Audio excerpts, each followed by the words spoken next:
Forza Milan, can you guys hear me? I guess so, yeah. Let's see the chat. Let's have a look at the chat. First of all, let's put the result here. 0-0. First game in Champions League this season. Was an interesting game, but how's everyone? Uh let me check the chat first. So thank you, Joel, for telling me. Christian Pasmino, Cardinale out. Yeah, I agree with you. Cardinale out. Ernesto. Ernesto had today Tomori was the best player so far. That's a good take, I'll say. We need to still, it's too early to be excited, I will say. It was a good game. We were at home. Um, all of us got it right, considering the fact that we will be more dominant and Newcastle will suffer the atmosphere and their first Champions League game in 20 years, the fact that the players have inexperience. But yeah, I get the is a it was a weird game, I'll be honest. It was a weird game because I had a feeling that we would have made like a stupid mistake at the end and lose the game completely. So thank God that didn't happen. So my mixed feeling is that's fine that it's a good game, but I don't know. We should have won that game. We had a lot of chances. As you can see, the numbers here says 25 shots, 9 on target. Newcastle had 6 shots, just 1 on target. Possession looked more for us watching the game, but clearly it's a 50-50, I would say. Uh, even the passing, clearly Newcastle was more sloppy than us, but not as worst as it looked in the pitch, which is weird. See, pass accuracy was 83% for us, 84% for Newcastle. And if we go down, we can see 16 fouls, 13 Newcastle, quite even there. Yellow card, we got more yellow cards than Newcastle. That is interesting. I think because we got like a bit upset with the ref some moments of the game. 4 offsides for us, 3 for Newcastle, pretty even. Of course, six corners for us, 1 for Newcastle, and I think the only one corner was in the second half. So it's a, it is clear we were more dominant and more mentally, more, how can I say it, more willing to win the game or try to win it.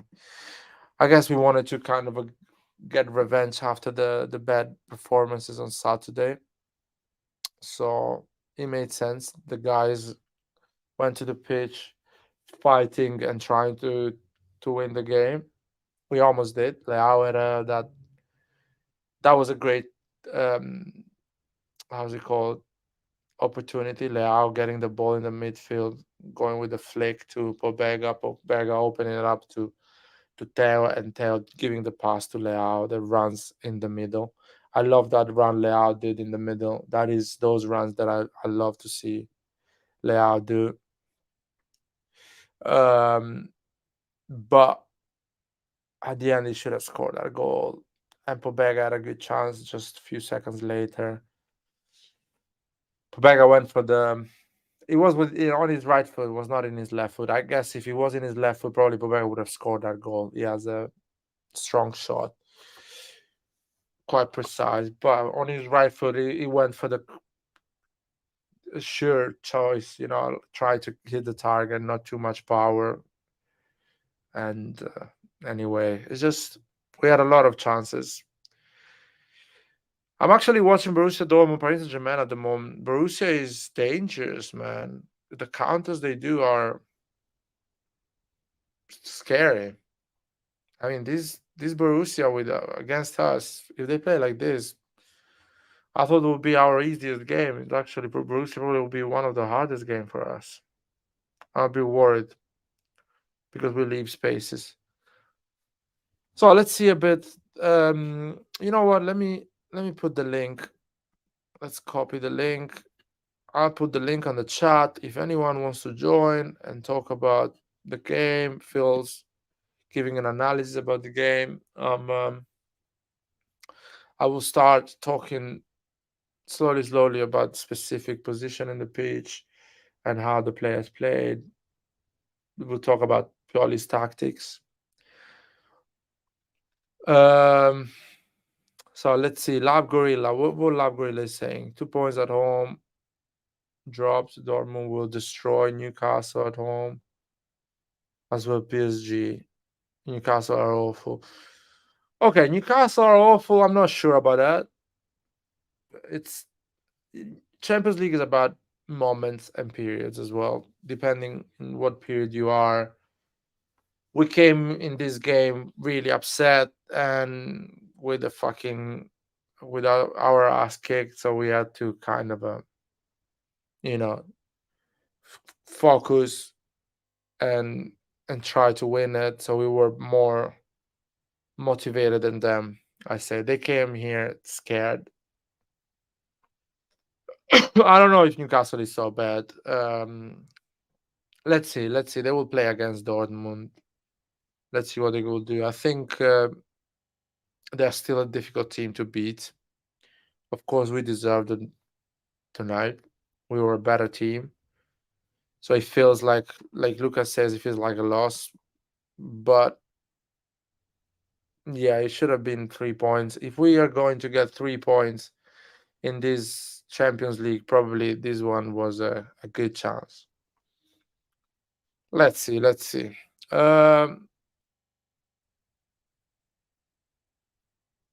Okay. Isam, don't do that, man. Leave it. Yeah, Musa had a good game. Had a good 30 minutes. I think he played 30 minutes, if I'm not wrong.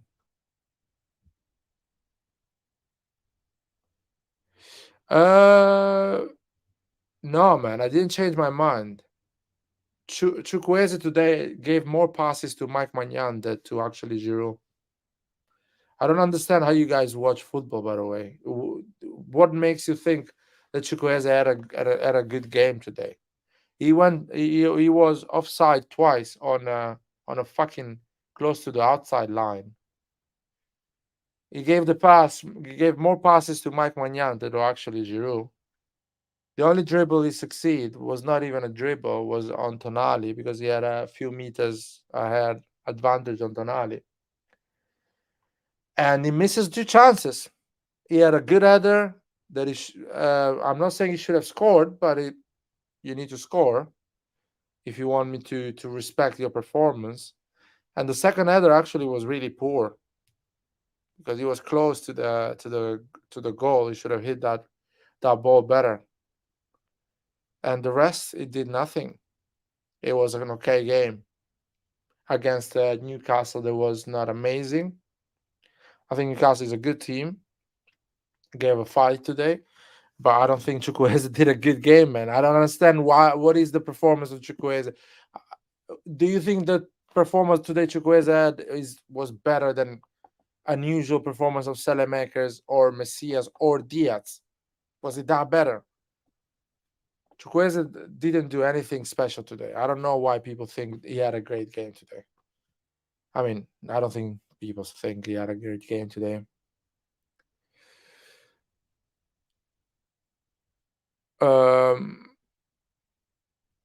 But anyway, that's my opinion.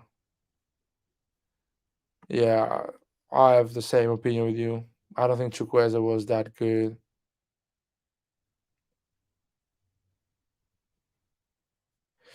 Yeah, Fabi felt like a loss, man. But I don't know. I had a feeling we could have, with the bad luck we have recently, we could have conceded a goal last minute.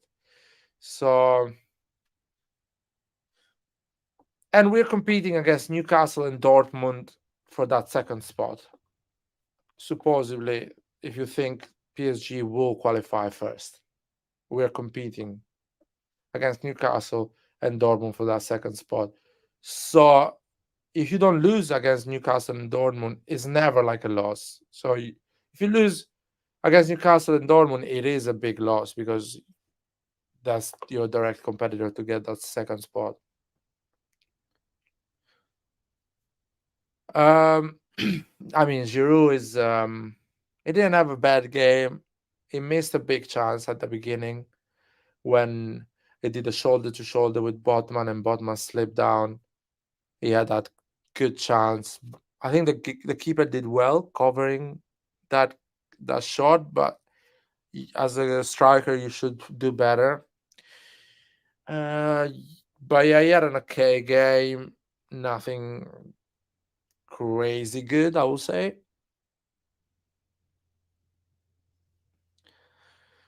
Yeah, nothing. Oh my god, Isam, you're mean, man. You're mean. He was Chukwueze. He's been offside a bit too long. Pulisic. Let's analyze the starting 11. I think Pioli played the best starting 11, the best he could have picked. Because Pulisic needed to rest.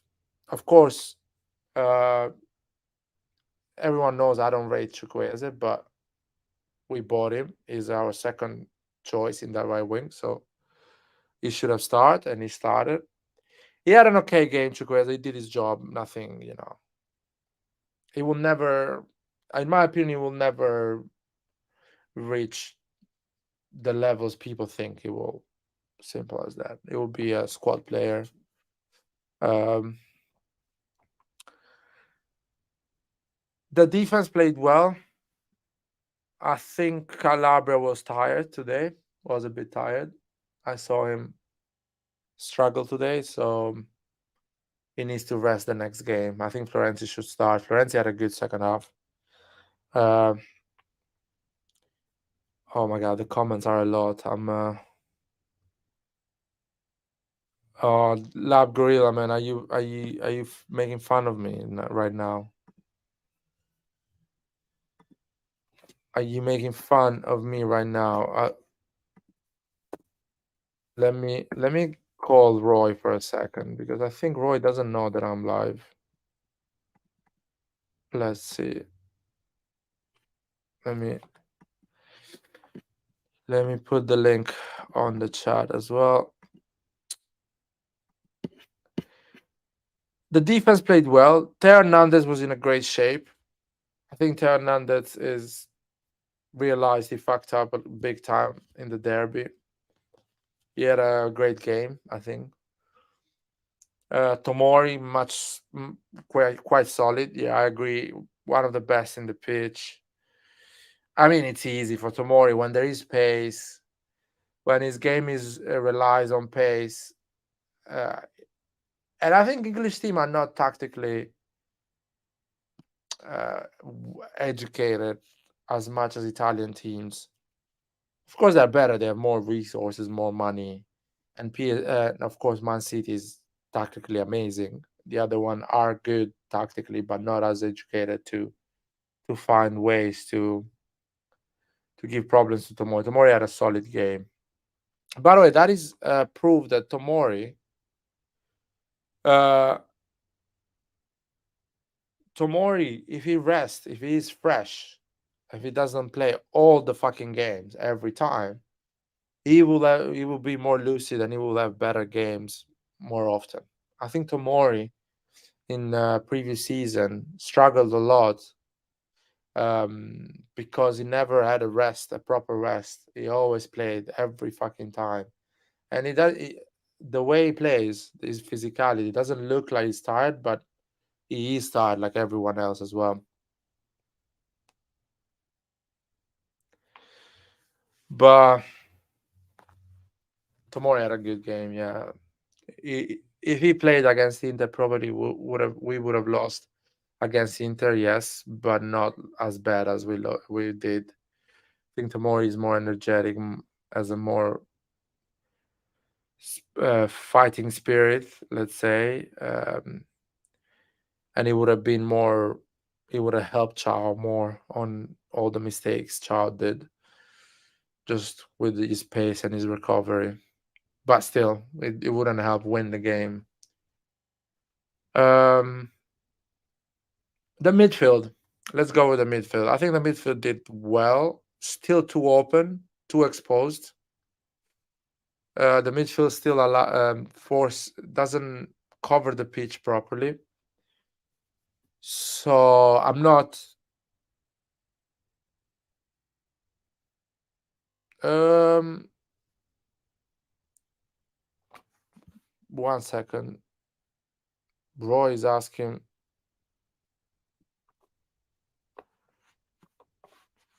Uh, 1 second.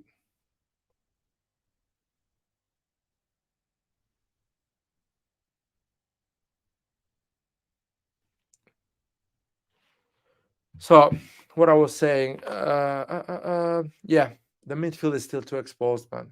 I'm not convinced with that. I'm still not convinced with the midfield. The There's too much space in there to exploit. Again, Newcastle is a good team. It just doesn't have the quality to expose our midfield as much as they possibly.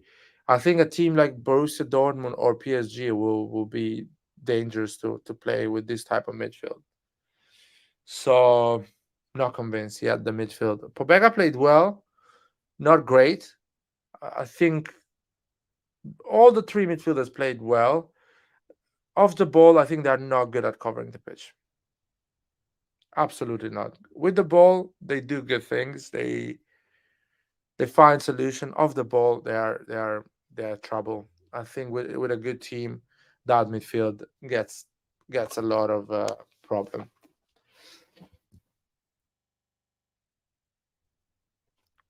Yeah, Alexander is saying that Krunic is becoming a late bloomer like Brozovic. Yeah, Krunic had a good game. I think Krunic is a good player.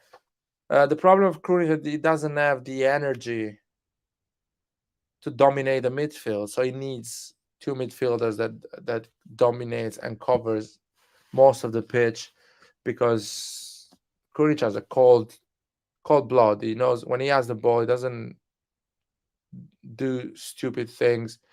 He's a thinker. He thinks in the pitch because he doesn't have the strength and the power, physical power to deal with, to play. But he needs better player around him, or more powerful players than what we have at the moment, or at least the chemistry between the three midfielders needs to be better. So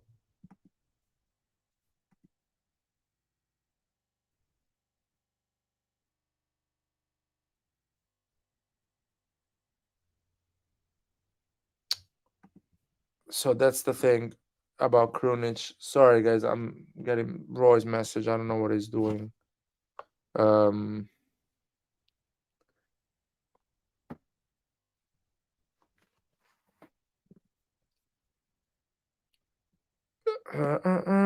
but yeah, he's improving better and better. Krunic will be a better player when he's gonna hit his 30s or 29, something like that. Uh, yeah, I mean, Bodman is a good defender, guys. Bodman is a good defender. Is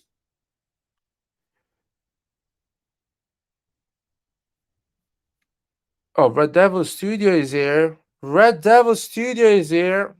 My man, how's it going? Are you there? Yeah, sorry, just sorting out my mic. Yep, I'm here. No problem, no problem. How are you, my man? Yeah, no, I'm fine. I'm fine. So, I actually live in Newcastle, so I was just coming back. Ooh, So, obviously it was away, but like it doesn't mean the city centre was like so packed. So many Newcastle fans were around, and because obviously Newcastle have been in the Champions League for like 20 years, so it's yes. absolutely like intense, basically. So, and generally, I think that if you look at how the Newcastle supporters were, they'd say they were happy with the results. I don't think the expectation for Newcastle fans the same as maybe as Milan fans, where I think they're expecting at least, progression. I think Newcastle fans are kind of like, if we progress, it'd be nice, but if we don't, it's not the end of the world type of thing. So the getting the point, I think, away, I think was seen as being a very, very good result. And even though Newcastle didn't play particularly well, I would say, but at the same time, I do think that if you're Milan, that injury, I think, to Magnan that's not ideal. I don't think. I think that's not great. Not only just for the Champions League, but also just for the league in general. Oh yeah. Yeah. So that's that. I think that is a major blow because I think, as I said in the chat, the issue with the Champions group is also the manner in which you're actually playing the teams. So for me, it would have been better for. I'm not saying Milan had to win today, but when you consider that, the next game is going to be Dortmund away, in the yellow wall situation, and then you're playing PSG back to back, and then, you hope that you can maybe get something from Dortmund. What's the chances that Milan gets something from PSG? Maybe, but if you're not getting anything from those games, then you're relying on, a home game, against Dortmund, and obviously then you're going away to Newcastle. So if I'm not saying it's obviously it's not over. This is the first game, but I just think that this was a game that really I think that Milan missed the opportunity to win. To be honest, so at least that's what I think. I agree with you. If it's a game to win, this is the one. In Milan against Newcastle, the team that is less experienced in the group, that is, it will be maybe afraid in the first few games to play, and you can exploit those situations. But and the way the one thing I'll say is that in defense of Newcastle, to be honest, while I know they ended up being quite defensive, especially towards in the latter of the second half, there were times where Milan were quite exposed. Yes, sort of exposed. So the fact is that Newcastle's front three are not that great, to be honest. So it was it ever going to be a threat really? Oh, that's not a penalty. Come on, please tell me they're not going to give that as a penalty. So it's just a Dortmund PSG game. Yeah, I'm watching it as well. They can't do anything about that. He's gonna get it. They're gonna get a penalty, but you never know. Essentially, the exposing thing. Yeah, I just want to tell you that 90% of the Milan fan hates me for saying that. That Milan this season the midfield is so exposed.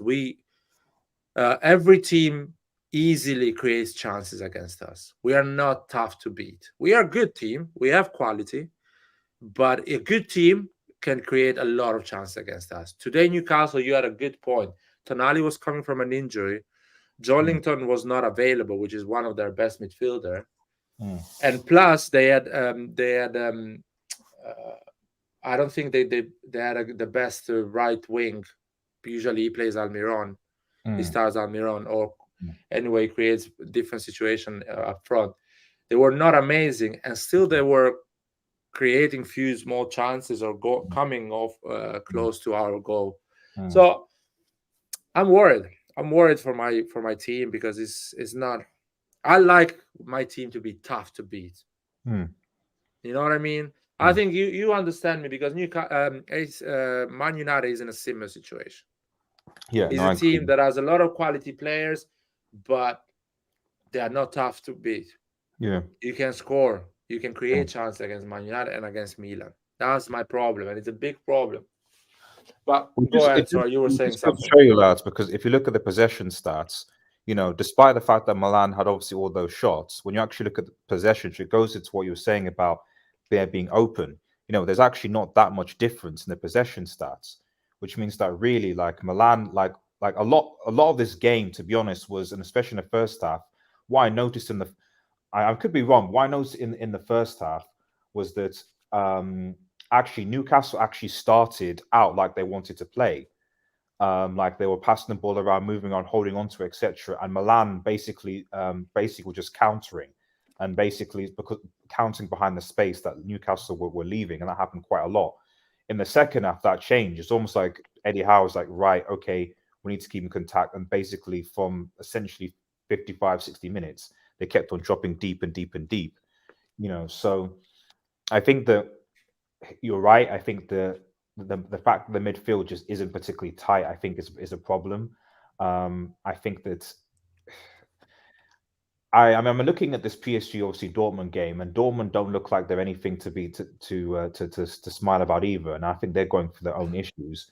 But I'd be interested to know how exactly Pioli is going to set up against Dortmund, because I feel Yeah. like the way that Milan played today, I don't know how that will really benefit going up against a Dortmund side, the brick wall. I'm not entirely sure if that makes any sense. Oh yeah, yeah, you're right. Actually, their atmosphere is incredible. It's gonna be Mm, tough to go away at Dortmund and get a result. And another thing about Dortmund that Dortmund will allow us to get our chances because Dortmund plays open football, so they are mm. not amazing defending as well. No, they're not. But They're not. when they go forward, Yeah, when they create their own chances, yeah, they are more dangerous than Newcastle. At least the Newcastle we saw today. yeah, yeah, So will be interesting as the game, as you say, how Pioli will prepare that game yeah.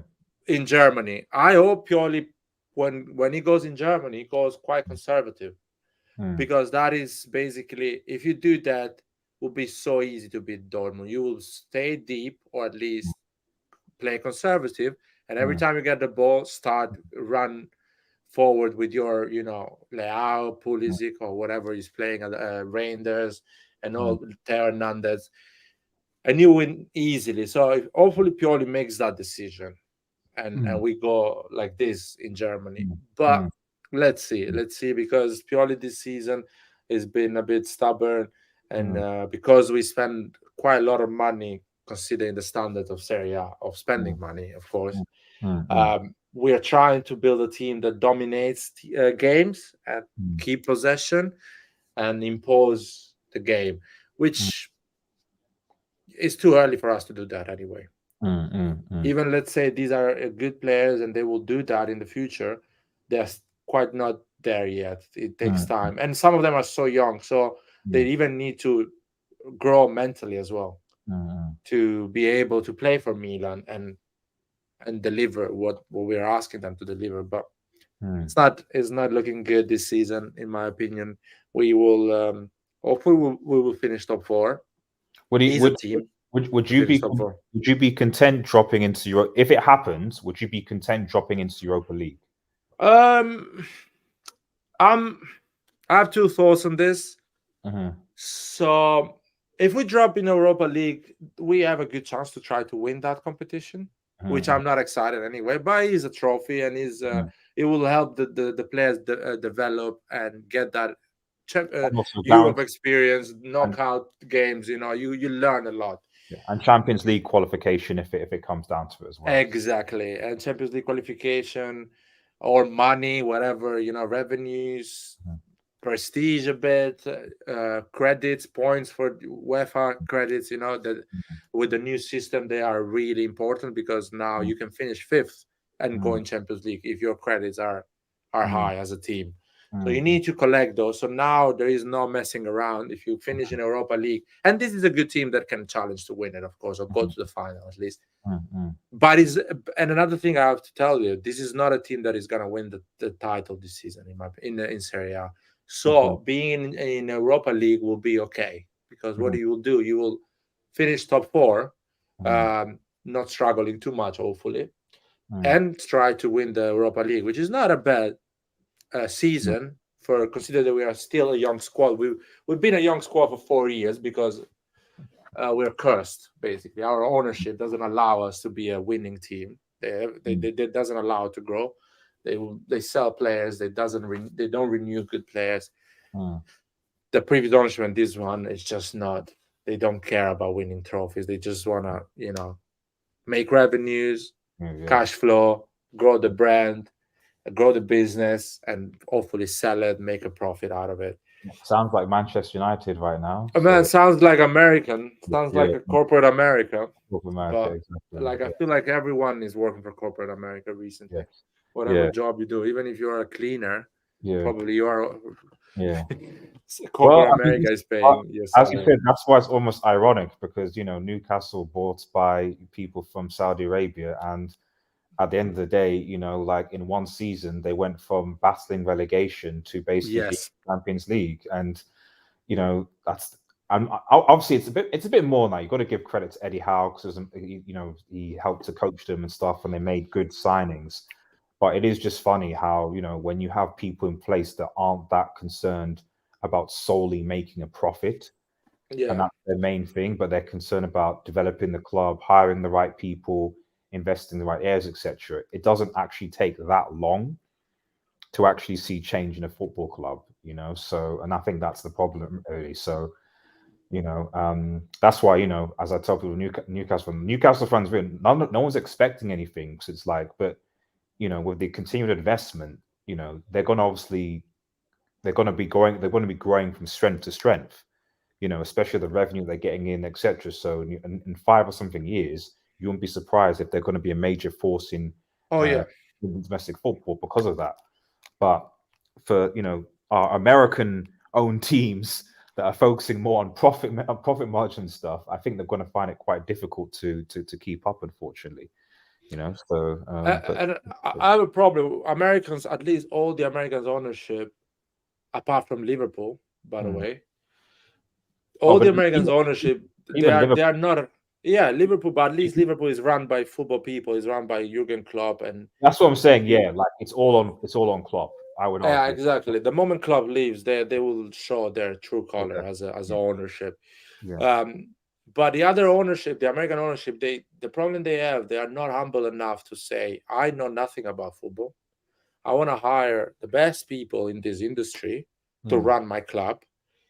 And I will give them, financial limitation they need to follow, but at least I will not question their knowledge of football, so they can hire and sign players in with the football reason, not with the financial reason of reselling those players. Because sometimes football needs a proper bowler, not a guy that you can resell. Sometimes you need to get Gundogan on a free at 31, then at 23 years old that you can resell. So because that's the thing. You need those experienced, proven winners to increase, mentality,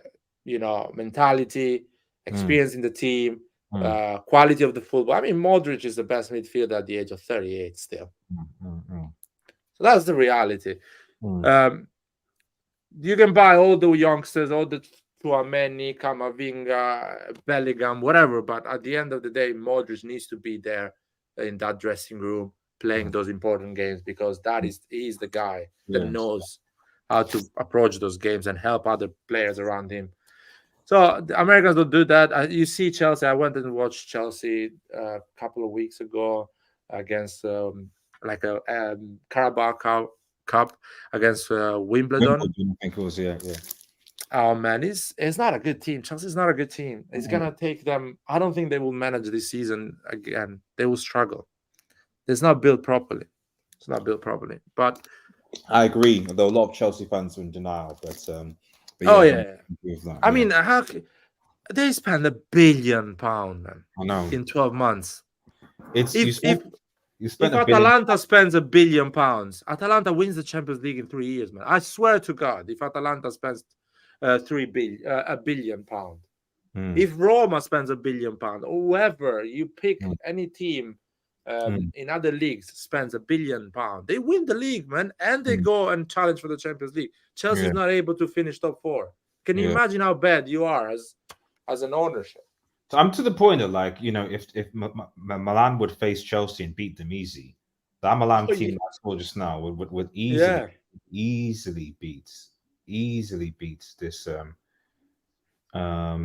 beat this. So yeah, I think that but yeah, I mean, at the end of the day, I think just switching things back to Milan, I, it's not over. Of course, it's not over for Milan. It's not. It's not.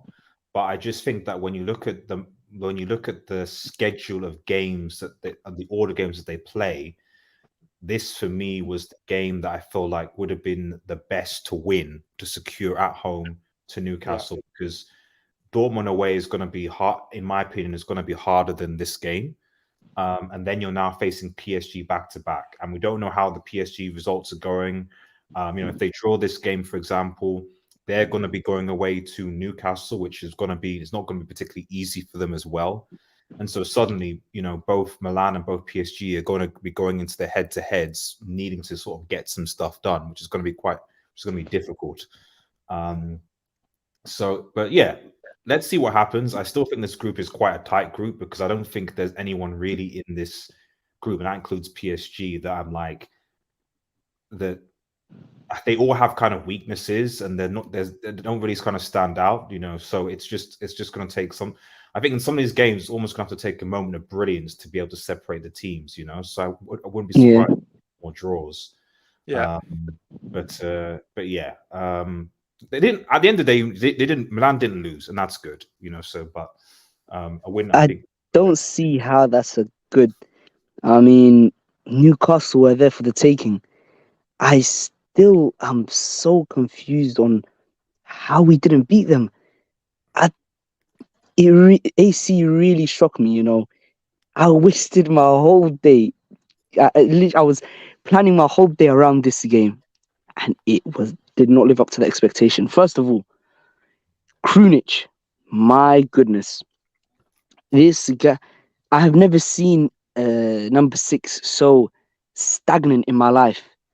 He doesn't even like carry the ball into the midfield. He doesn't try to link up. I mean, Giroud again, just give the guy a rest.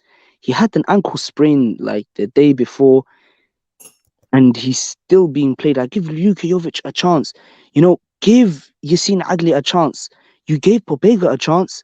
I mean, he didn't show much this game. I really want to see Yassine Adli play. I want to see someone that's going to get forward and try play long balls to Liao and try go forward. I mean, today we just looked so deflated. It just looked like that Inter game took a big toll on us. And it's so hard to watch like Calabria as well at right back. I mean, how many times did Anthony Gordon beat him one-on-one? I don't even know. There's only one positive really we can take from this game, and that's Thiaw and Tamori. I mean, they are really solid. That's the only positive I can see from that game. Tamori, I mean, he is so fast. For a defender, he's really fast. However, Pioli, I mean, I've never seen, last year, at least we could say his bench was bad. He didn't have a lot of players that you could come off the bench, like Salismakers, Messias, like mediocre players at best. And now this year he has so many players at his disposal, and it's still the same football. I don't get it. I mean, guys, could you please explain to me? Am I seeing the same thing as you guys are seeing, or are you guys seeing something different? I mean, first of all, Vasily is here. We are like 4 at the moment, so we try to keep a bit of order. To reply to your comment, I don't think it's so tragic as you describe it. Of course, we should have won, but it's still Newcastle is a good team, and we had a lot of chances. So I think it's more like taking our chances than having a bad game. We didn't take our chances, and in Champions League, it's about fine margins. You get a chance, you score 1 goal, the game is done. As we score probably 2 more and get the 3 points, and that's gonna be those 2 points can make you basically qualify or not. But overall, it's too early in the season. But I understand the fact that you're upset is just. I mean, it was also not a like, perfect performance. Yeah. yeah, did you see like at the end, Krunic, like his knees were hurting, he was making faces, and yet Pioli still clings onto him so much. What? I need to know what is going on between Pioli and Krunic. He plays him every single game and not a rest. I think I it's mean, about. I feel for Yassine Adli. I really want to see him play, man. He's shown some, you know, great plays. He's a bright player, but he never gives him the chance to play. He hangs on to Krunic so much. Why? I need to know. I don't know, man. Probably. If there's any consolation, I mean, not that they'll lose the game, but apparently City are 1-0 down to Red Star. So I'm not. Yeah, Wow. they are. That's so. That's interesting. So I mean, I was just watching the PSG game and Dortmund. I mean, PSG are looking nothing special either. If I'm being deadly serious, that's what I'm saying. Like, this group is so open. it's an open group, but it just I feel like there's going to be a lot of draws in this group. And Yeah, it's going to come down to individual brilliance and home atmosphere. So which teams are actually going to take advantage of their home crowd, and which individual what's the individual brilliance going to be? You know, so because I see this PSG team, you know, I mean, if they could very well finish last. You know, yeah, especially PSG are not looking good themselves. Mbappe sometimes gets injured. Like if Mbappe gets injured, I don't really see what threat this PSG team poses. Aside from the fact that I think defensively they're all right, and obviously you know the keeper that they have. You obviously know the keeper. Yeah. Aside from that, Unfortunately, we know him. you know, I don't really see what threat this PSG team sort of provides. You know, so yeah, I mean, it's very interesting. Dortmund as well. I mean, their only shining light is Adeyemi, and he's injury prone as well. Mm. But what really aggravated me today is just Newcastle were so bad. Am I lying? They were not I good mean, whatsoever. no. Let's. Every game has Yeah. this a story around. You know, Yeah, Newcastle were bad because the atmosphere is always intimidating at San Siro for someone that does not have Champions League experience. First of all, second of all, we were really upset and really we had to. Our team had to make up for the bad performance at the derby. Every player Yeah, felt guilty for how bad we played at the derby, so they had to put 120%. So our mentality was super focused. And third thing, we have more experience than them, so definitely we're going to do, and we are at home. We're going to do a better game than them. I don't think that shows the real Newcastle. This game doesn't show the real Newcastle. yeah, I agree. I So you agree. need to be careful. The next game will be tough, and you don't know how it's going to go. As you say, it's an open group. Let me hear Vasily. Vasily has been joined the chat. The live quite a Yeah, while. what's up, guys? Oh, good, my man. Did you watch the game today? Yeah, I was working and kind of watching it, you know, but I have to say, man, that in my opinion, the couple chances really good ones we had, Leao fucked it up. I would say so far it's his worst game, in my personal opinion, this season. Like, he fucked it up, man, especially first half. He had a clear. Just what the hell are you doing with the back flip, man, or back kick, man? What the fuck are you doing, man? Like, you I want gotta to be say, fucking kidding me. I want to say Like, something. People will be crazy when I say this. Sorry for interrupting because that's a good point about Leao. I think Leao was in the game for most of the 90 minutes, which I like that because usually he completely disappears from the game sometimes, and he has those moments of brilliance and changes the game. This game, he was always part of every chances. He was looking for the ball, was getting the ball. Of course, he didn't have a great game, but he was not shying away or hiding or just I not just, being I part of the just, game. I That's just, the I thing. just hope, it's one of those one-off game because my Of course, theory, it was not. for some reason, I don't know why, but I have this theory in my head that it's growing slowly. That after renewal, he got a little bit big in his head that, like, he's untouchable, this and that. What I'm trying to say is that if he gets, if some big team like also buys him, they're not going to be so lenient as we've been him with this guy for the last 3 years. We're just forgiving him Like even today, like a bunch of people didn't even talk about it. Like I'm just all I'm trying to say is like I hope it's not some kind of a tendency, man. That like he thinks that it's just like whatever, man. Like good bad game doesn't matter, And I No, really hope no. it's not the case, man. I don't think he had a bad game because his attitude. I think he had a bad game because he couldn't take his chances, and it was a bit sloppy. Things, technical things, more than attitude. I think he had a great attitude today. I don't. I You know wasn't. what? Yeah, I think he's growing. I Yeah. don't think he's complacent. I hope I misread this. Could be that I completely misread, but that's my take. And then the other thing, man, that I actually enjoyed, watching Musa, man. He did not play bad at all. Like for whatever minutes he had. And I agree with the other guy that I am starting to get to the point where I honestly think Pioli Ricci's stealing with Milan, and we need to get rid of him. I don't think it's going to happen now, unless he loses next 5 games in a row. Then yes, they're not going to switch coach in the middle of the season unless it's needed. Like if he really fucks it up, and top 4 is not achievable. Then yeah, I can do. But next summer we gotta get different coach, man. I'm done with this Pioli bullshit. Yeah. Same shit, different day. You got the players you were asking for. You got Chikwueze. You got all. You still don't fucking know what the hell you're doing, man. Thank you. Fucking. Oh my days. Finally, someone that agrees. Chukwueze had an average game today. Pioli will get fired, guys. Don't worry. Pioli will get fired, but Chukwueze I is pray. not a great player. I mean, I don't think they will. They chose Pioli over Maldini.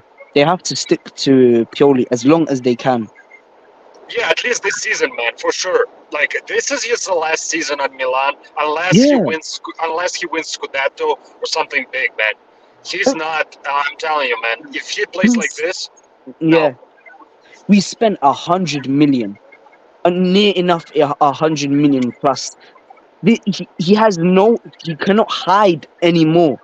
He has everything on a silver platter, and it's for him to take. And so far, he's shown us against the little teams, yes, we will play well, but against even, average teams, he's shown us that he is not up to par, and our football goes completely out of the window. And another thing, I mean, Pulisic on the right, I don't think is gonna work anymore. I really want to see him play as a number 10. And I want to just I want at least a game or two, see how he does. If he does well, let's keep him. If not, move him back. That's not a big deal, man. Like, what the fuck, man? And like, he needs to start playing certain players, man. Like, what's going on with the what do you call it? Like, Adley, I am the same way. I've been talking about since last year, man. Thank you. Why are we keeping the guy on the team then? If Pioli it's not giving him no fucking chance, man. That's what I'm saying. He's the only guy that will play good balls into the box. Guys, I don't think we lost today. We didn't win today because Adley didn't play. I don't think it's that. It's just no, man. Like, but we just want a chance. It's not about like he didn't play. That's why we didn't win. No, like my problem is Pioli. That's where my problem is. Yeah, but guys, the reality is that a lot of players played today. He gave a chance to a lot of players. The 11 they started plus 5 they came in. So it's not like. What about Luka Jovic? Come on, man. You can Luka Jovic is not. I think it's a penalty to PSG, by the way. What's going on, man? I think it might be a penalty to PSG. Yeah, that's a penalty. That no! It's a penalty. Of course, Nicolas Sule, man. This brick player, man. So PSG got a penalty, man. That's what you're saying. Yeah. Sorry, Yes, it's a penalty to PSG. Guys, that's a good thing for us. That's a good thing for us. Yeah. To be honest, I want to draw. If you're Milan, you basically you target Nicolas Sule, man. He is he's like the German Harry Maguire, man. Man, I think nobody can be a Jerry Maguire, man. Jerry Maguire is a film, man. Well, they're still checking it, but. So listen to me.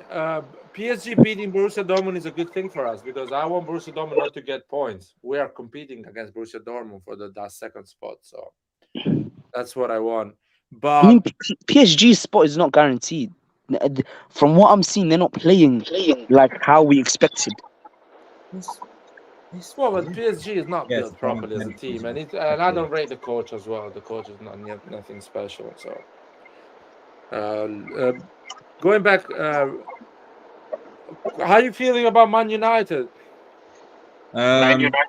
Oh no, No, you know. we're losing tomorrow. There's no doubt about that. There's no so as far as I'm concerned, the Bayern game is just a free hit, and I just don't want to be disgraced. That's basically it. My focus on the weekend against Burnley, so we can actually progress in the league. I mean, but Bayern Munich are going to slaughter you guys. It's going to be horrific. Yeah. So it's Bayern Munich, man, it's a solid team, man. Yeah, definitely, it's a solid team. We've got too many injuries and we're playing away. If we get anything, it will be because of two poor management. That'll be it. Are you Man United fan? I'm assuming. Yeah, I'm a United fan. Yes, sir. Yeah. Yeah. What do you think, man? What do you think? What do you think, man? Who's gonna win this year EPL? Manchester City or Arsenal? It'll be Manchester City. Yeah, Manchester City. So Manchester City. Yeah, there's no the squad depth and stuff like that when they have there's just no Arsenal. Arsenal and even Liverpool to a certain extent can challenge, but the problem is that they just don't have the same depth of squad that City have. That's always been the thing. Yeah. I agree with you, man. I agree. I want Arsenal to win, man. To be honest, I'm sick and tired of fucking City, man. Yeah, I want that too. Change, man. But they built this team in such a way that it's just almost unstoppable. Wow. Who is this tick size guy? We spent 100 million on shit. How? No. He's not. He's he's saying that if the players are not good, and even doesn't matter the money we spend on them, that doesn't mean the players are not. The players are not bad. We have a squad that is built for a Scudetto season. We reinforced nearly every spot. No, we didn't. Well, apart from right back, I would say apart from right back, we haven't reinforced properly. However, I mean, Pioli can't complain anymore. He has everything there, and we didn't reinforce the midfield. We didn't reinforce the midfield. How? Rain, Diz, Loftus-Cheek, Musa. We kept Adli. We got rid of Tonali, man. Adli didn't play a game. That doesn't mean keeping Adli is a reinforcement. Adli didn't play a game. Keeping a guy that doesn't play a game is not a reinforcement. I mean, is that his fault? We saw in the preseason before how good he was. I'm not blaming anyone, but you cannot say he's a reinforcement because the guy hasn't contributed. So it's not a reinforcement. But whose fault is that? Dude, I don't care. I'm just saying he's not a reinforcement. I'm not blaming anyone. I'm just saying he's not considered a reinforcement. Keeping a guy that doesn't play any game is not considered a reinforcement. Who decides that? Who decides that? That's Pioli's fault. But listen to me. Getting rid of a guy like Tonali that played almost every game and he never gets injured, that is not a reinforcement as well. That's the management. I mean, what can we do? Tonali was one of our best players, and we sold him for money. That's wrong.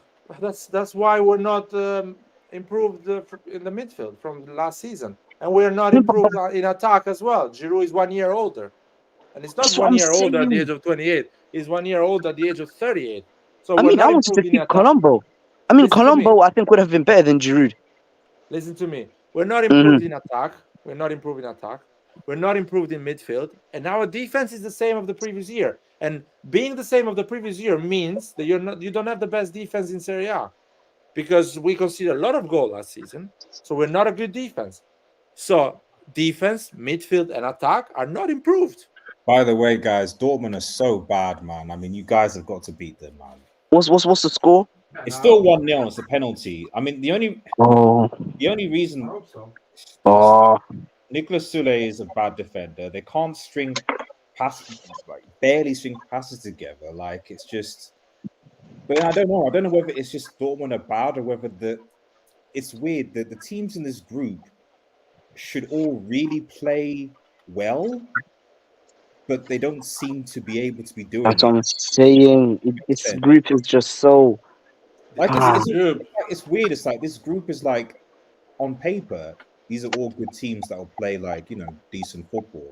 But It's what like, but it's turning into your average group. Very open competition. yeah, I'm looking at this group and I'm like, I don't see anyone as.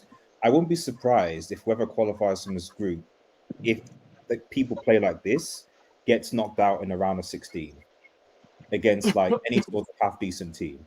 I mean, we just have to get.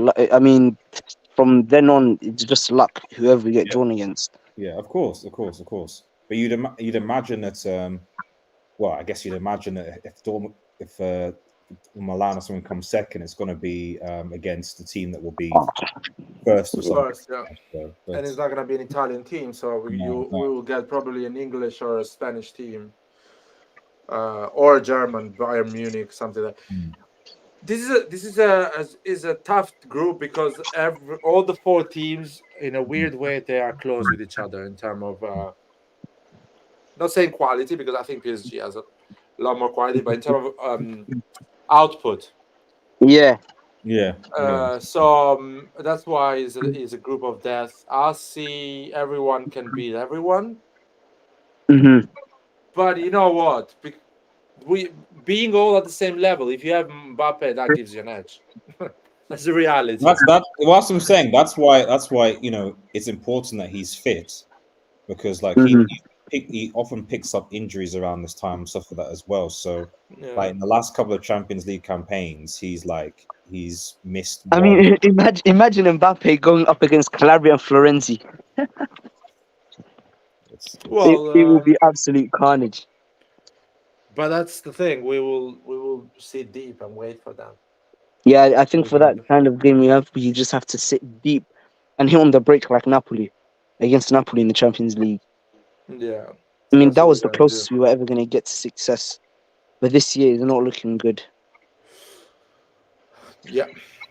It's an interesting group. So City is not winning, yeah? It's a draw. I think they equalized. So it's now 1-1 now.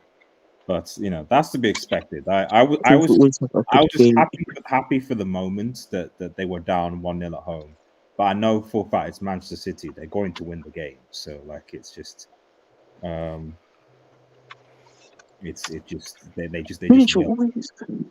Who's this guy saying that Krunic is the number 10 box to box?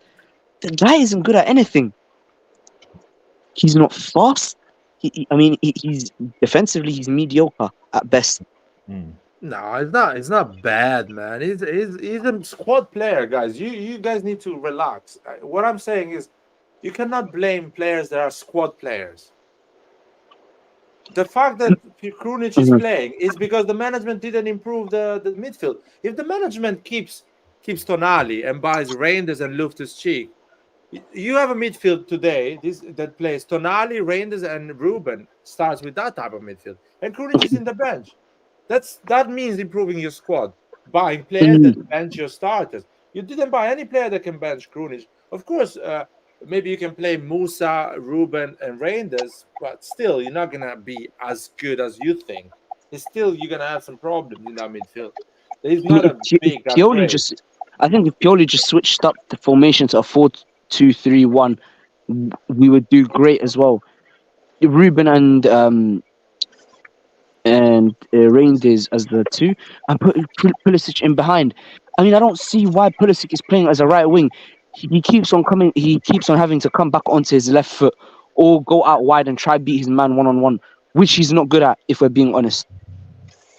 What do you mean he's not good? If he's not good, why we spend 20 million? We could have kept Salamakers if we need someone that is not good at it. I hope he's good, but that was the wrong decision.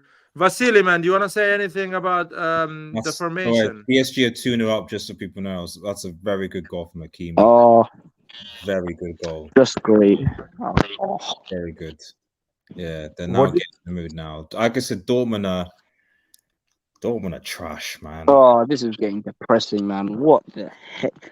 I'm happy that Dortmund is losing, man. We need Dortmund to lose. I mean, I expected Dortmund to lose, but I mean, but I expect them to like. They just. I mean, Hakimi just sits down like two Dortmund players. It's just bad, man. Dortmund. You know what? Guys, I'm gonna exit out. Thank you for having me. See you, man. Thank Peace, you for peace, joining peace. us, by the way. Peace. No problem. Anytime. All right, peace. By the way, guys, if you want to know more about Premier League, Champions League as well, and Manchester United, don't forget to follow Red Devil Studio. Yes. You want to give your Twitter account or anything like that, man? Because Yeah, no, I will post it in the in the private thing. So, but yeah, I run a United channel / obviously speak about other football related stuff as well, Champions League, Premier League, and oftentimes sometimes La Liga Serie A. Funny enough, I'm literally going to go live on my channel about 30 minutes time for United Bayern preview. So you're welcome to check that out, guys, if you want. Oh, that's cool, man. That's great. So I'm going to have a guest guy from Bayern now who does Bundesliga stuff. So he probably could have told you that Dortmund were going to lose today and because they've been garbage. But yeah, no, appreciate being on the channel. I do. Yeah, I'll see you guys in a bit. Yeah, man. Good luck with everything. Hopefully you get a great fight tomorrow against Bayern Munich. Losing against Bayern Munich, there is nothing wrong. Just no, there's not. Having a fight at least. Yeah, exactly. Having a great game.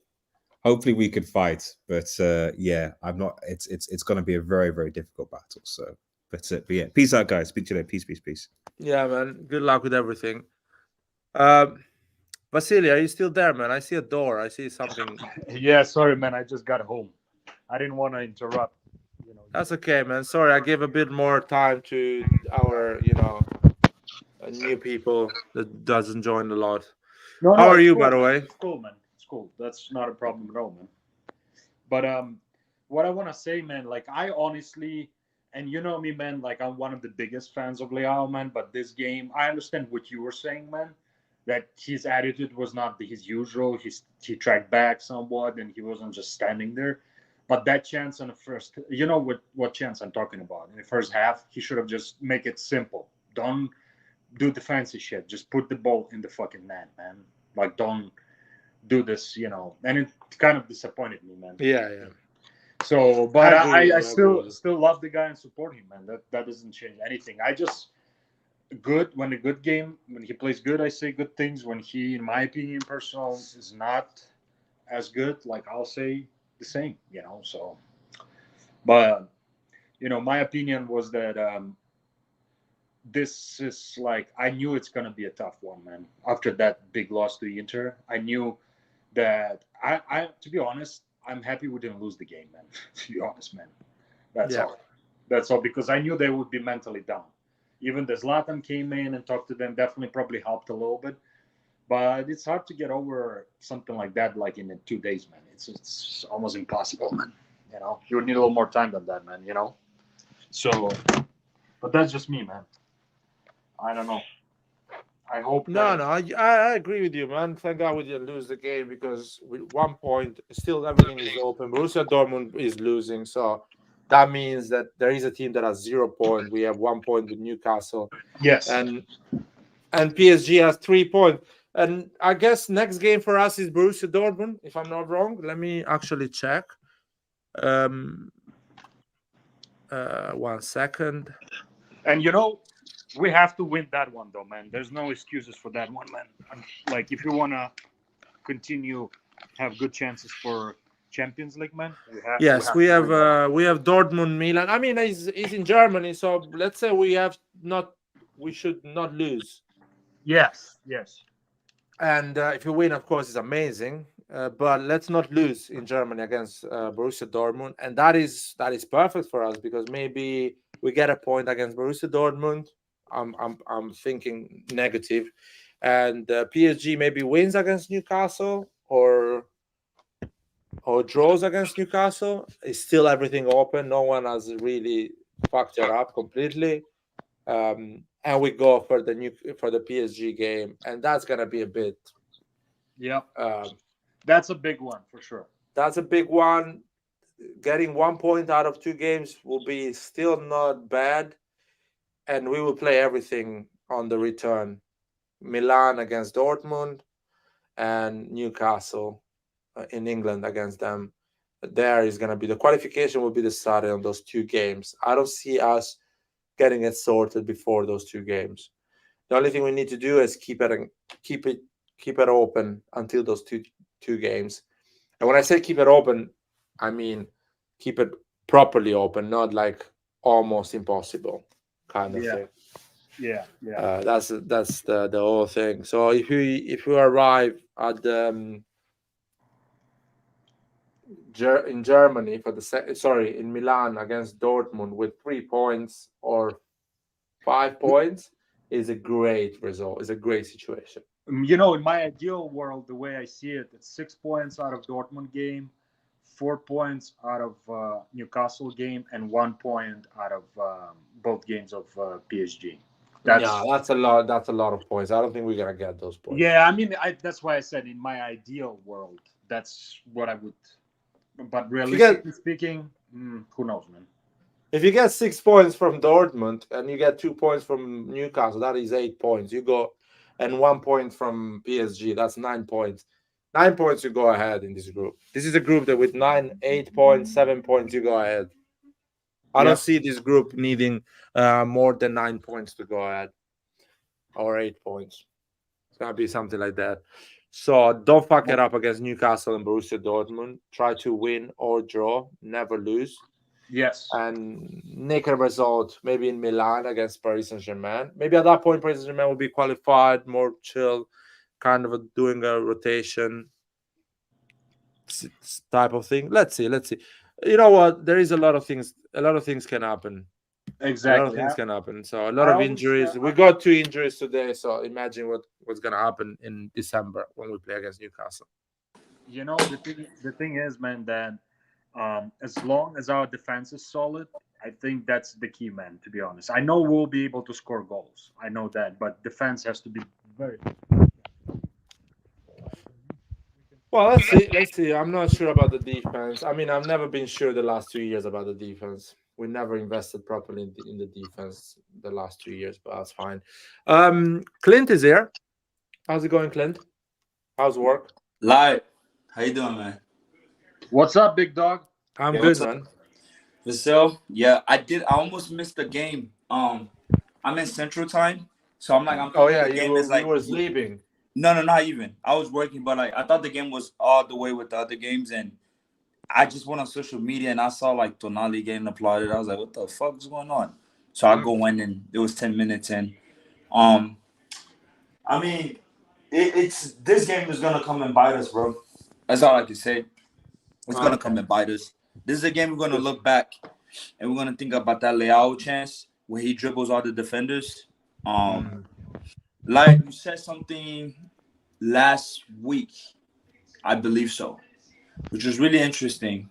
I said a lot of things. No, but to hear me out. No, you didn't say a lot of things interesting, but this was interesting to me. Was that like the lack of motivation from the players, like the Theo and these guys that been there for too long, that there's just no more effort, right? It's almost as like you're thinking like, okay, if they're gonna do overhaul at this point, you gotta pick. Either you're gonna have to change the coach, or if you're keeping Pioli, then I feel like some of these guys they need to move on and get sold because, I just don't. Management agendas aside, let's look at the players in itself. I just don't even see motivation, man.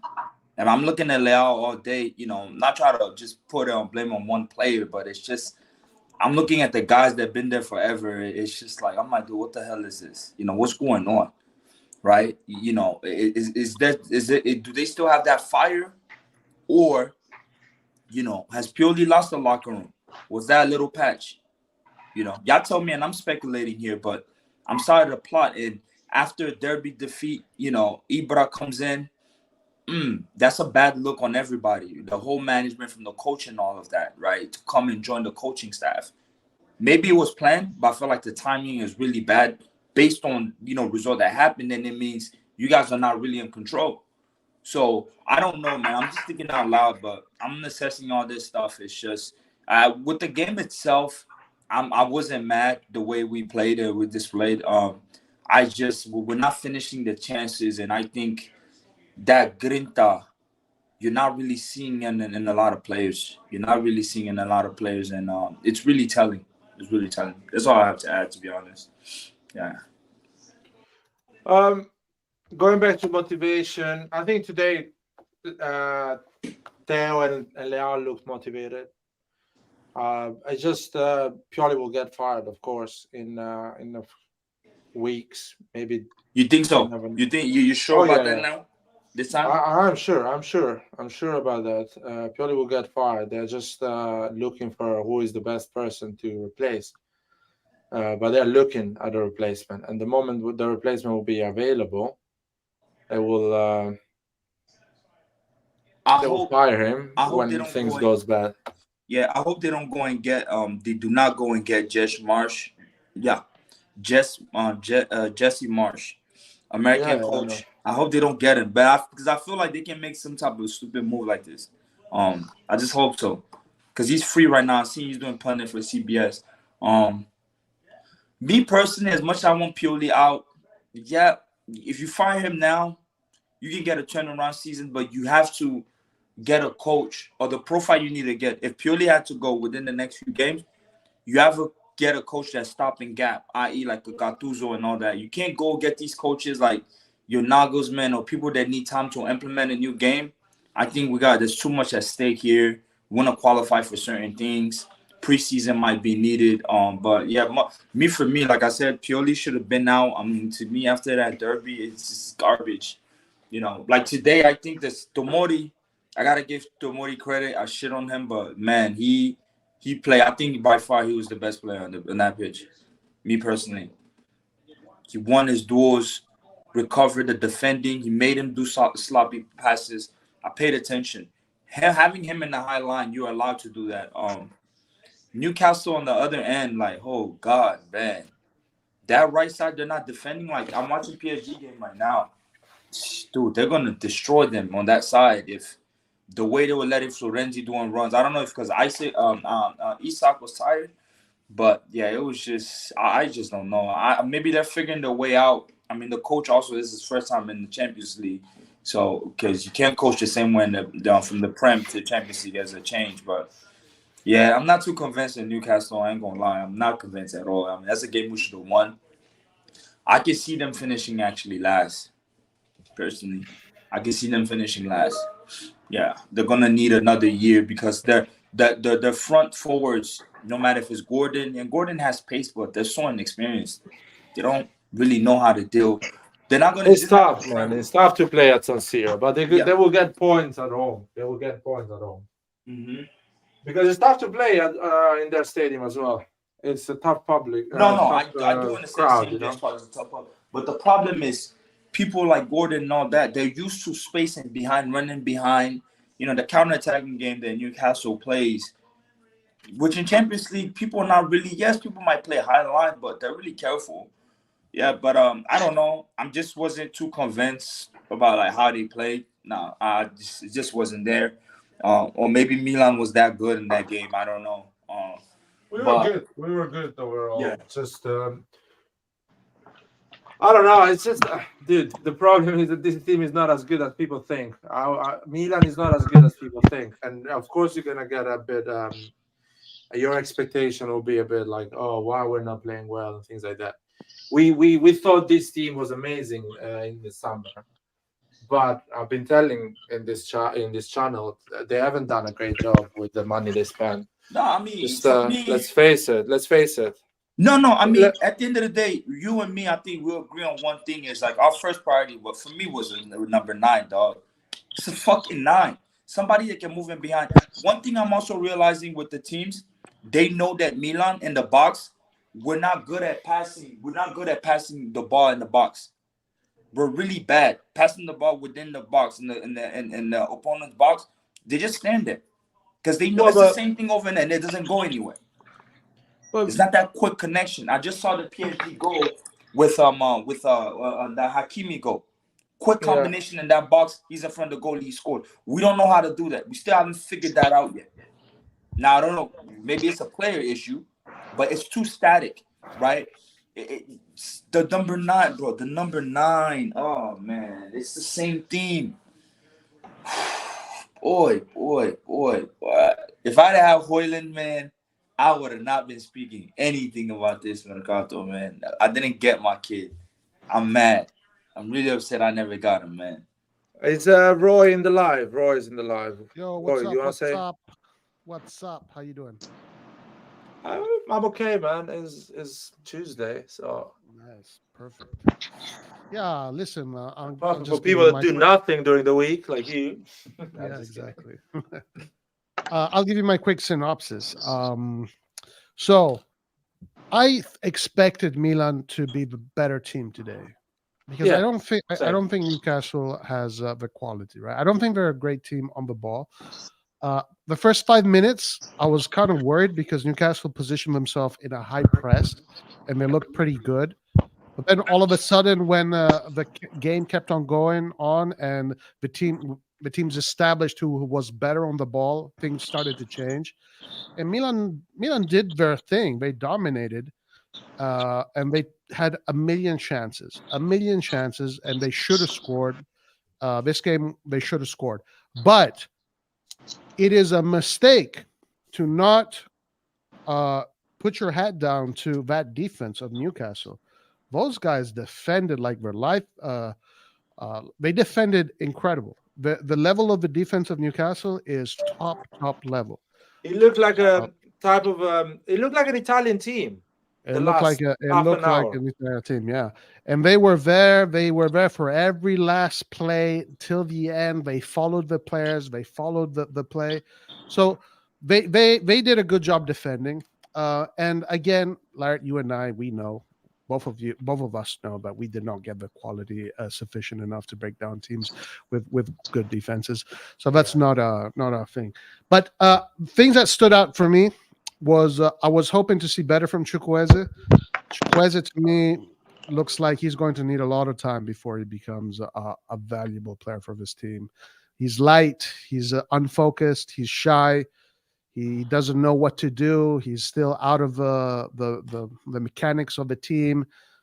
Caught offside a lot, very confused. It'll take him maybe 1 year before he can actually like adapt to Serie A and this team. So very disappointed with Chukwueze. Another thing that I thought was very interesting was that with Pobega on the field, we held the midfield much better. Not necessarily because we're better with the ball, but because we won the ball much better. And I was under the impression that the moment Pobega would come out and Reindeers would come in, we would have more of the ball. But instead, the opposite happened.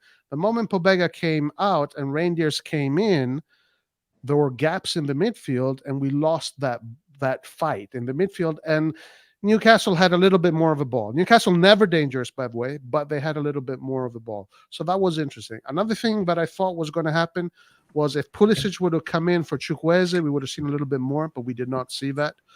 So I was a little bit disappointed in that. Overall, I think Milan should have won this game. I think it still comes down to the market. You win trophies during June, July, and August, and we failed miserably there.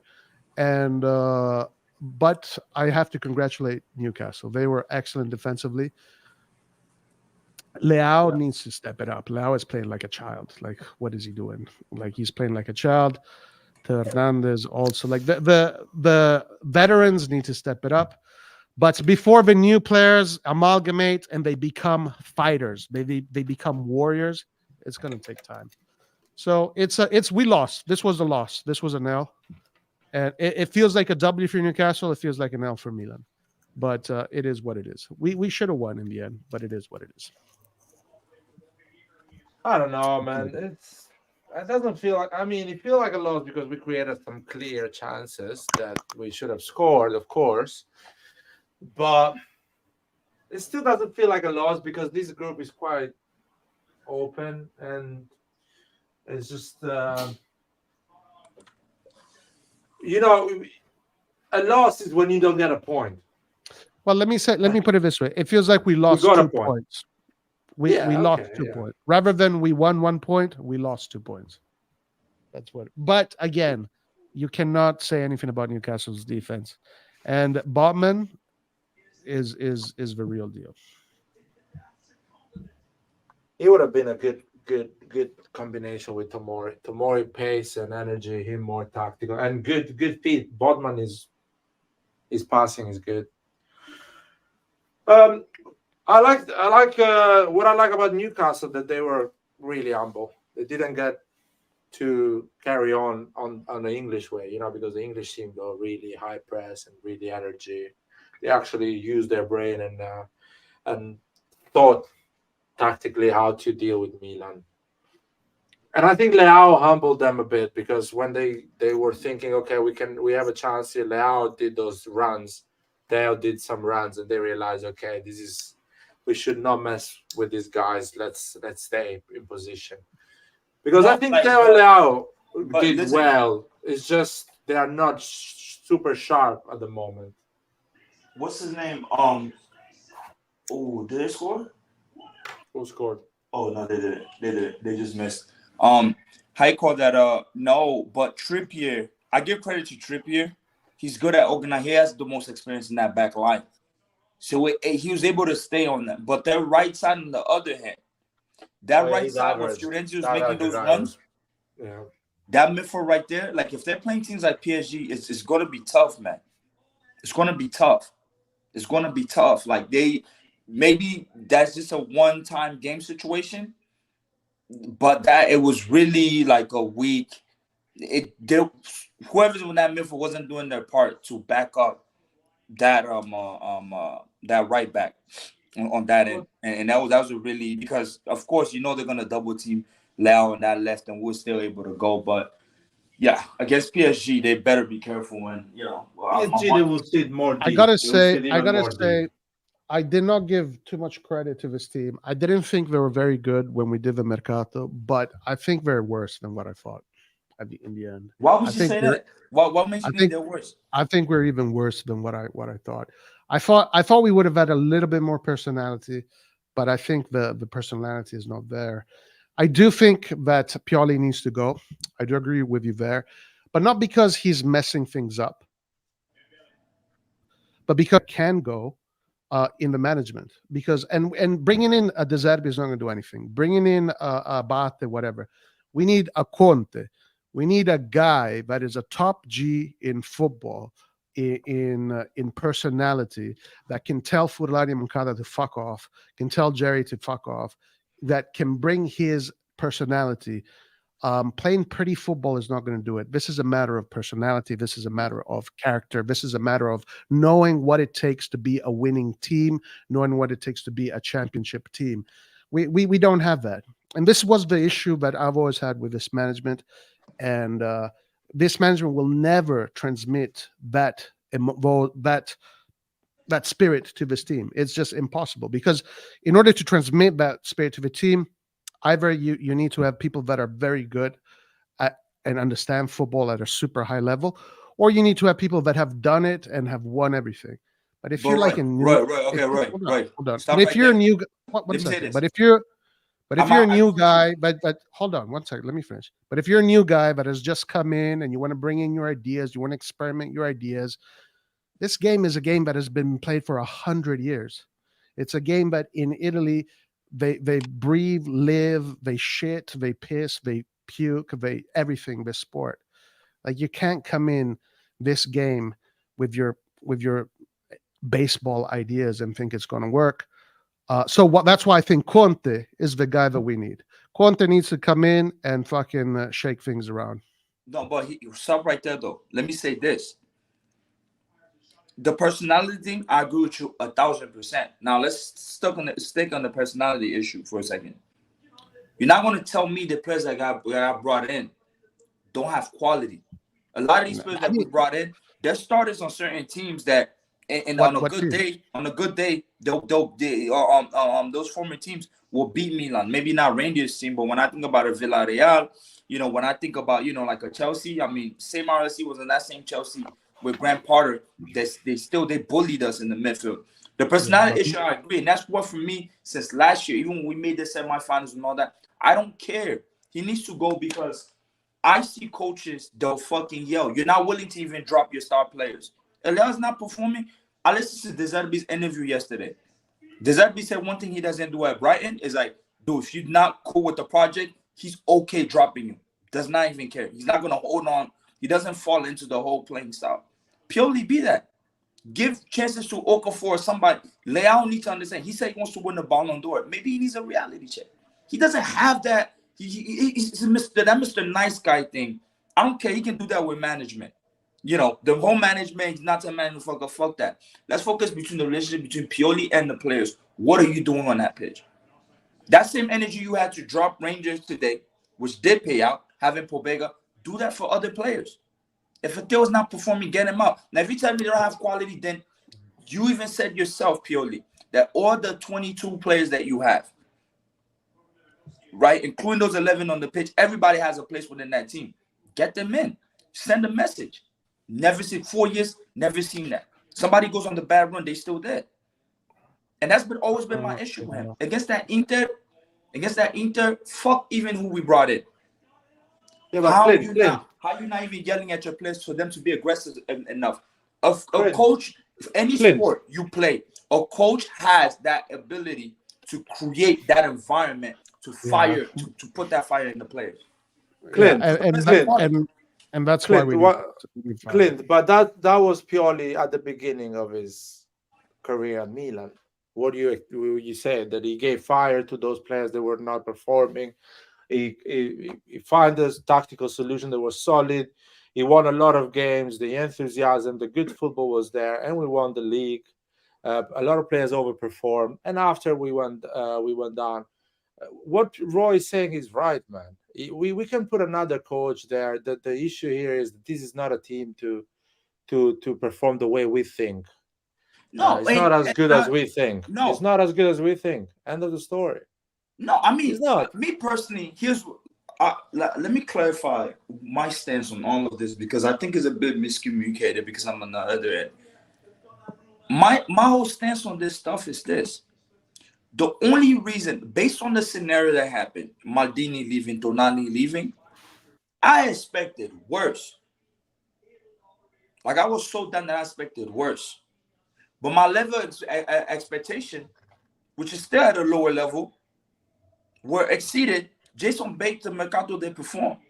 But that doesn't mean that doesn't mean for me that like it's like all of a sudden I'm saying mine and gloomy. No, it's based on a particular situation that happened because we were on the same page. We all came under life and how upset we were. And I'm not, y'all boycotting all this, and I stand on it. For me, Maldini is always going to be my God.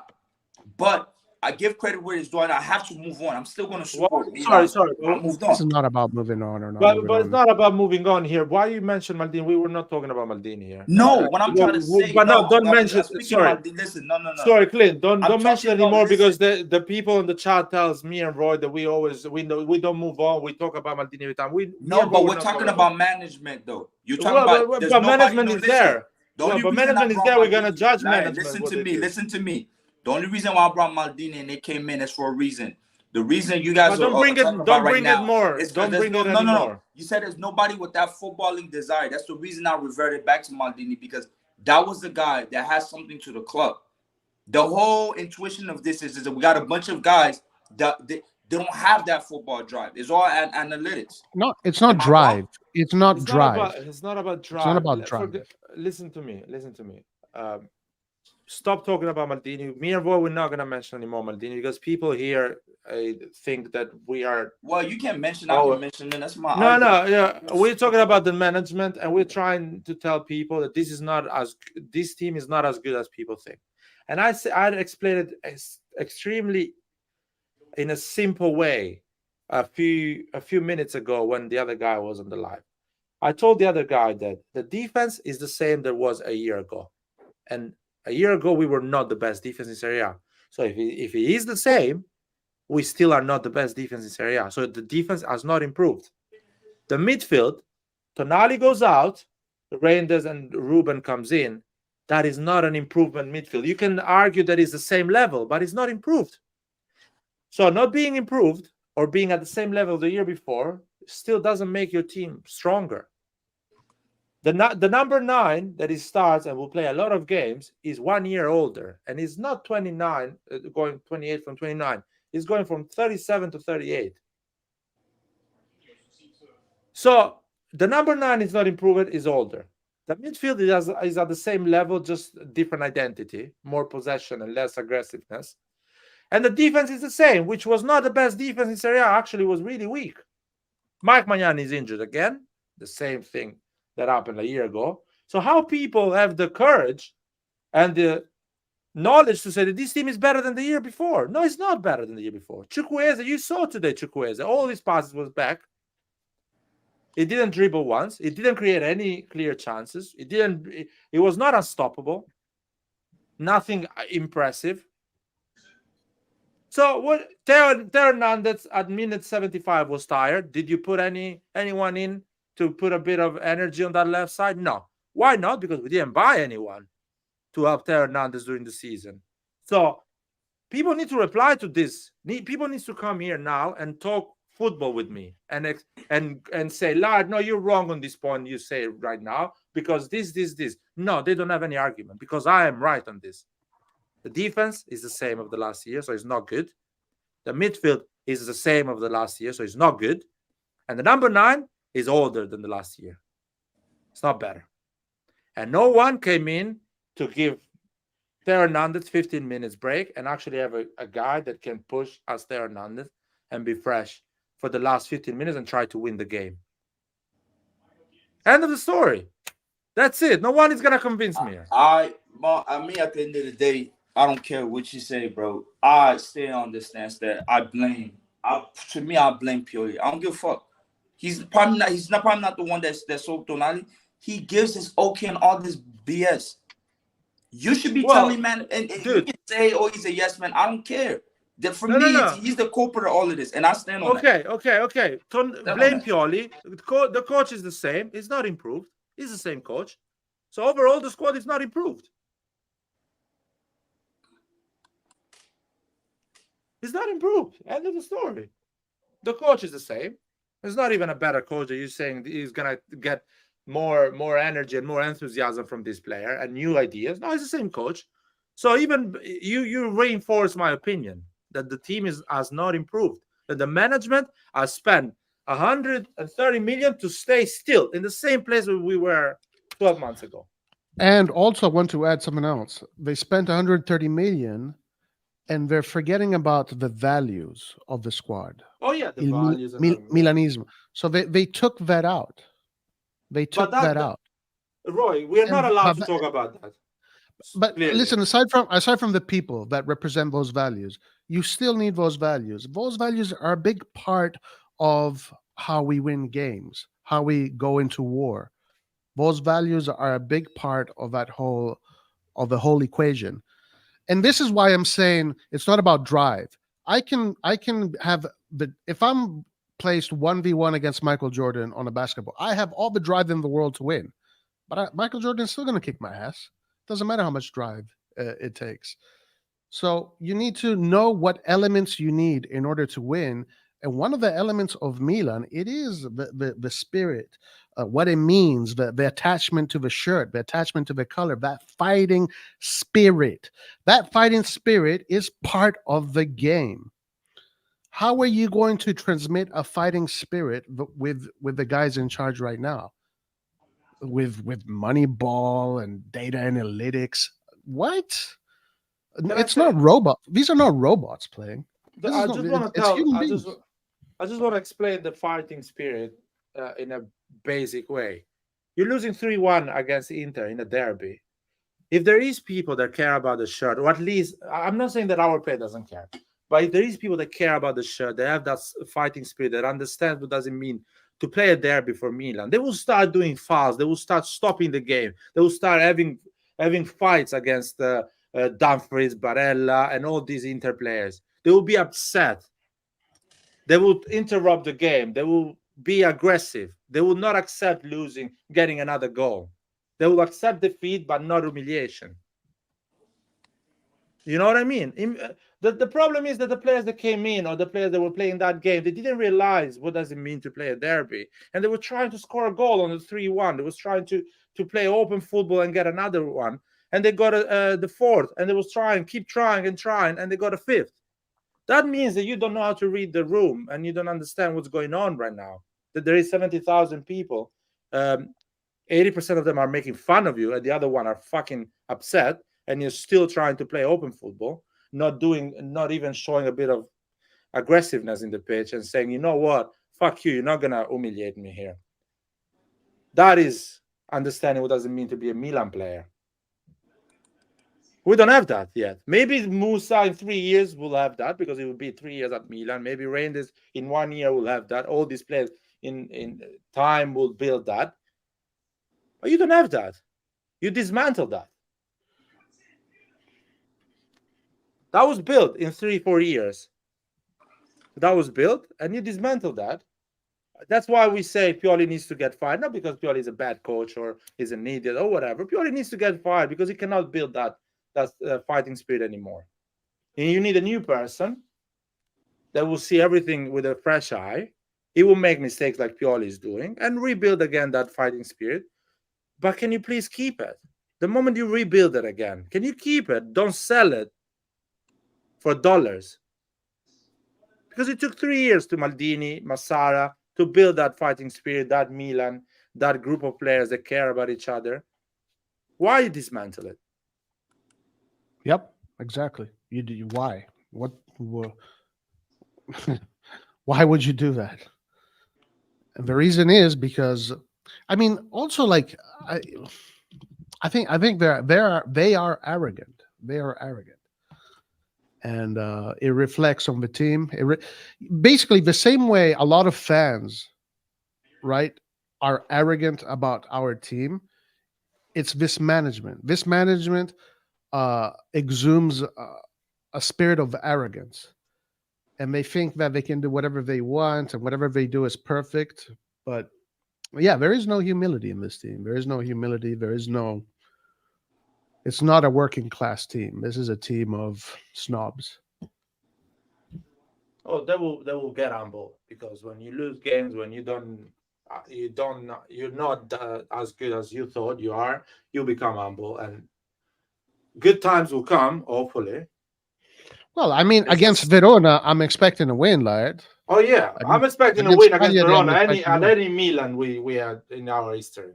Any Milan we had in our history, I'm expecting a win against Verona. Is it gonna happen? I'm not sure about that though. Let's see. Hopefully it happens.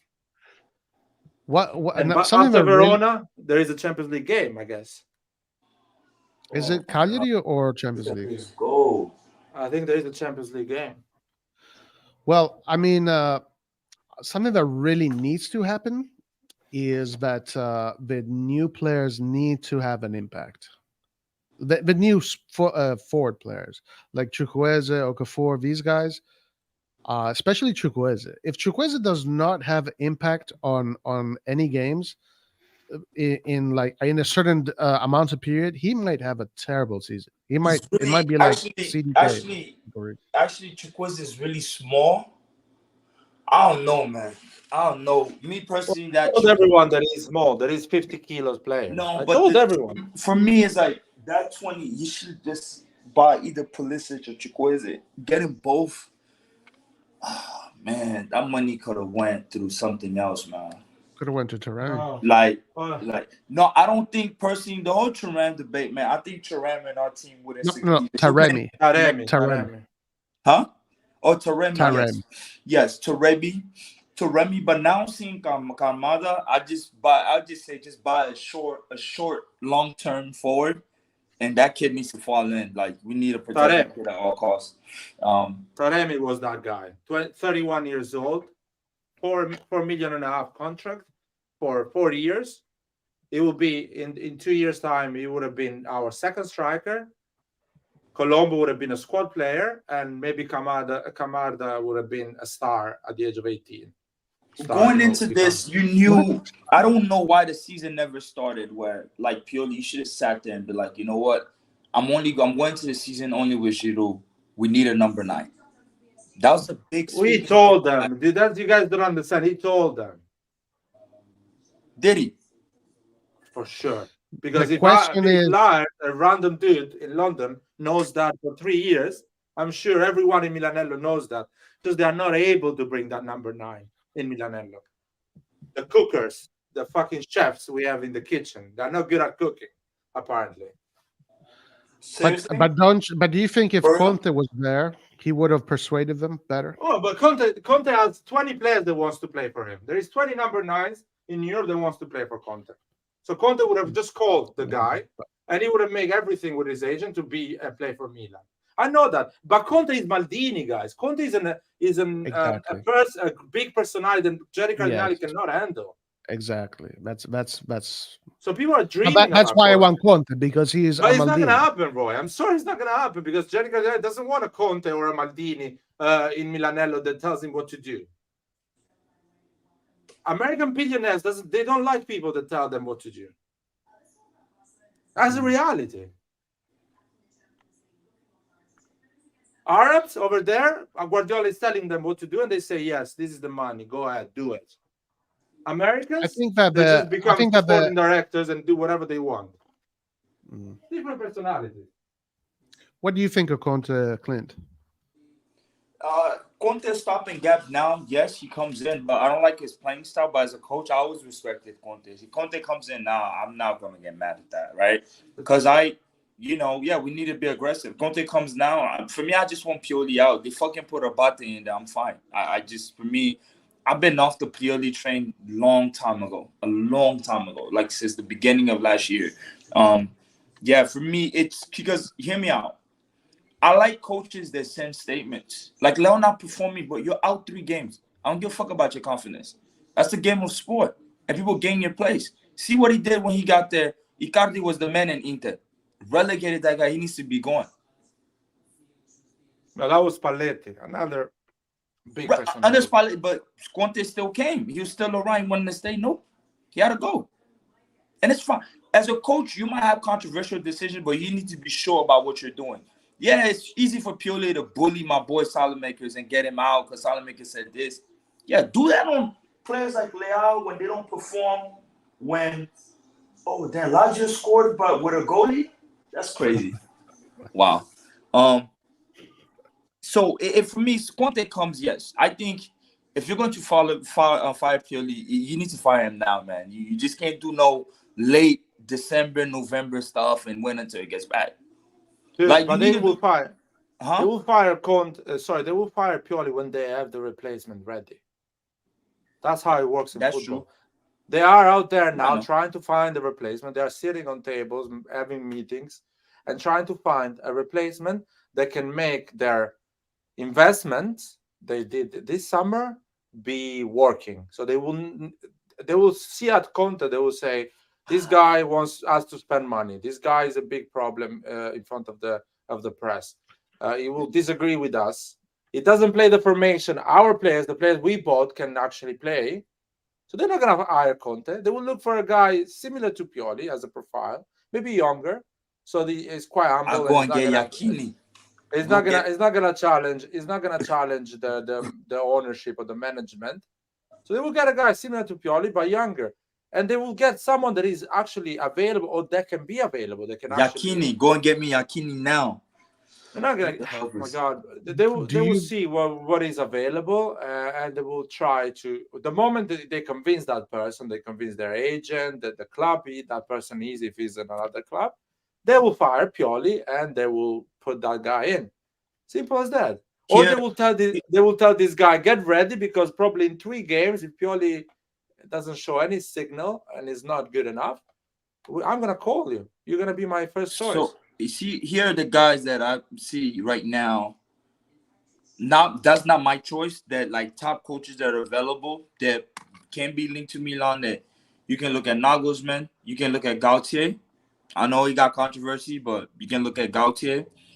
That's the second one. Antonio Conte.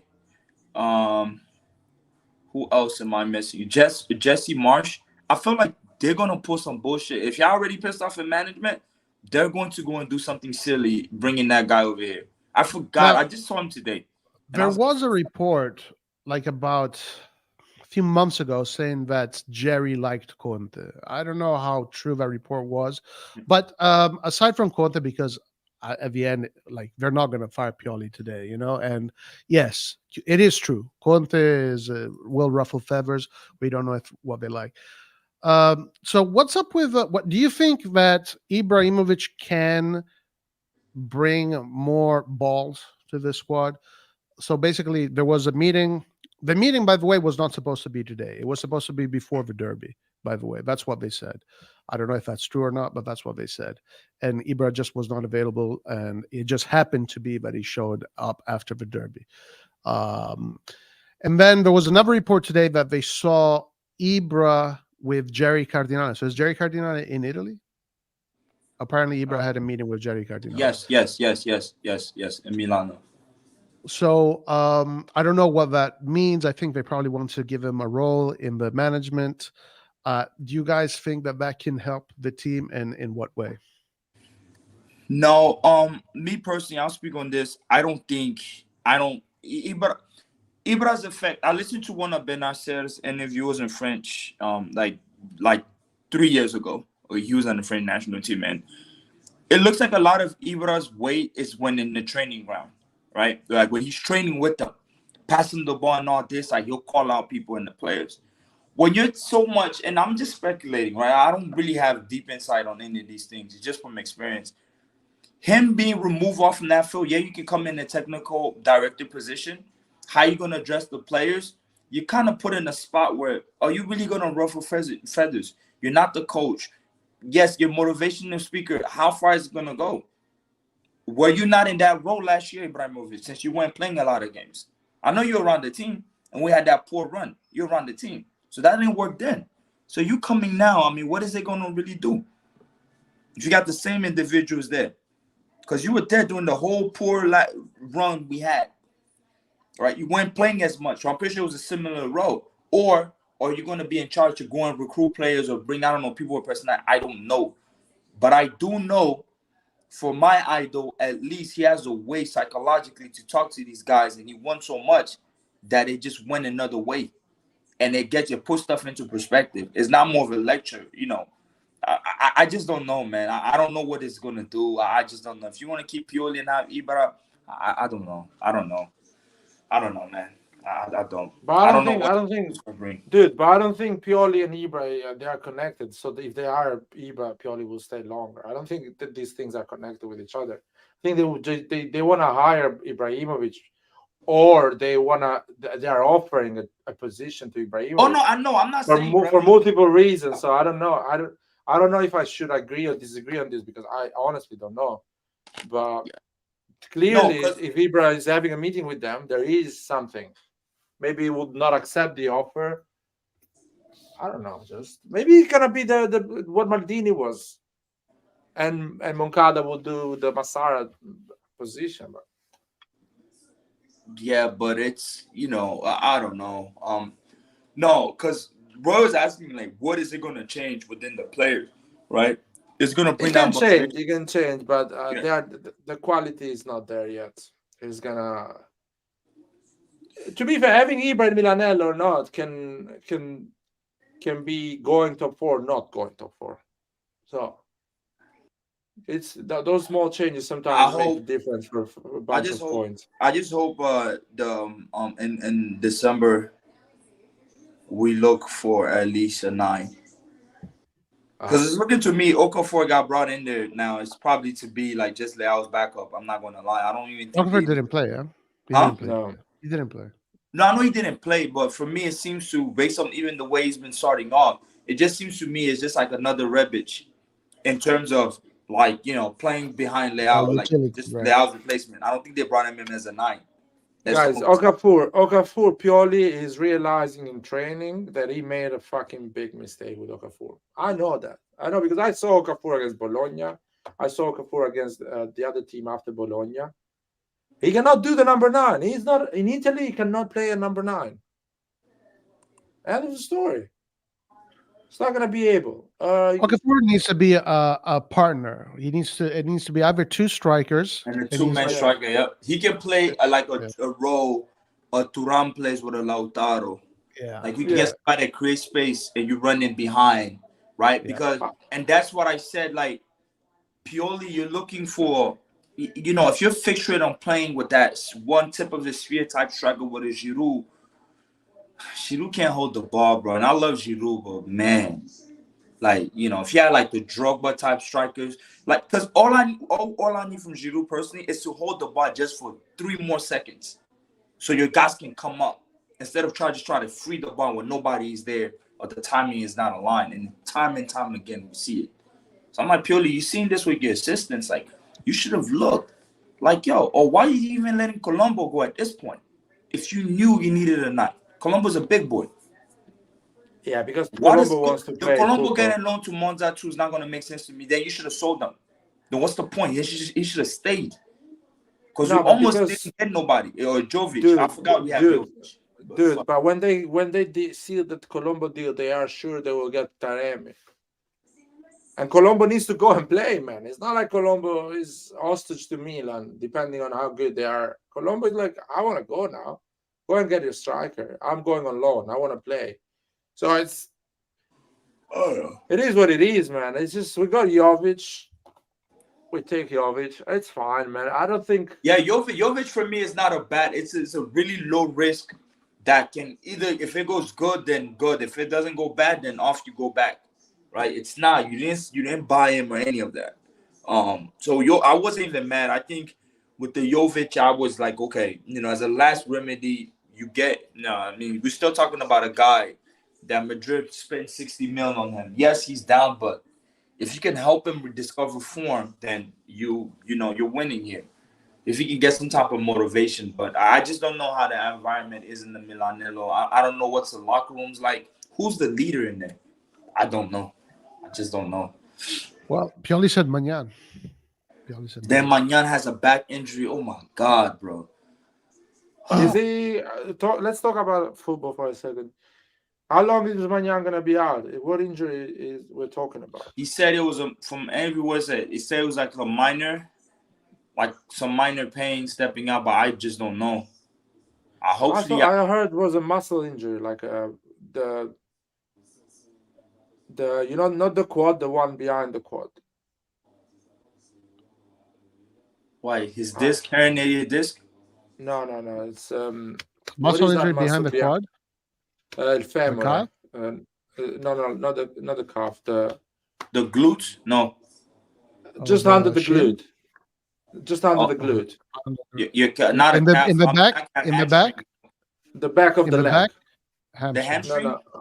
Yeah, the hamstring. Sorry. Oh no! If it's hamstring, we fuck. Hamstring injuries are like what? Like, isn't this shit's like fucking 3 months? No, depends the intensity. It doesn't look like it's a 3 months injury. The hamstring 3 months is a massive pain. You don't walk. Yeah, 3 months it means you tore it. 3 months means you tore it. Yeah. I think it's we're talking about 2 weeks. If it's 2 to 3 weeks, something like that. Yeah, 2 to 3 weeks. If it's just a strain, it's 2 to 3 weeks. Yeah, exactly. But it looks like, I don't quote me, I'm not sure. I heard some comments, some news. But yeah, Mike Magnan injured. Sportiello did well. He made a big save with that shot. That was a big save. That's one W with the Tata going down and him coming in confident. But I mean, then again, Sportiello freaking went all the way to the quarterfinals of that Champions League with that Atalanta team. So yeah, he has that experience being in. He's a good goalkeeper. It's not a problem. But I think with Magnan, so I have a question for y'all.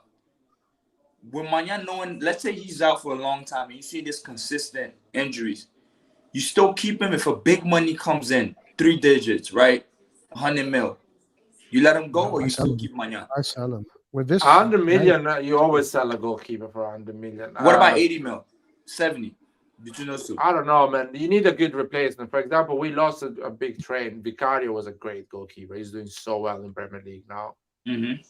Vicario was 20 million goalkeeper, but If I Even get, Inter lost that chance because if I get rid of Tottenham was Magnan, quicker. I go and get Livankovic. Right now he's at Fenerbahce, but I think there's a clause you can still get in the Croatian goalkeeper. He's still young. He played against us last year with Dinamo Zagreb at the World Cup. Really tall, Bunu type goalkeeper, really good. Really good. And you know, those Slavic goalkeepers, they tend to be usually good anyways. If you lose Magnan, you want to low, not go too crazy low profile, you can go and get him. Even you might have a chance to get Kepa. I don't know how you guys feel about him, but he's just on one loan at Madrid.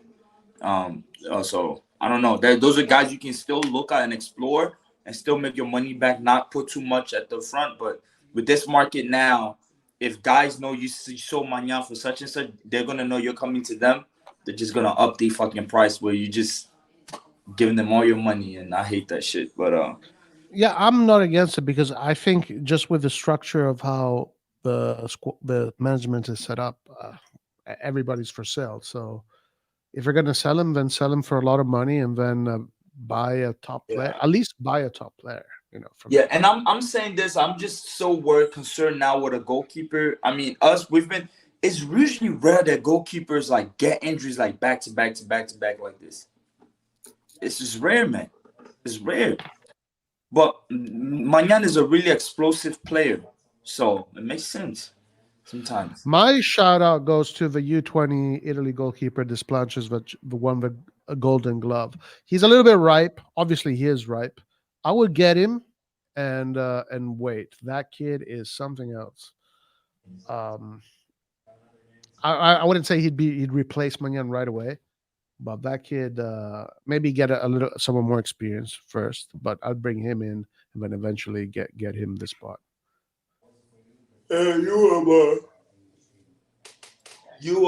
Because this is becoming concerning. I mean, as a goalie, how they're training, especially if these muscles injuries, how the recovery time, you know, or the rotations even done properly, right? So I don't know. I'm wondering how they recover after games. I'm really curious to see, because it's repetitive. It's the similar injuries and all of that. Like I'm skeptical. I just don't know. He might be getting overworked. Huh? He might be getting overworked. I can agree, because even those days when Pioli freaking, he's all happy and saying, "Oh, my players are coming back." He's like, "Oh, I'll give them a day off. They came back to training." Send their ass home. Why the fuck? There's a reason they need a rest. There's a lot of games. And I understand you want to, but that's not the time to overwork. And we're gonna start seeing, it's too early for us to even start losing players, to be honest, man. We're still in September. But anyway, it's 4 games. Sorry. Yeah, 4 games. 4 in Serie A. This was the 5th one, and we lost. I mean, Mike Magnan is not even about the games. That's the guy is just cursed. Because he didn't have these injuries prior, right? This happened with Milan, correct? I haven't seen or heard anybody say that it used to be like this before he joined Milan. I don't know. I gotta ask the Lille fans. I didn't see a lot of Magnan. I know Bayern, but I didn't see a lot of Lille games. Then the only reason I will watch games like even these teams is if I have somebody from my national team playing in there. But yeah, I'm not aware. But RSC, Loftus-Cheek, it looks like he had a hamstring injury.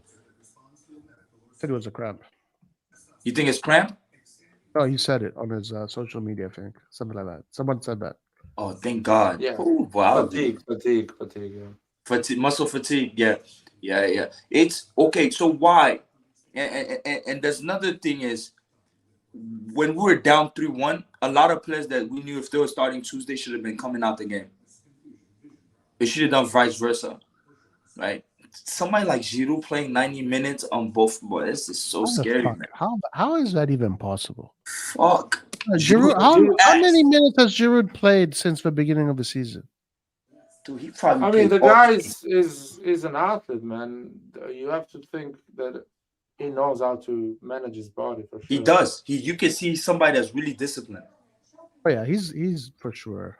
Yeah, no doubt about that. But Giroud is also I started following Giroud's career at Montpellier when I used to watch Ligue 1.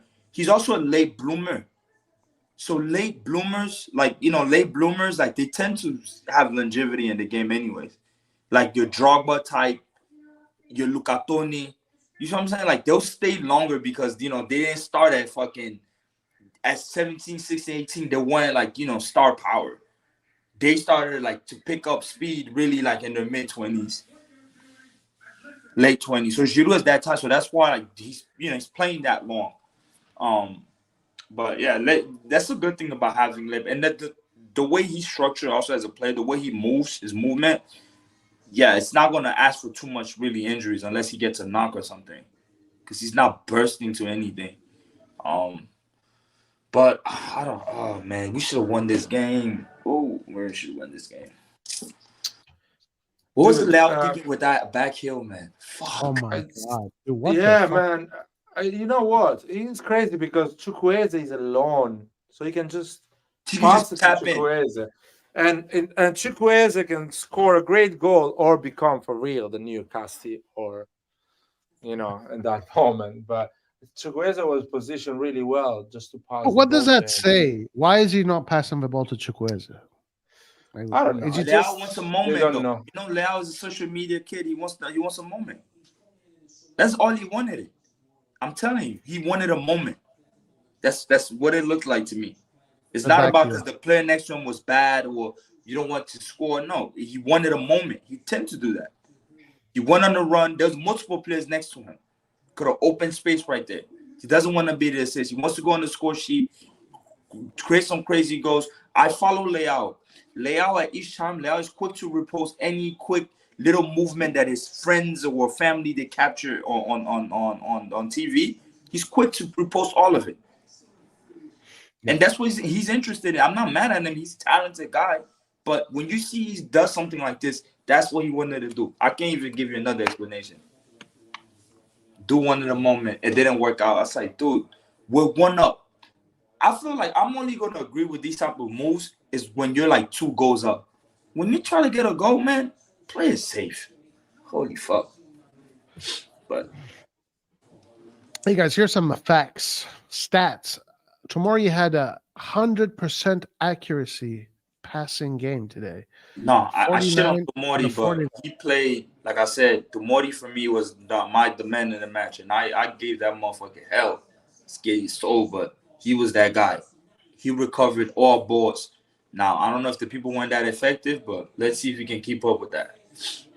Yeah, 2 interceptions, 5 tackles, 2 clearances, 5 ground duels, 1 out of 7. So a very good game. Also, Krunic had a very good game, by the way. 3 out of 4 ground duels, 2 out of 2 aerial duels. He had 1 shot on target. He had 4 out of 6 crosses connect, 4 out of 5 long balls connect. He had 7 key passes. That's how many freaking times we attacked that goal. 91% passing range, 79 touches. He had a very good game. What about Chow? I said Chow did some pretty impressive bursts forward on his passing. Chow had no ground duels won, but he did have 4 out of 8 ground duels won. 3 clearances, 2 block shots. He had an 89% passing rate, 41 out of 46. Long balls, 5 out of 9. And he had 1 shot off target. Maybe that's the one you're thinking about. I don't know. 19. It's Krunic had a good game, but still Krunic is a squad player. People need to realize that. Obviously. Krunic is a good player to have when you get a major injury in midfield or things like that. No, for sure. Is reliable, but it should not be your first choice. And dude, I'm not even upset. I'm tired. I'm tired because I've been so aggressive this summer, man. I've been trying to make my points, and people were laughing and don't listen. But now I'm just tired. I'm just tired because at the end of the day, it's 1 point in Champions League. Still, everything is open. The other two teams. No, are the not group is solid. definitely open, and I saw the Yeah. PSG game against Dortmund. Dortmund doesn't. No, there's nothing really impressive about Dortmund where like they're so above us. Yeah. PSG, on the other hand, oh boy, it's gonna be a long, which I think is gonna be to our advantage because PSG doesn't really play counter. They want to have the ball at their feet, and I think that's gonna help us to break in between their lines. But because Mbappe, what I was seeing the kid doing today, man, Mbappe is gonna keep you back. Yeah, he's gonna kill it if we don't. Damn, Taremi's out here scoring. Fuck. Did he get assists, Taremi, or did he just score? scored. Because he's also an assist machine. You got a goal or two. How many goals did he got? 1 goal, but he usually also gets an assist or 2. Can't believe, man. The guy is scoring for fun in Champions League. So We're giving 1.5 million of salary. Yeah. But what's Jesus, his man, name? this is crazy. What's his name? That was it Vitinha? Yeah. Or Vitinha? No, yeah, Vitinha. Like from PSG, he's good. Huh? That kid is good. Damn, they having Gigio play with his feet now. Ever since he got yelled at. Fucking goof. So let me go through Chukwueze and Leao. Let's see how the wings did. So Chukwueze had 36 touches. He had a 70% passing rate, which for a winger is pretty normal. That's what you want. Yeah. Key passes, he had 1 key pass. Crosses, 1 out of 2 that connected. Long balls, 2 out of 3 that connected. Ground duels, he won 3 out of 9. Aerial duels, he did win 1 out of 1. Because he does jump high too as a short dude, though. If you realize, he does. He jumps. Yeah. I mean, He does. He won. So yeah, 2 out of 1. He won. He 1 successful dribble out of 2. That's a little bit low. Big chances missed 1. The header. Shots off target 1. Shots on target.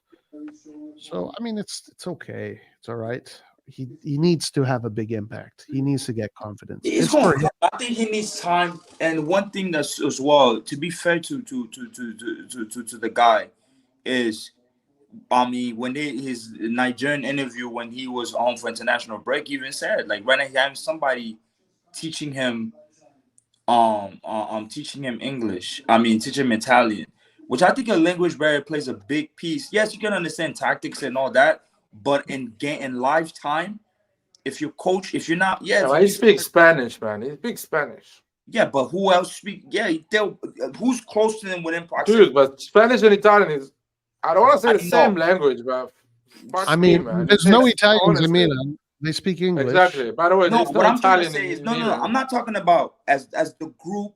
Yes, fine. I'm talking in meantime on the pitch. Coaches, on the pitch.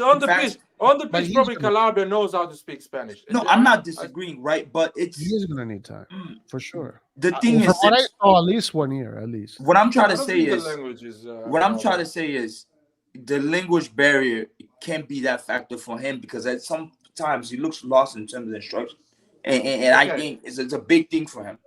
Okay, what if I tell you that there is not such a thing of barrier language? Brahim Diaz came at the age of 19 at Milan, not knowing Italian. And he fucking played football at the end. He was playing from the bench. He was coming in. He was scoring against Juventus. He was scoring in Europa League. He was fucking trying to give an impact. This is an example. And then people are going to be like, here we go, live. Here we go, live again. No, you can't Rebic coming from Germany. You never had that Brahim talk with me. I didn't. No. But I'm talking about the chat. Now we're going to go.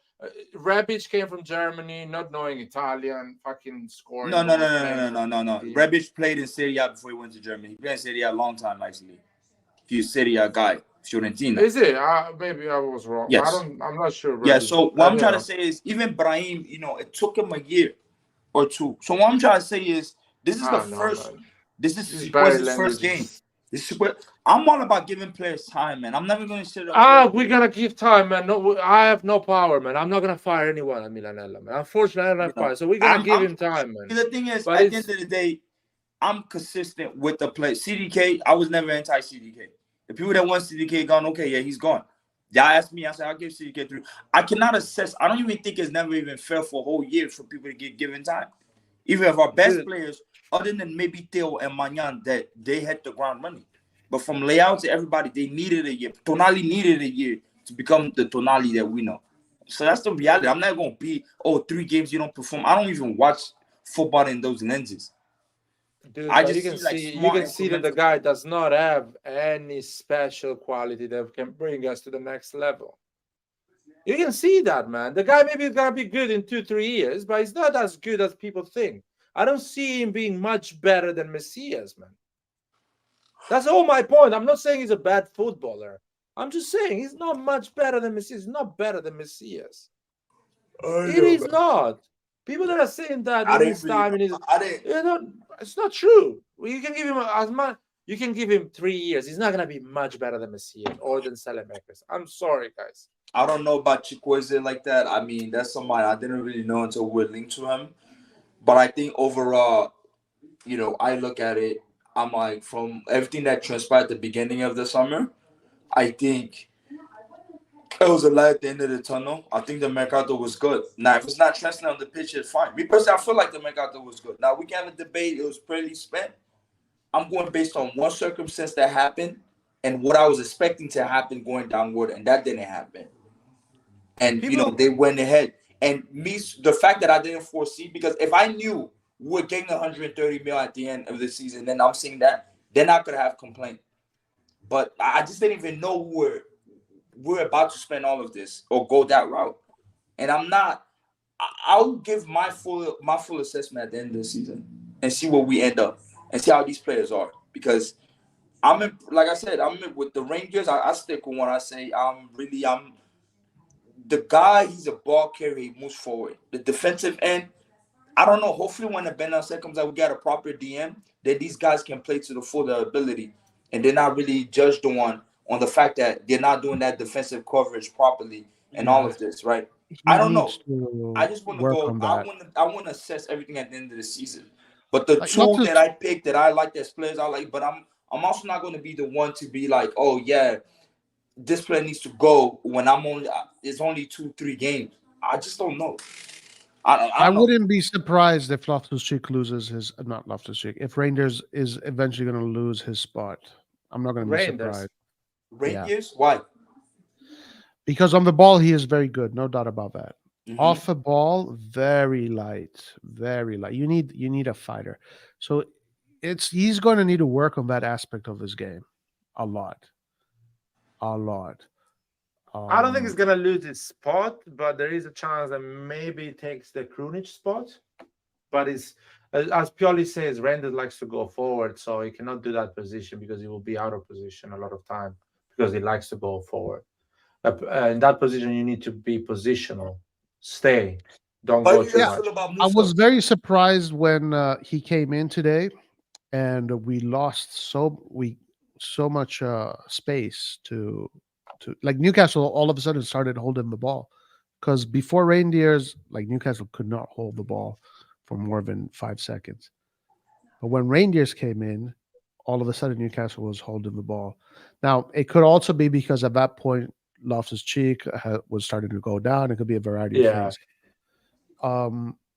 But one of the positive things that I forgot to mention earlier is Musa. Musa did come in. He did look good. He looked he had the good spirit, and he brought in quality. We're talking about a kid at the age of 20 already has over 30 caps for his country. Played over how many games he played in La Liga? He played close. Let me look that up. He played a lot of games for his age. And I think it plays a lot in the age of somebody that's young, because when you're young, you just need to keep playing to get more playing time. And it's good, but at the same time, like, a lot of those caps are against. No offense to Lurk or the guys in chat, but it's like El Salvador. But then again, you see in the World Cup, he plays all games in the World Cup. And we can talk about the group and all that. I mean, look what he did against England. Pure display, 20-year-old. Performs at the highest stage. You still even make it even against the Netherlands, true that the United States lost, still perform. Like, the kid he's an engine, right? And, I've seen people were saying earlier, like, you can probably put him in the 6th role, because I don't like he's not a pure DM. I mean, he's 20. Come on. He's not 26 years old. I think at his age, he can get put in any position. He can put him as left back. He's Yeah, gonna yeah. learn. He can still learn, man. If you can want still Musa learn. to become a DM, he can become Well, a DM. he definitely It brought needs a in, lot of work, but he came in definitely good today. He definitely was maybe the only positive note from the newer players that I saw today. That was like, okay, Florenzi as well did well. Florenzi and Musa did well. yeah, Both of them. Florenzi, we know He did. Florenzi. I don't think nobody can really. The Florenzi haters out there, I don't think I can shit on Florenzi today, man. So who came from the bench? Florenzi, Musa, all of them. Pulisic, Pulisic. and I Reinders. expected better from That's Pulisic. Sportiello. Sportiello, of course. Sportiello had a good game because one save was important. Musa and Florenzi had a great impact in the game. Reinders had a good game, but not again off the ball. Reinders is still not as good as we need to be. And Pulisic, yeah, exactly. I was expecting better. Pulisic. He had basically the same game. Chukwueze As had. Chukwueze. Yep. I swear, like every There was no year. change. Name side note, every year, what's his name becomes good and good. Rodri. Fuck. Oh yeah, Rodri is a good player. He just becomes good and good every year, man. I don't know what the fuck's happening. Shit. Anyway, we'll see. We'll see. Maybe I reckon we go back to a 5-man midfield when shit start hitting the fan and Pioli's just lost for words. 3-5-2. Yeah, 3-5-2. Well, that would be good. I wouldn't mind. I want to see I'll be Romero. I honest. feel like me personally, I feel like Romero's something. Like he's going. I'm sorry, Dude, man. Romero is Romero. I They have told to the play people this in the game. summer. If he doesn't they play, will- Laird, if he doesn't Dude. play, what is he gonna do? No, I'm not gonna do anything because the coach knows more than me. But I'm just telling people at one point of the season, Romero will bench Chukwueze and Pulisic together. Oh, you think? Yeah, one point of the season because I know Pulisic at one point of the season he will get injured. I know that, and I know Chukwueze is not the player that people think, and Romero will have a chance. And when Romero will have a chance, you will see the impact the guy will give in the pitch. No, and I Pioli think will Romero. be, and Pioli will be like, you know what? Screw Chukwueze and Pulisic. Romero is starting. Romero, giving that the point. goal that he scored in front of 100,000 Dude, people. yes, Fuck me. against Real Personality. Madrid. The fight, the spirit fight he has, man. He's a proper South American. But He moved Argentinians really young- well on the pitch. He moved Argentinians really well. young, they're Yeah. mature. He knows how to do the high press. The reason people don't see it because they don't have the eye to understand. But Romero knows how to do the high press. He Now knows I have it. a question. What's that deal with? I saw Adley on the bench and I was sad, man. I'm like, what the Why, fuck? man? He's a millionaire. You said about Adley. He's a millionaire. And he plays for Milan. I wish I was not that sad, man. He doesn't play for Milan actually. I mean, whatever. He has He a sits on chance. the. You can change Pioli's mind. Good. What about Pioli? Listen, Pioli will get fired, and another coach will come in, and let's see if that I'm coach already. is Yeah, started. I think he's gonna get fired. I think he's gonna get fired.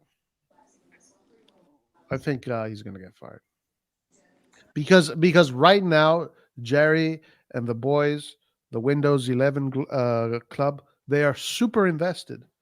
They did this monumental effort this summer, The stakeholders is gonna ask Pioli to go. Them and they stakeholders want gonna be results. getting his phone up. And when the results won't come, Pioli is gonna go out, and then the next guy. Let's see who the next guy is. I don't know. But concretely speaking, who's the next guy that comes in, right? I don't know. Agendas aside or which, like, who can y'all see that we're not thinking about that can come in, like realistically speaking, that can replace Pioli and still have an impact? Pirlo. Clint, no. Pirlo? No. Pirlo will never accept the job, man. Pirlo is the friend of Maldini. He will never accept the job. Honestly. I know these things, man. I know. No, it's not gonna I don't think Pioli will go. Dude, have you heard how the Bobo TV speaks about Milan after Maldini got fired? Who Bobo TV? I don't stay in Italian like that, so I can't even watch it. If it was No. Have you heard how skeptical they are with the ownership of Milan now? I like Bobo. Everyone in Italy is looking at Jerry Cardinale a bit funny. Of course, the Milan world, the people that work for Milan, they will be always super positive. The Suma and all guys, the media, they will be like Martino and all the other boys. They will be super positive and on the Jerry side. But the Sky Sport, all these guys, they are skeptical with Milan. Of course, yeah, of course, because they haven't done it. They have to prove who they are. They have to prove it. I love Bobo, bro. Bobo has so much good takes, man. I like the way he explains, he breaks down things. He used to be on the locker room on BNTV. Yeah, it was so good, man. You know, seeing him, Ruud Gullit, like when they come on to Italy, like the way that's somebody that they should have won, man. Paramount Plus, they didn't stop playing and get Bobo, cut him a check, have him there. He's making lots of money with his own business right now. Yeah, they'll still pay him for money for free. Come to New York for free on the weekend, or even do the fucking Zoom call. Shit, I'd rather hear your takes, man. Listen, Paramount should have a studio in Italy. They should run the Serie A studio in Italy. That's a great point. That's a great point. Because the studio that runs the Premier League one, they're in England, man. They're not in the United States. That's a great point. No, this one is in UK, but then the main one, like Marco and them motherfuckers, then in Connecticut. Well, but that should be in Italy. That's what I'm saying. But the Paramount Plus headquarters, though, is also in Manhattan. Like I've seen it when I go to but the studio should be run in Italy. All the interviews for the Serie A, they're talking about the Champions League of Italian teams. I should be in Italy. But I mean, I guess since it's you're right. I mean, whatever deal they can broker with them, because since it's an American company, you have it there. I mean, they'll figure that out. They get paid for that. But you're right. I won't disagree with that, right? You have in Italy, English speaking folks. Yeah, exactly. Time zone in Europe. Prepare the night, the analysis, interviews. Be there on the interview when Pioli talks before the game. Things like that. But does De Zerbi somebody's saying De Zerbi has a clause?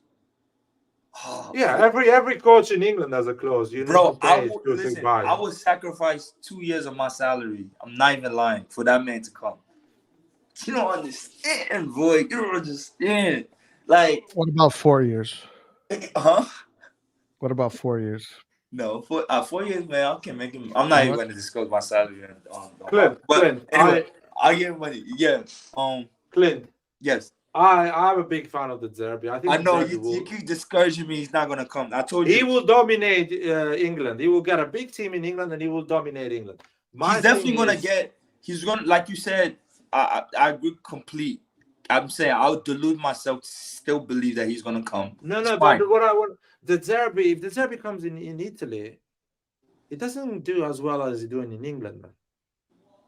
Because in Italy he will get found out. Of course, he's gonna have a beautiful football, but coaches will find him out, man. He's not gonna win easily and have that success that he's having in England.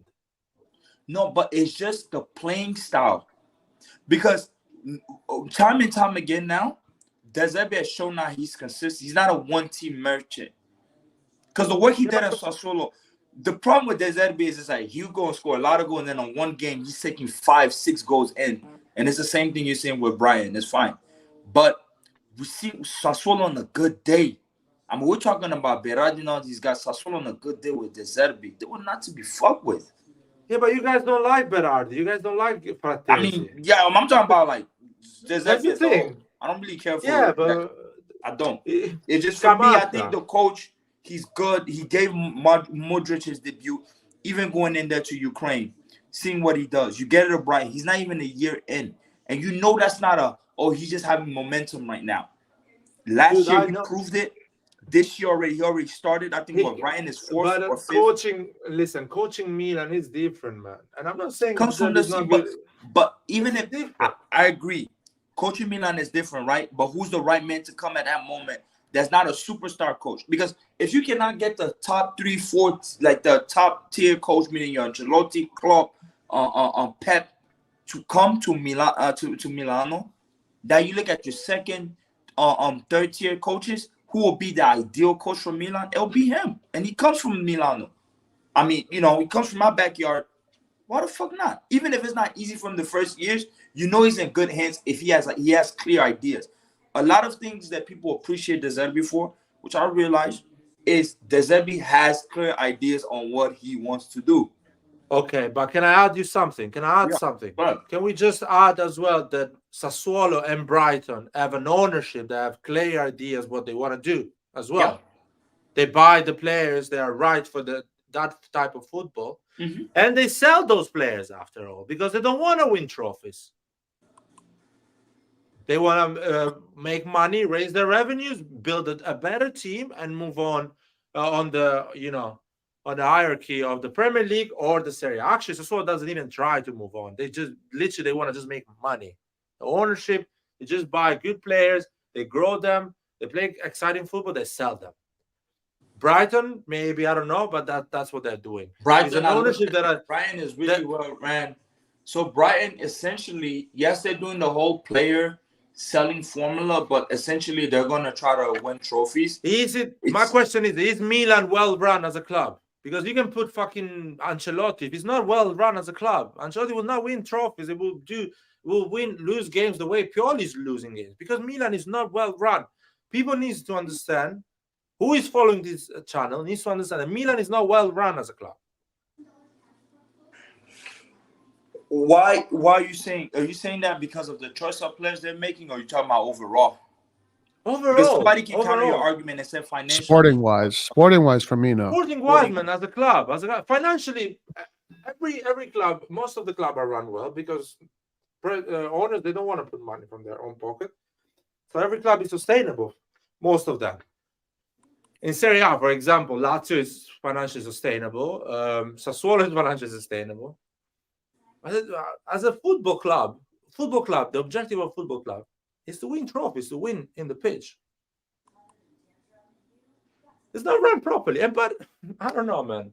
The moment we don't finish top 4, the money goes away. Yeah, but it even says, I'm not even going to mention because somebody called me out, I think Gray is on this chat.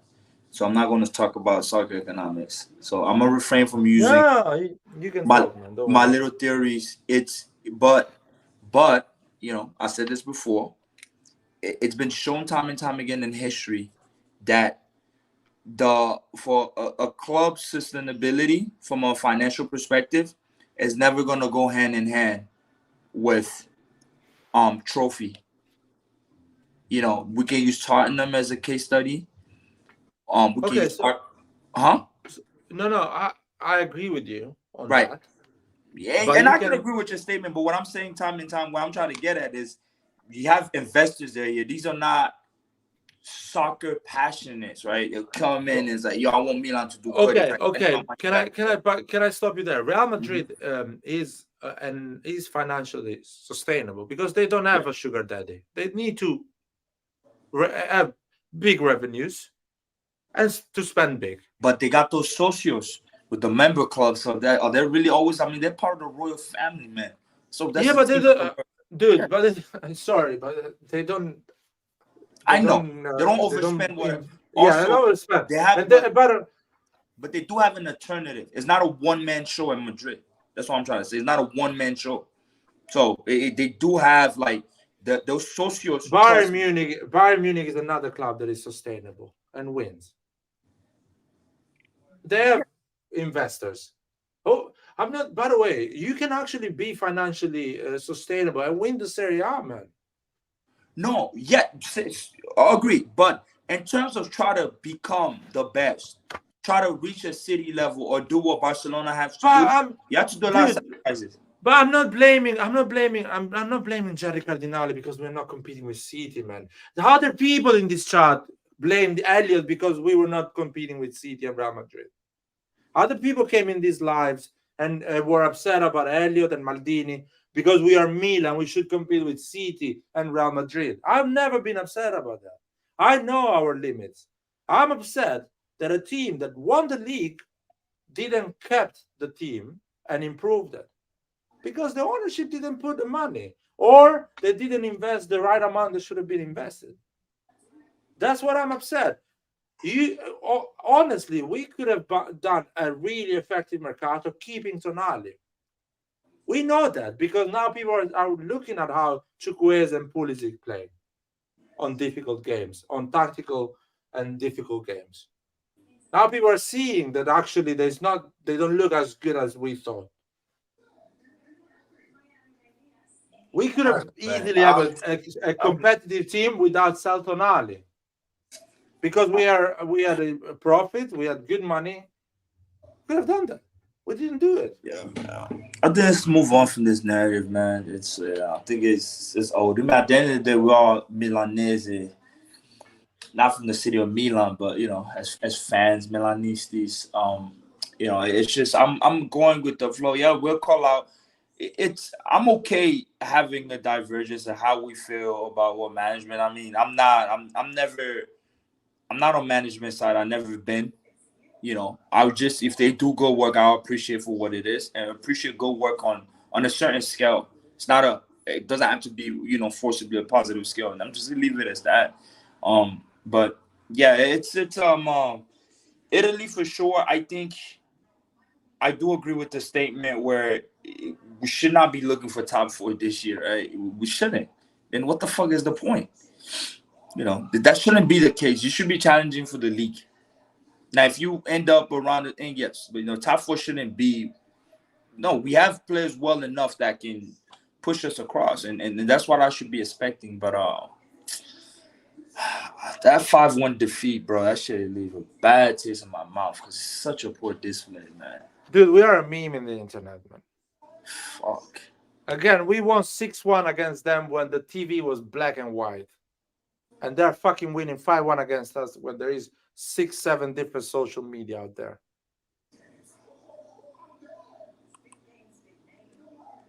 Do you understand? How painful is that? What is it? We're trying. Listen, I'm expecting to beat Verona. Okay, like, can we beat Verona? I mean, did Verona win their game Monday? Let me see. They were playing Monday because Verona won their first 2 games. Verona is a tough team. I think we're gonna win. I mean, come on. We don't beat Verona. That is a crisis. Yeah, a team I'm impressed with, and people were like, "Oh, they had them getting relegated," and I'm like, "Don't talk too fast. It's Frosinone." I'm telling you, bro. What Frosinone? I have them relegated. I have Frosinone up. I might be wrong about that. To what they did to Sassuolo, man. Sassuolo too, bro. They turned into a meme. Like, fuck's sake. But Sassuolo Sassuolo just needs to. If Sassuolo finishes the season here, for them it's like winning the Scudetto. Like, it's a club that has no purpose. As long as they finish, Sassuolo should have been what Monza is doing. I mean, they were at one point, but like Atalanta, like Sassuolo should have been in Europe back to back. They should be like Atalanta. You know, I mean, even Atalanta is like, I don't know what's going on. Like, each year, boy will buy all the random forwards ever, but he doesn't. You still got Toloi that's starting, all these guys. Like, Gasperini, come on, man. Let's see. So Verona tied against Bologna, lost against Sassuolo. Okay. Beat Roma, beat Empoli, and that was a friendly. So they are 2 wins, 1 loss, 1 tie. Not bad. Yeah, down 7, and we're playing at Verona. No, we're playing home. It's a home game. It has to be. Unless I'm tripping. I think so, yeah, because we played away. Bonazzoli, wow. We still have Bonazzoli. Didn't Bonazzoli get accused of rape or something?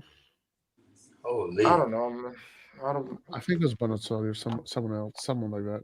Empoli definitely getting relegated. That's sad. They're going. Salernitana too, I reckon they're gonna get relegated. I told you, man. I put Salernitana, Empoli relegated. I think I put Cagliari as well, if I'm not wrong. Cagliari is gonna be hard. I don't know. They might find form. You bring in a Ranieri back or Iachini, or what's his name? What's the Davide Nicola?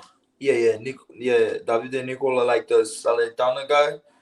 You bring them early, you can get points back. Be back in 1 minute. But I reckon I want Monza to do good so bad. I don't know. I like them. I like them. They're ambitious. It seems like. I think they will do good. Yeah, Why not? it's yeah, it's. I still believe that. I still believe that. I want to get my level 2 badge. But you know how to earn that, buddy. I don't know. Like I said, if I'll give you a 5 out of 5 if your dear Romans win the league. Wait. I get level 5. If Roma wins the league, I get a level 5. I said that. Oh, okay. So I'll come and I'll apologize here and I'll be like, yep, Roma won it. Okay, in all fairness, if Roma fights for the league, I'm happy with my assessment.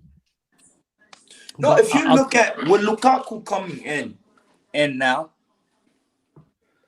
if Lukaku and Dybala can put a good string of games, like a 10, like let's say a 10 or 11 game like run in the league from day 1 to day 11, for instance, they'll definitely end up in the top 3, top 4. But I know Dybala's not going to stay healthy, and knowing Mourinho, these guys are going to be fighting in the Europa League. He's not going to care about the league because he just doesn't have the guys.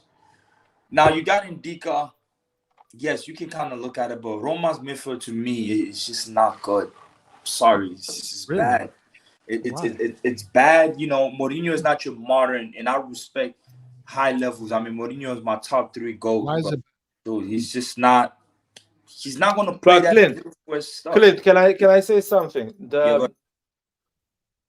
Unless I'm wrong, but if Roma plays with 3 defenders and wing backs, their midfield doesn't need to be good; it needs to be solid, because their game will be based on wing backs like Spinazzola and others to push on wide, and creativity like Pellegrini, Lukaku, Dybala, and other players to unlock games with set pieces, counter attacks. right. And so their midfield, Pellegrini is quite good in my opinion as a midfielder, especially on creating chances. Yeah, Pellegrini, I'm not refuting that. The other two, or whoever is in the squad, they are not amazing, but they just need to be solid at the end. They need to run a lot, fight a lot. The problem with Roma is this: they play some quote unquote some type of counter attack football. Their work off the ball is really poor, man. They're not as aggressive. Roma gets dominated like it's nothing. That's the reality. When they play like the 6 teams, maybe let's see. My question is this: you have Sanchez, right? Renato Sanchez. Is he made out of glass? Yes. But does he have super quality? Yes. He's made out of Paredes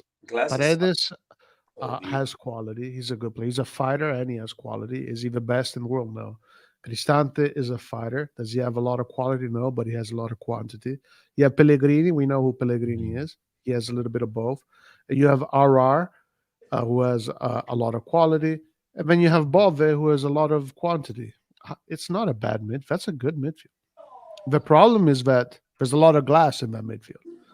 Yeah. And that could be a big problem. But do you still glass statement, Roy? You still saying your statement that we have the 9th best midfield in the league? So you still put Roma's midfield above ours? Oh, for sure, by miles. Holy, by miles.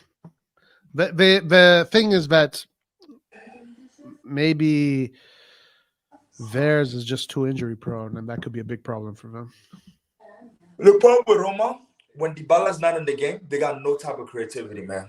It's so sad, though. And you think Pellegrini has that, but Pellegrini is just a dead ball specialist, damn near merchant.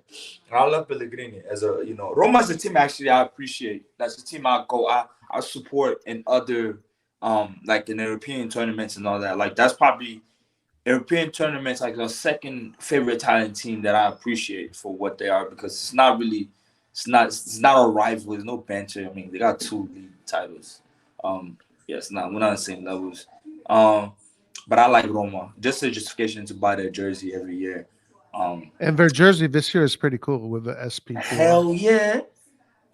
Paredes is really average, man. That dude is a mid. I see why he got chased out of Juve. And Yeah, I'm not saying he's anything special, but he's not bad either. He Like he's a World Cup winner. Like he's a Yeah, starter in a good World for Cup that, winning right? team.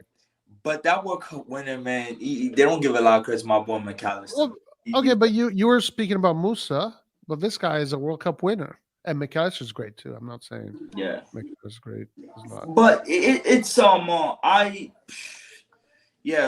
they just gotta pray to get any type of traction going. They just gotta pray Dybala stays healthy, man. Because the Dybala Lukaku combo is lethal, and I think we just saw what happened to Empoli. It is. Because they are so complementary with each other. Exactly. It's a bit like Lukaku Lautaro. It's a bit like Lukaku Lautaro. Yeah.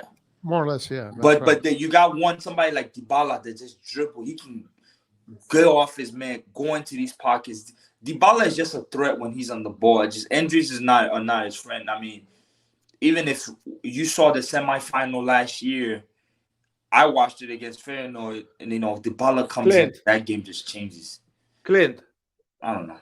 Luca Romero reminds me a lot of young Dybala when Dybala was 18, 19 years old playing for Palermo. I remember. He reminds me, Luca Romero, the way he runs his body type, the way he attacks the space and tries to, that aggressiveness at the age of 18 reminds me a lot of Dybala when he was 18. People sleep a lot on Dybala was a pure goal scorer, even at the age of 18. That goal he scored at the Rose Bowl, people really thinking like, it's not like, oh, I'm just gonna shoot. It's with intention. The kid practiced that. For me, just seeing the way he scored that in that fashion and the way he was going for the ball, I'm like, this kid needs to start. But how is Pioli gonna now slow down his momentum? Because even Pioli came on before the league started. He said he's having a thing where he's having. But Clint, these are the things that makes me really upset about you, man. What? Pioli is gonna slow down his momentum. Pioli has Pulisic 20 million and Chukwueze 25. No chance Pioli will make a decision. I know, but that's what I'm trying to say though. You didn't let me finish. This is what I'm trying to say. I'm saying that I'm upset. I'm upset Pioli's gonna slow down his momentum because when Pioli comes out and says like now he didn't even know Luca Romero, so he comes in and admits like Luca Romero had this quality. And he's like, damn, I don't know who to play now. He's creating like a freaking I'm trying to say the word in French. In French, we say embarras de choix, meaning like I have like an issue of choices where I can't really, I don't know who to pick. Yeah, so he's creating that type of atmosphere. So I'm like, yo, there's some good things. But the problem is that I think Luca Romero was a signing made in January because it was a free agent, so everything was agreed. In a period when before other teams were getting in, so it feels like all our free agents, even Kamada, who were almost close to sign, was decided in January by Maldini, and when Maldini got fired, things a bit changed, and Luca Romero was already done, and he had the profile of what Jerry Cardinale or the club wants anyway, because he's young. So you can resell him. He has a value, and they probably thought, okay, let's go ahead, and we can always send him on loan. So that's my whole point here. And he actually looked really good in preseason. And Pioli's like, no, we're not sending him on loan because this guy can be useful during the season for us. So I think Luca Romero will bench Pulisic and Chukwueze at one point of the season. It just needs one of them to get injured. I already know Pulisic is not going to play a full. For me, my ideal thing is Pioli stays, man. Benacer comes back. You have Benacer fully fit. Let's say by February, fully fit. Hopefully, Algeria gets, they're gone in the first round of the AFCON. You have Benacer by February, the second half of the year. Go back to your double pivot. Then you move somebody like Pulisic central. Then you have Chukwueze and Romero share the wings. And then that behind the striker, you can even put Ryan Deers there. Like, get something in motion where, like, I just feel, me personally, I feel like Pioli's going to go back to a double pivot. I don't know why, but just because it's each time the thing about Milan, I realize here's the current thing. We fix one issue, then there's another issue now that comes up, right? Kessie was there. We're not speaking about no DM issues or any of that bullshit. We're like, oh, we need to fix right wing. We need to fix this. Or we need a new defender. You get a new defender, or you get a new goalkeeper. Then they're here. Somebody get injured. We need to fix over there. And now we go back to a forward issue where DM wasn't really the issue. Now we got a DM problem, and it's, I don't know. Clint, Pulisic, you will see Pulisic play as a number 10, and he will play like shit as a number 10.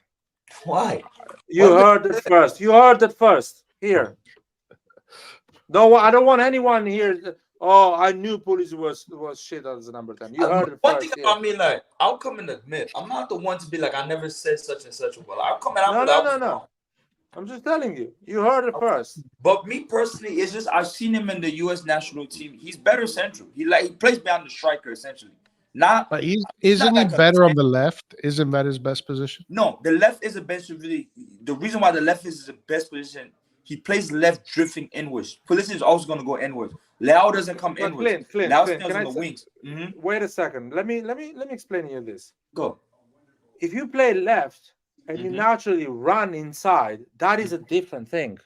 That means on the right, who is marking you? You're leaving a position to go in the center, so that is easier to play in the center if you're coming from the left or the right, like Brahim Diaz did in one part of the season. Brahim Diaz was playing on the right as a right wing, and he was coming in the middle, and he was more effective. And but what you're trying to say is what I'm trying to say. No. If you ask Pulisic to start on the center because somebody else is on the right and Leao is on the left, Pulisic will be in a cage with other midfielders, opponent midfielders, and will do nothing. You will see that. If Pulisic comes from the right and naturally run in the middle, create damage in the middle, that is another thing because he's coming from the right. So who is marking him has to stay on the right, and who is in the middle has to wait for Pulisic to come in. So he's a tricky straight for the opposition. But him starting in the middle, he will do nothing. You will see that. If we play with a double pivot and Pulisic as a number 10, he will not be effective. I just say on big games. That's what I'm saying. Because even at Chelsea, like in some instances, he was playing on the left, but him playing behind the striker, essentially, that's what I'm trying to get at. Pulisic playing behind the striker instead of being all the way far on the wing, essentially, is also one of his, like you're able to get a lot out of him in that. And the United States national team, like he does play that central up really close to the striker. I don't think it's the guy. He doesn't have the physique. Yeah, I agree. He doesn't have the physique to be isolated. Akan just playing that mid. I mean, you're gonna be sandwiching with big bodies. Yeah, you're not that big of a guy. But playing behind that striker instead of being on the wing, when you have that DM where there's somebody behind you, yeah, it'll work. I want to add this. With Pobega today, that we didn't have against Inter is, and that's been a problem for Milan, is like he's able to get the second ball. So I didn't even know Pobega should have not came out, to be honest. I think he should have stayed in the game. They should have figured something else out. But then you have Pobega on, you sacrificing why do you hope Afcon gets canceled? They're trying to get our attention. That's it. They're upset because we're ignoring the chat. So, and they got your attention, Clint. So because but no, because that Afcon talk, that does get my attention. It's in the Ivory Coast. So this year, I'm really passionate about it. Come on, man. Let's not do that. Dude, Pulisic, listen, I'm hearing everything, man. I spent the entire season hearing people that we should not play with a double pivot anymore. We should play with 3 midfield. And now people are actually liking the double pivot and wants the number 10 again. I don't think Pulisic will be good at the number 10, guys. You will see that. That's fine. And you will blame Pioli and his tactics. But if you cannot play good on the wing, Pioli is a scapegoat. Like, so, dude, it's not.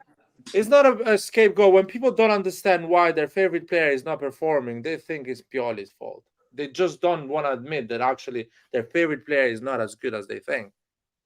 They just say, "Oh, it's Pioli." My favorite player was Salad. What happened? If you are, listen to me, if you are fast and technical, you will play better on the wing than in the middle. If you play great in the middle, you will play even better on the wing because you have more space and you're marked less. So if Pulisic is shit on the right wing or is not performing, he will do even worse in the middle, because the middle is a cage. You have half second to make a decision. You already need to know where to put that ball. But anyway, you need to dribble. You need to dribble a player with the position of your body, not with the trick. You need to position your body right, so when the ball comes, you dribble the player.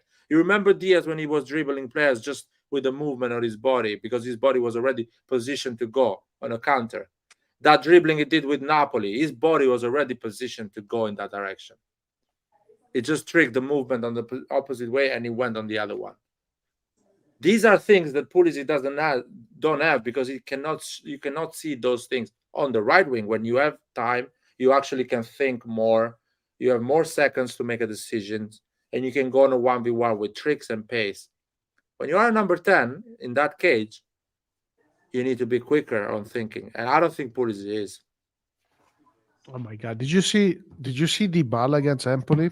You think Pulisic can do any of that stuff? No chance. Dybala, bro. Dybala is like a nut. Dybala is injuries aside, Dybala is like a world class, like the top tier player of the pyramid, man. Take the injuries aside. Like Dybala is not to be compared to, that's just the reality. There's certain things I think.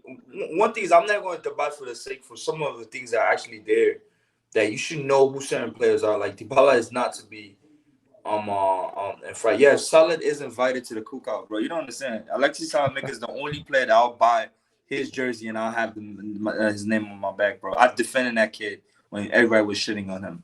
I love Alexis. You don't understand. That kid has heart. My ideal right wing was Madueke. I can't even say his name right. I've seen him live, man. It's nothing special, I'll be honest.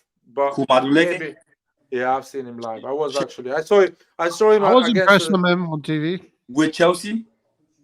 Yeah, I saw him with Chelsea against a third division team. Yeah, of course. Chelsea has made everybody look average at this point right now, bro. Well, but I saw him on the right. Everybody looks average at Chelsea right now. Yeah, but against a third division team, come on, man. Same as your Budric, right? Budric has got all the praises. Mudryk was not playing. But Mudryk was not playing that game. No, he wasn't playing that game. But like even the other games they play against weak opposition, I mean, Chelsea gave the score. I think they're doing really poorly. They just all the players are bad. Even Caicedo right now, he turned into a meme. You saw it. But you see, like that's one of a really crazy example. Like all those are like, you can argue those are like the quality players for the future. But if you don't have a structure in the background that puts all of these guys together and gives them a sense of identity, and that's why sometimes though, and that's when, let's say if management had crazy money, and I ask you guys this question. Let's say management had the amount of money, the way Chelsea spent, and we have a performance like that, which situation gets you more mad? Does the current situation get you more mad? Well, let's say Boehly comes in, fires Maldini, all these guys, right? But they have all the money, right? Clint. Like, if you had to compare situations, which one would get you more mad if both of them were Milan, but different case studies? At the same level, man, because money is not my money. It's the same level. If you spend 130 and you get nothing out of it, or you spend $1 billion and you get nothing out of it, for me, it's the same problem, because it's not my money. I'm a supporter. You spend it more than Maldini spent it in 2 summers, and you're getting a team that is worse than the year before or the 4 years ago. That gets me mad at the same level. Chelsea has spent $1 billion in 12 months. If you give $1 billion to Atalanta, wins the Champions League in 3 years, man. If you give $1 billion to Borussia Dortmund, goes and wins Bundesliga and Champions League, that makes you understand how clueless Americans are in this sport. Give $1 billion. God bless America. Give $1 billion to Sassuolo, and you will see what Sassuolo can do in Serie A and in Champions League. Are we crazy right now? Chelsea has spent $1 billion, and I hear people on their YouTube channels or in England talking about a project. Are you fucking crazy right now? Dude, they bought all the youth players in the entire world, bro, which is kind of crazy. They just stockpiled all of them, and they don't know what the fuck to do with these kids. That sounds to me the same thing when Andon says we spend 130 million and it's gonna take time to gel. Are you fucking crazy? But me personally, I'm gonna tell you this though, like I prefer what management did. I'd rather go get a Chukwueze at whatever his price is and fails. No. Listen, let me finish. Then to go get a Chukwueze. Imagine if Chukwueze is 80 mil and they looked at quote unquote the data and they said it was worth it. Imagine what type of language you would have been having now on TV. But no, That's no, why no, I'm not Clint, as mad as the Clint, because no, they're Clint. like low Your risk. logic doesn't work. I explain you How? why your logic doesn't work. Why? I explain you why. Why? Because if Milan goes and buys an 80 million wing, that means that he's starting with a wing that his value is 40 million. There is is relative, you know what I mean? So Yeah. Milan is buying an 80 million wing. That means that who's starting for Milan right now is a 40 million wing. My logic is simple. You have makers. You don't replace makers with a 20 million wing or a guy like Chukwueze. You go and buy the big G, the top G. Like who? Or you keep makers. There's a 95 million play right wingers. That's simple as that. So I know that the top Gs in that position, the right wing, are not a lot, and they are not for sale at the moment. So you keep makers and you improve a position. I've repeated this so many times that actually you can improve a lot, even with a bit of money. But like that is a reality. Lessons can be learned from these same people we criticize. No structure. You go and you spend your money like stupid on certain. I'm not listen. If an Okafor doesn't succeed at Milan, it's 13 mil. Yes, you're hurt. You're like, okay, man, y'all feel it's a waste of. You're more upset at the time wasted, but you're not upset that like, oh, you guys buried us and now we're financially constrained because we go and get these players. When I look at how teams like, even though they got a bigger checkbook, when I look like how teams like Man United go and spend on the same right wing on two right wingers 90+ million. Like, come on. But Clint, it's the same thing, just the proportion is different. They spend those amount of money because the league allows them. When Man United spend 90 million on Anthony, they're buying exactly what we're buying Chukwueze. They're buying an inconsistent light player that it does not give you the impact that a serious team should have. They're not buying a proper player. They're buying their Chukwueze. If Man United goes and buys Chukwueze, they will spend 70 million. So you're focused too much on the money. For us, 25 million is a lot of money. We spend them on a player that is not going to move a needle. Why are we doing these things? I don't understand. I don't fucking understand. We need to buy proper defenders, proper midfielders, and the number 9. Why we're buying right wings? It's crazy. For me, it's crazy. Blame Pioli, man. I blame Pioli. It is crazy. Pioli is my scapegoat in all of this. Like, I don't care. I blame him. He approves of all of this. He's the one. I'm pretty sure they come and they ask him, what are the players do you need? Mokada's probably do the research. And he picks. He's going to be the one integrating these players in the team. They're not just throwing these clothes at him. That's his fault. And this year, he doesn't have no excuse. Because they allocated that budget to get the players that were suited for your formation. Let's say, quote unquote, you guys said the management, they're not really football savvy, which you can see in the Cardinale. You're the expert, Pioli. Who do you need? This is so we can buy. They're going to give their suggestions, of course, because they're putting their money down. But at the end, they're giving your final say. That's all. Yeah, okay. But do you think a group of people that give total control to Pioli is a respectable group of people? Wow. Do you think? Because I was brought up 35. I'm 35 years old. I was brought up that Ancelotti was the coach and the control was held by Galliani. Ancelotti won everything you can win at a club level. The control is held by Galliani. Galliani decides who is playing for Milan and who is not. Not Ancelotti. Ancelotti tells Galliani, I need a striker. I need a number 10. I need a left back. Galliani goes out there and buys them. Doesn't tell Ancelotti, oh, do you think Jan Kulowski is a great idea? There's it. Jan Kulowski is coming in. That's the left back you want. Kaká. Ancelotti didn't know who was Kaká. Ancelotti, you, Roy, know that for sure. What? A lot of people don't know that. Ancelotti didn't know who was Kaká. Ancelotti had, in his hierarchy, had Rui Costa, Rivaldo, and Kaká was third. When he saw Kaká on the training pitch, say Kaká The is famous playing. goal. The famous Yeah. goal. I first saw. Do you think Galliani called Ancelotti and said, "What do you think about Kaká?" Kaká was in Milanello already. Leonardo saw it. All the scouting system in Brazil saw it. Galliani bought it in Milanello, and said, "This is Kaká Kaká." played against. I first saw Kaká at the World Cup in 2002 when they won against the Costa Rica game of Brazil, last group stage. That's when Kaká came in, really young. But he came in. I remember watching that game early in the morning, like it was just yesterday. And I remember seeing him. And then, like, years later, I was like, dope. Because I always said Kaká had, like, he looked a little bit like Michael Jackson for some godly reason. I'll give you another example. Conte didn't want Pirlo. That's an example. No one asked Conte, should we sign Pirlo for free or no? No one asked Conte. They sign it. Pirlo is available for free. We're signing him. Yeah, World that's how Cup winner, Monji used Champions to League. do. Yeah, I don't give a shit. Conte They what he thinks. didn't ask the coaches. The coaches showed up at the office, and there was like 3 new players. That's the way things are. They still are like that. Dude, at the end of the season, they will do a meeting with Ancelotti. Ancelotti will tell, I need this player. He starts the season, those players are inside Milanello, or they're coming.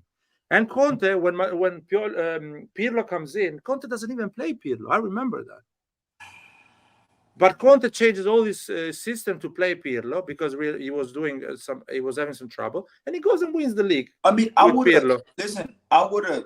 What you're saying, I'm not going to refute that because similar stories that I know about were happening to some coaches. But the reason why I'm against Pirlo improving is because like this year, for example, when you have that batch of players that are coming in, somewhere down the road you were consulting. I just don't think it's even smart to come dump.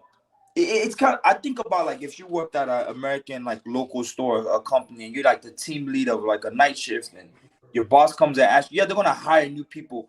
But I think down the road, if they're doing seasoning, like they're gonna do like an open season, we're bringing new hires, and they're gonna ask you how many people you need in your department over here, like what needs to get done. You're gonna go communicate that, and they can allocate. That's how I kind of look at it. That can be a little bit primitive. But I just don't think there's no way, shape, or form where from Office Chic to Reindeer to all these guys that they're fighting to go and negotiate, that Moncada said, like, no, we need to have them, knowing that Pioli is still the coach. I just don't, I just refuse. Because we're just saying, I give you Fernando Torres, that's what, Mourinho even said. He found out on TV that Torres was to fucking, to Chelsea and say, what the fuck? Right, and I agree. But I feel like there's like one-time stars, like you said, Pirlo for Conte. Yeah, Pirlo is on the free. Yeah, we need to get Pirlo now. But when you're bringing guys at a certain level where like these are not superstars that we brought over, these are damn near system players, right? Players to integrate, right? They're supposed to be above the average level that you're going to integrate. I personally feel the coach was consulted, had to be, and he gave us okay. We need this guy, this guy, this guy. Because I know they were looking at different profiles. I don't think we're just looking at Loftus-Cheek and Loftus-Cheek only. No. You're looking at certain things. And Perry purely had that discussion with Maldini and he had it with these guys. I'm pretty sure he did. I'm pretty sure he probably saw after the Chelsea game like, yo, you know what? I want this guy.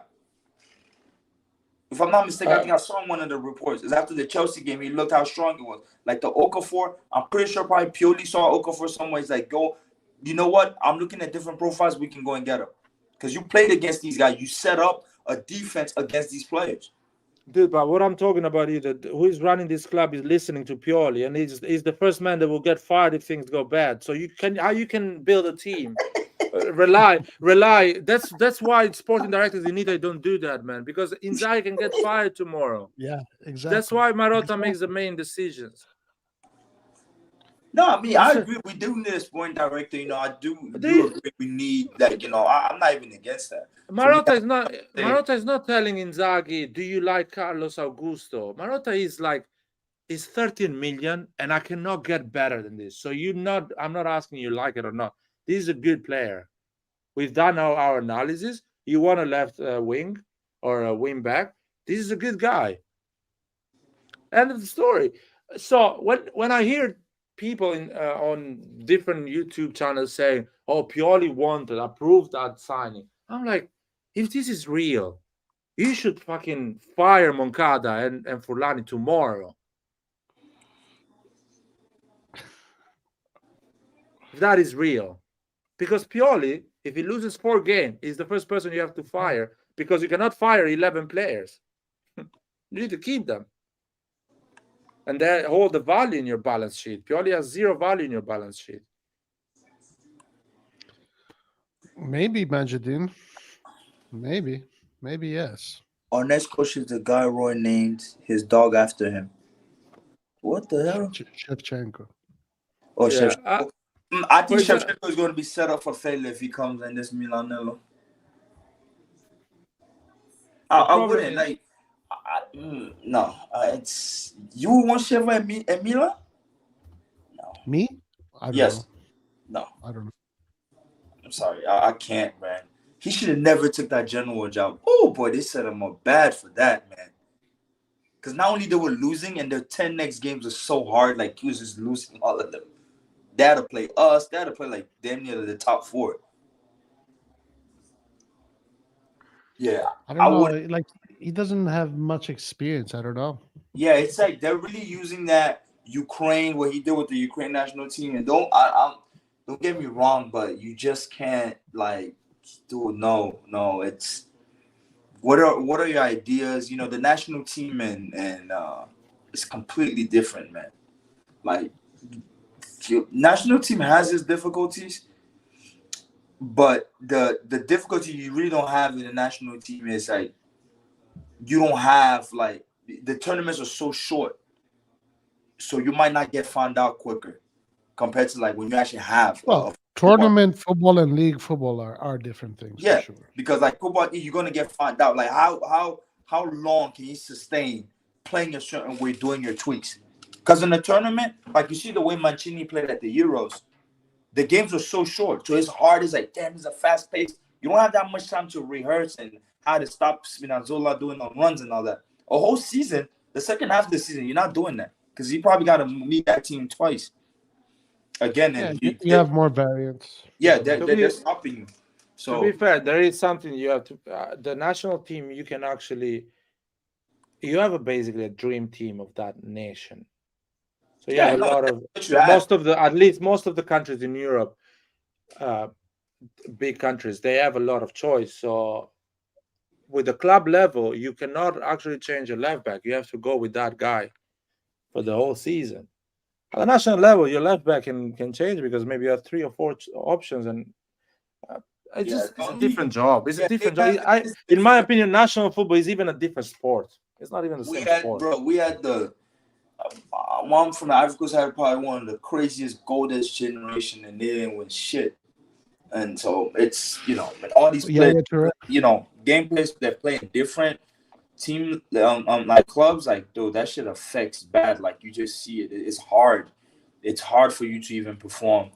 Even if you look at the past World Cups, the teams that won those World Cups, they essentially came from the same leagues, which the playing style is similar. You look at that Germany, you look at Italy, you look at Spain, even you look at that France in 2018. Some of them French, from them, these guys were playing in France. Not all of them were playing overseas. Because if everybody's playing at Madrid, Barcelona here and all that, that does not always translate in the national team. You struggle. Look at Brazil. Brazil was the most successful. People forget this about Brazil. Brazil was the most successful when the majority of their players came from the Brazilian Serie A. You go and you look at that 2002 squad, maybe only the first team that played in Europe, but a lot of them other guys, they all were playing in the Brazilian and the national team. And playing in your league, like as a national team, plays a big role. People really sleep on that when it comes down to tournaments, these international tournaments. Because you playing at Bayern or such, and even look at England, right? Why sometimes they become good is like, we all play within the same league. The game, the chemistry is going to be there, and the way you attack is going to be similar. In 2006, 2006 when Italy won the World Cup, everybody was playing in the league. Yeah. As after that, people like Lucatoni made the move to, they made the move to Germany and all of that. But it plays a big part. It plays a big part on how you come correct. But that's the UT we end. But I don't know, man. We'll see what happens. We'll see what happens. Anyway, crazy man.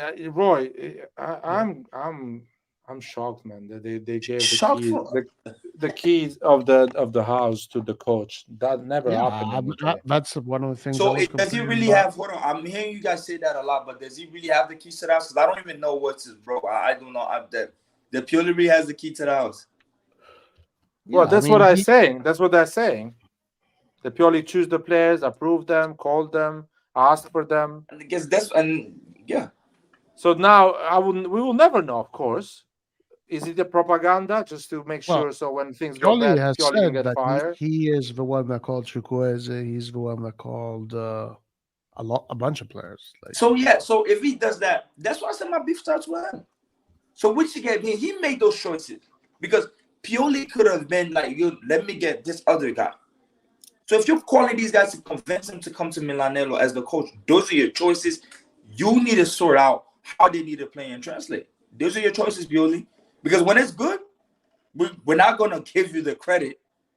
We're going to be like, yo, and I'm just being like a toxic fan as I am.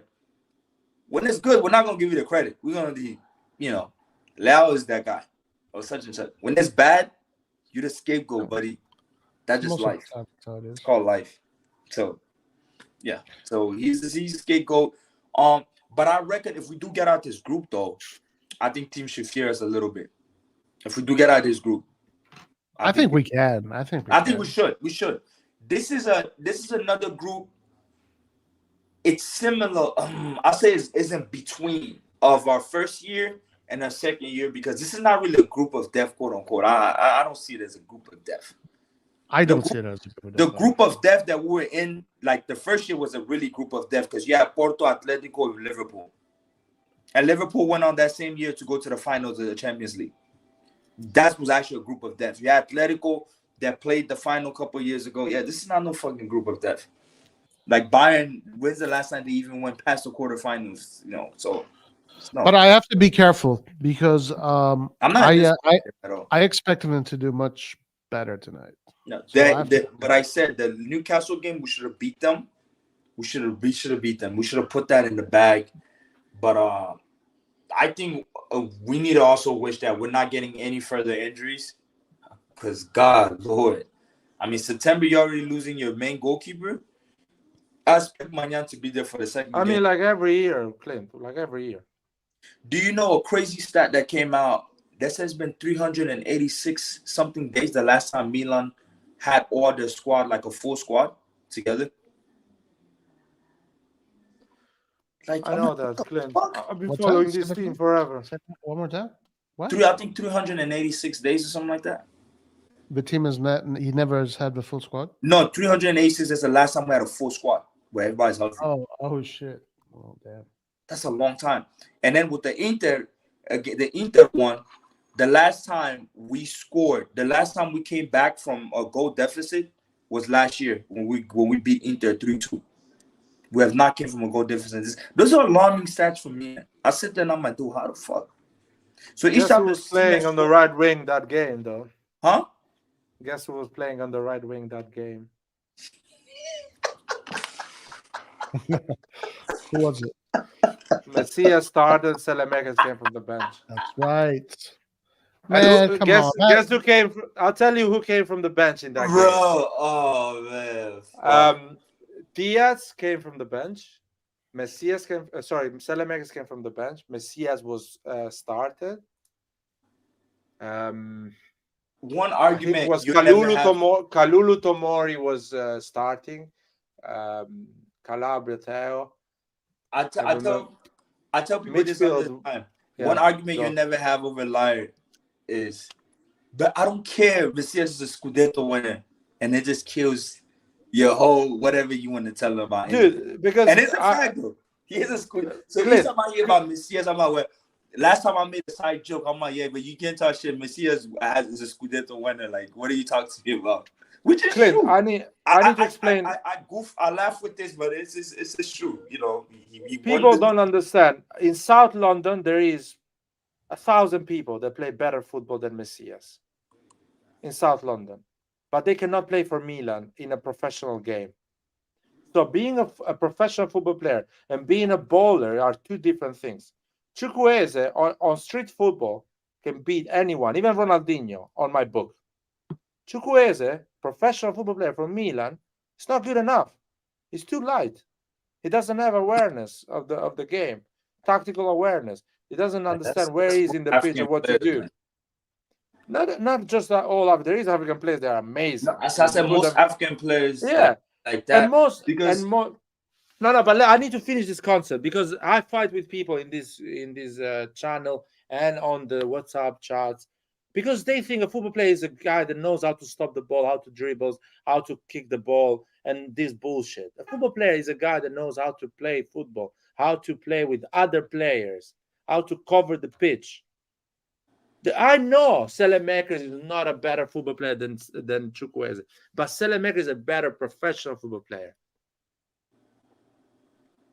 That's the reality that people understand. But because they watch some highlights on YouTube of Chukwueze dribbling players, they think Chukwueze is better than Selemakers for Milan, which is not.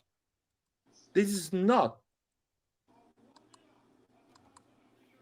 I don't know. I think people would just, find some type of excitement on, the signings we made, compared to what happened in the summer. So, it's like you look at it and you just be excited about it. I mean, I wasn't really sold on the right. The right wing was never really my concern going into the Mercato. I can speak for myself. It was never, I didn't really care. For me, I needed a fucking number 9, dog. I only cared about Højlund this whole entire Mercato. That's what's in my head. If we had him, I can let y'all fight amongst yourselves. I don't care, but I wanted Højlund. And boy, Højlund is a proper football player. The guy he came in for Man United. He's not scared. He scored a goal. And he got this a lot. He fights. He's a proper football. He's a professional football player. I can find you thousands of people that are more talented than him. That dribbles better. That kicks the ball better. They're not football players. They are faster than him. Giroud is another one. He's a proper football player, man. You look at Giroud, you don't think that. You think Origi is better footballer than Giroud, but Giroud is a better football player. So there is this nuance that you understand if you play, if you grow up playing football 11-a-side. You understand those nuances because I remember when I was young and I was playing 11-a-side. When we were playing in the street on those parks, on those small pitches, there was proper ballers that were humiliating you. But those ballers, when they were coming at an 11-a-side, they were not catching the ball, man. They didn't know what to do in the pitch. Dude, no, I know that. I mean, I've been in the same case. Like, I grew up playing street ball. You put on pace. I'll give you and I can point to you plenty of examples, plenty of from African players that really actually break out that mold because it depends. Also, kids are too much, and that's the case with Brazilians. Why a lot of Brazilian dribblers? I only think Neymar and Ronaldinho are the ones that escaped that. But when I think about players like the Denilson, tactically, Denilson could have dude, he'll fucking go step overs any fucking day. But tactically, those not the guys you'll have like a Pep will play with. No, they freestyle, right? Because you're used to playing the street. The same thing in Africa. Yeah, you're right. I look at Chukwueze and I'm like, yep, this dude was playing probably on concrete, dribbling people, tight spot. He was immediately in the neighborhood. Now he's in Europe. He's proper. I just want to get the kid time. I think because dribbling too, it's not a mechanic, not all the time. It's a lot of intuition. There's a lot of feel. You're comfortable. Yep, I'm about to get this guy. I'm about to make. He just started. Probably wanting to play safe. People are different, and then one day you start going off. I get small, but I want to give the dude proper time. The first game, I'm just not going to give him a death sentence. But I see. Okay, but what I see some small things that people realize that later, and I make an example with Lucas Romero. Mm-hmm. So the Real Madrid game, Lucas Romero was already positioned to kick that ball, even though the ball was not even close to him. Mm-hmm. His body was already positioned. So if the ball comes close to him, he will kick that ball. Mm-hmm. Chukwueze, most of the time, before the ball comes at him, his body is not positioned in a way so he can dribble with one touch or two, or he can go on deep space as a wing.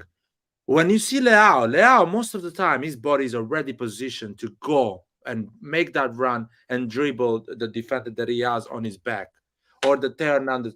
So the problem with Chukwueze is that he's not even positioning his body in a way that when the ball comes with one touch, he will dribble, pass, cover the ball, do something effective.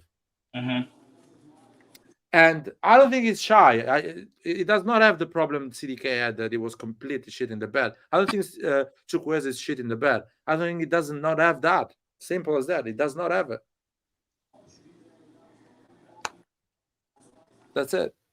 Let's wait and see. Like, I don't know. Let's wait and see. Yeah, let's wait and see. I'll give people a chance. I give CDK a chance. For me, CDK, I hope Pure League goes away and then CDK comes and new coach still keeps CDK and he performs.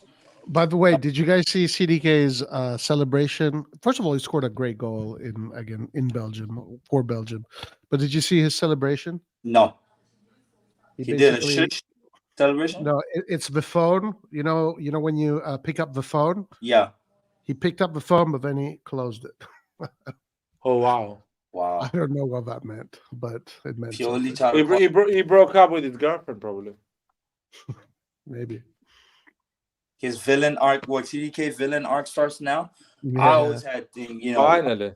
Sitting here and have to hear Nathan back. Like, yeah, the kid might be scared, but like I do like relocation. You need to give footballers proper time, man. They're already a UK. Football is money, man. Time is, if we have time, yeah, but we don't have time. Now we don't. We don't have time. We are a Champions League team. That's another reason why I'm pissed off, because we spent that time to build a team, and now we fucking dismantled it. Now we don't have time. I was giving time to people because we were a garbage team. We were a team that was finishing 7th, 8th. We were playing Europa League, and our only objective was to finish top 4. So I was giving time, and we were broke as well. I was giving time to those players because we were broke. Now we don't have time. We have money. We are in Champions League. We're challenging for titles. Yeah. And now we need to give time. We're a Champions League team now. Like, exactly. It's a People different. You give time to Selemakers. Why you don't give time to Chukwueze? Because Milan at that time was a garbage team, and we were broke. That's why I gave time to Selemakers. Not because I like Selemakers. You think I like Selemakers, or I like Gabbia? I love Selemakers. I love Selemakers. That's another thing. I'm not like in love with him. I'm not gonna. So I have a question, right? So when I look at somebody like Kebab Boy, so little Kebab man, Shala, right? Shala, yeah. He goes out there, he performs like with us. Yeah, he has on and off flashes. Like one day he's good and his shit, but then with Inter, he's just consistently good. How do you guys assess that? No. But listen, Clint, we need to understand one thing. Mm-hmm. We see Çalhanoğlu twice a year against us, or five times a year against us. Second, but listen, he's in a different position now. Mm-hmm. He was in that position. Yeah, go ahead. He was in that position that I was telling you. You need half second to make a decision with us, and clearly was the wrong player to be in that position. With Inter, he's in a position that he has 3 seconds to make a decision because he's in front of the defense. So he's playing on the right. And plus, he's 28 years old. He's not 22, 23, 24. He's 28 years old. And he's in a team that is a good team. He was in a team that he was building and trying to develop. That team that we were giving time to players. That's these are major difference in football that you need to consider. By the way, these players that we bought, if they start to perform 2 years before their contract runs out, they will run out their contract. That's the reality.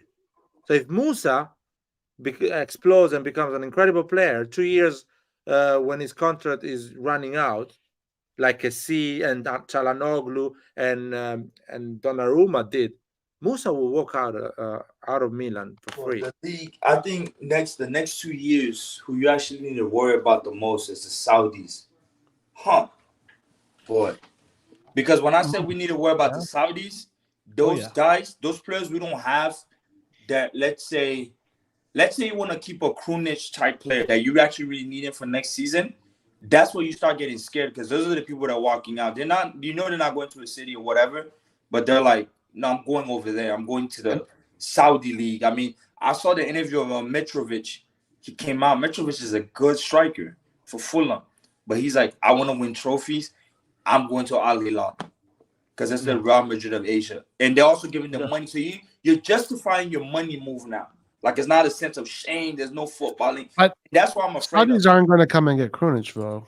No, I'm just saying. But just in case, right? Like you want to keep certain guys around in your team, like right. If you want to renew if you want to renew, let's say a Florenzi, Florenzi that's 3 years younger, that's in his 30s. I want to keep him because he's quality.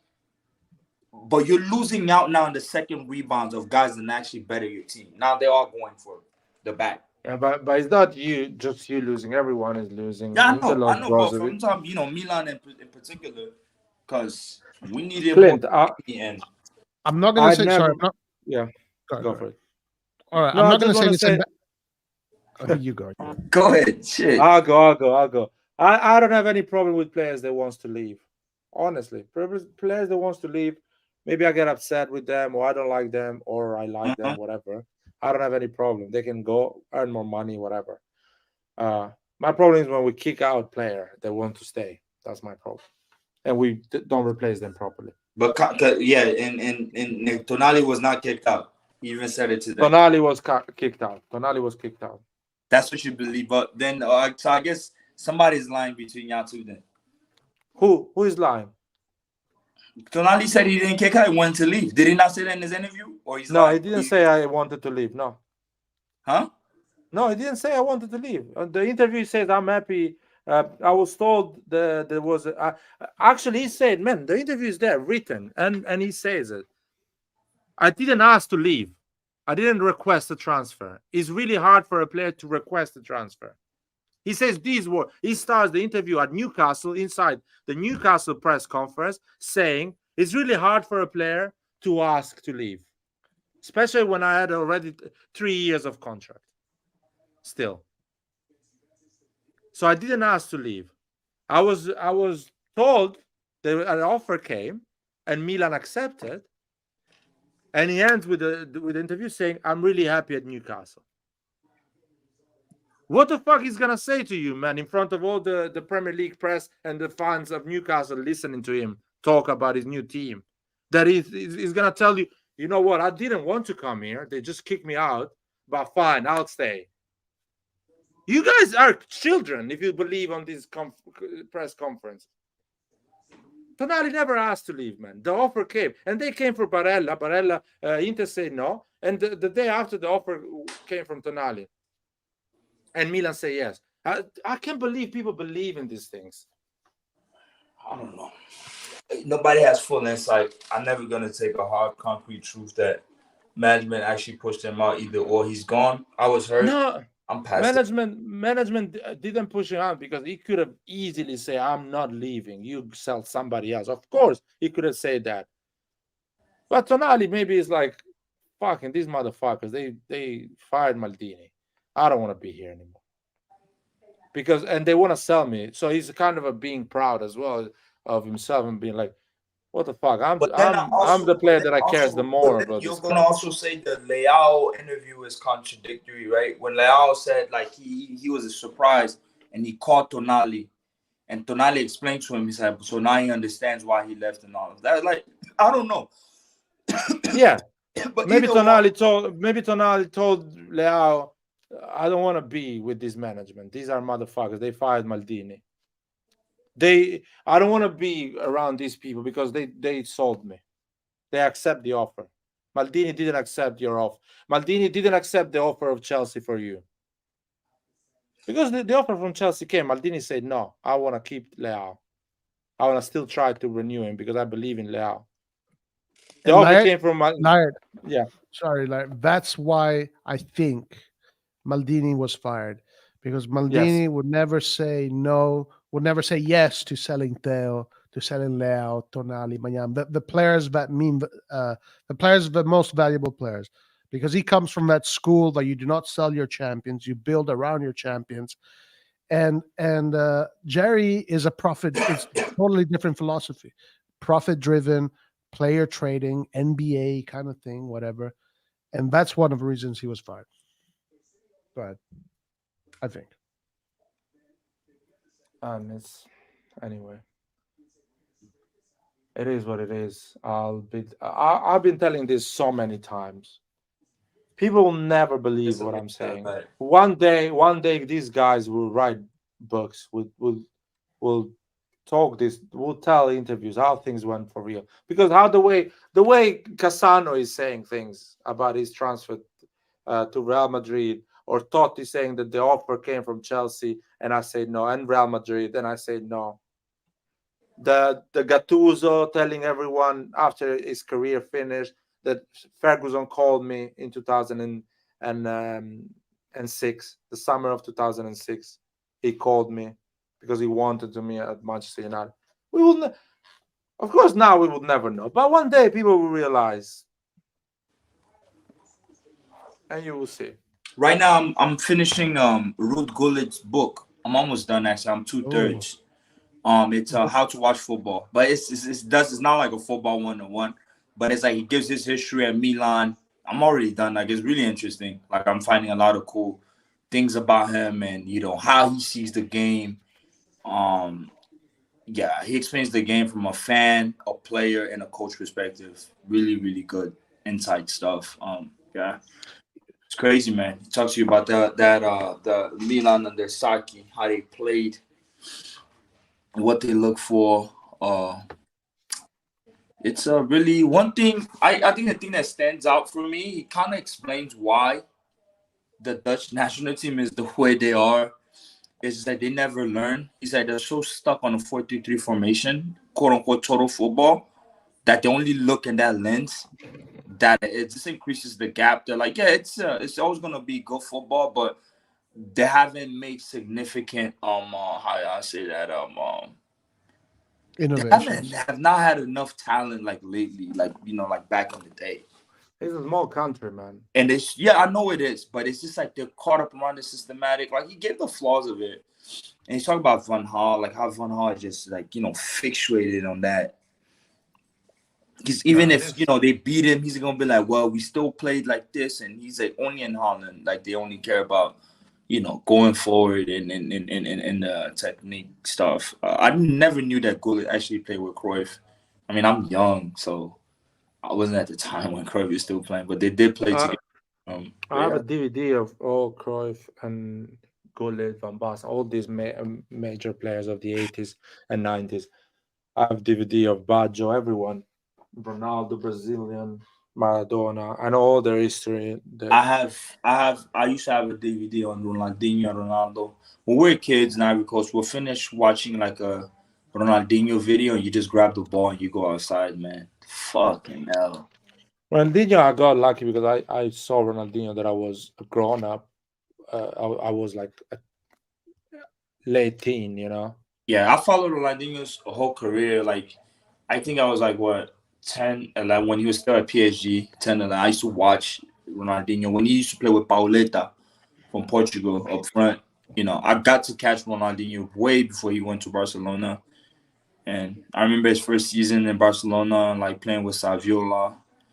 Before I remember these guys came. It's pretty interesting. I remember when I was 12, 13, this age, there was no YouTube, no internet, basically. There was internet. It existed as a thing, but there wasn't use it. Yeah, you cannot use it. We buy magazines. Yep. And all these journalists will write about all these talent. About the thing, right? That's how I found about transfer. There's for anybody that speaks French, and like in the French world, there's a French magazine popular. They call 11 Mondial. Like, what they give you in the 11 d'Or, they give that price actually to players. It's the equivalent of the Ballon d'Or. It's like French football magazine. I used to get those too, but 11 d'Or, That's where we'll see all the transfers, and it's written small. But we also used to get it because you're going to update your PlayStation, like your transfer on your PlayStation, because you're not gonna buy the new US Winning 11 or Pro Evolution that's coming out. So you start doing your transfer on your previous one, like, okay, this dude went to this team, put him over there, or put this guy in that team, man. It was cool stuff, man, prior to all the social media stuff. And you actually were keeping up with, you know, like the news and football, you know, other stuff. I used to read a lot, like, you know. Listen to me. I had to finish the story, man. You didn't let me finish the story. My bad. Go ahead. So we were buying these these magazines. It was called, in Italy, it was called Eurocalcio. And they were, and I have old. So one day when I go back to Italy, I'm gonna get those. I think I have like 30 or 40, and I'm gonna show them here in the live. I'm gonna put a camera so people can see the old journalists that were writing about talents that they became to be the biggest football player in the planet. That's how I was knowing about this talent. Because now on YouTube there is a lot of noise. There is a lot of noise. You see millions and millions of players, but at that time these journalists were writing the names that the scouts, the biggest scouts in the world, were giving. And at that time there was a magazine that was talking about Ronaldinho. And Ronaldinho was in Brazil at that time, and it was called Ronaldinho because it was a smaller Ronaldo. Yep. And me and my friends were buying this magazine. I was like, nah, no chance this guy's like Ronaldo. This is gonna be another Denilson or another guy like this. A lot of talent, a lot of dribbling, but it's never gonna be the main thing. And at the end, he became the main thing.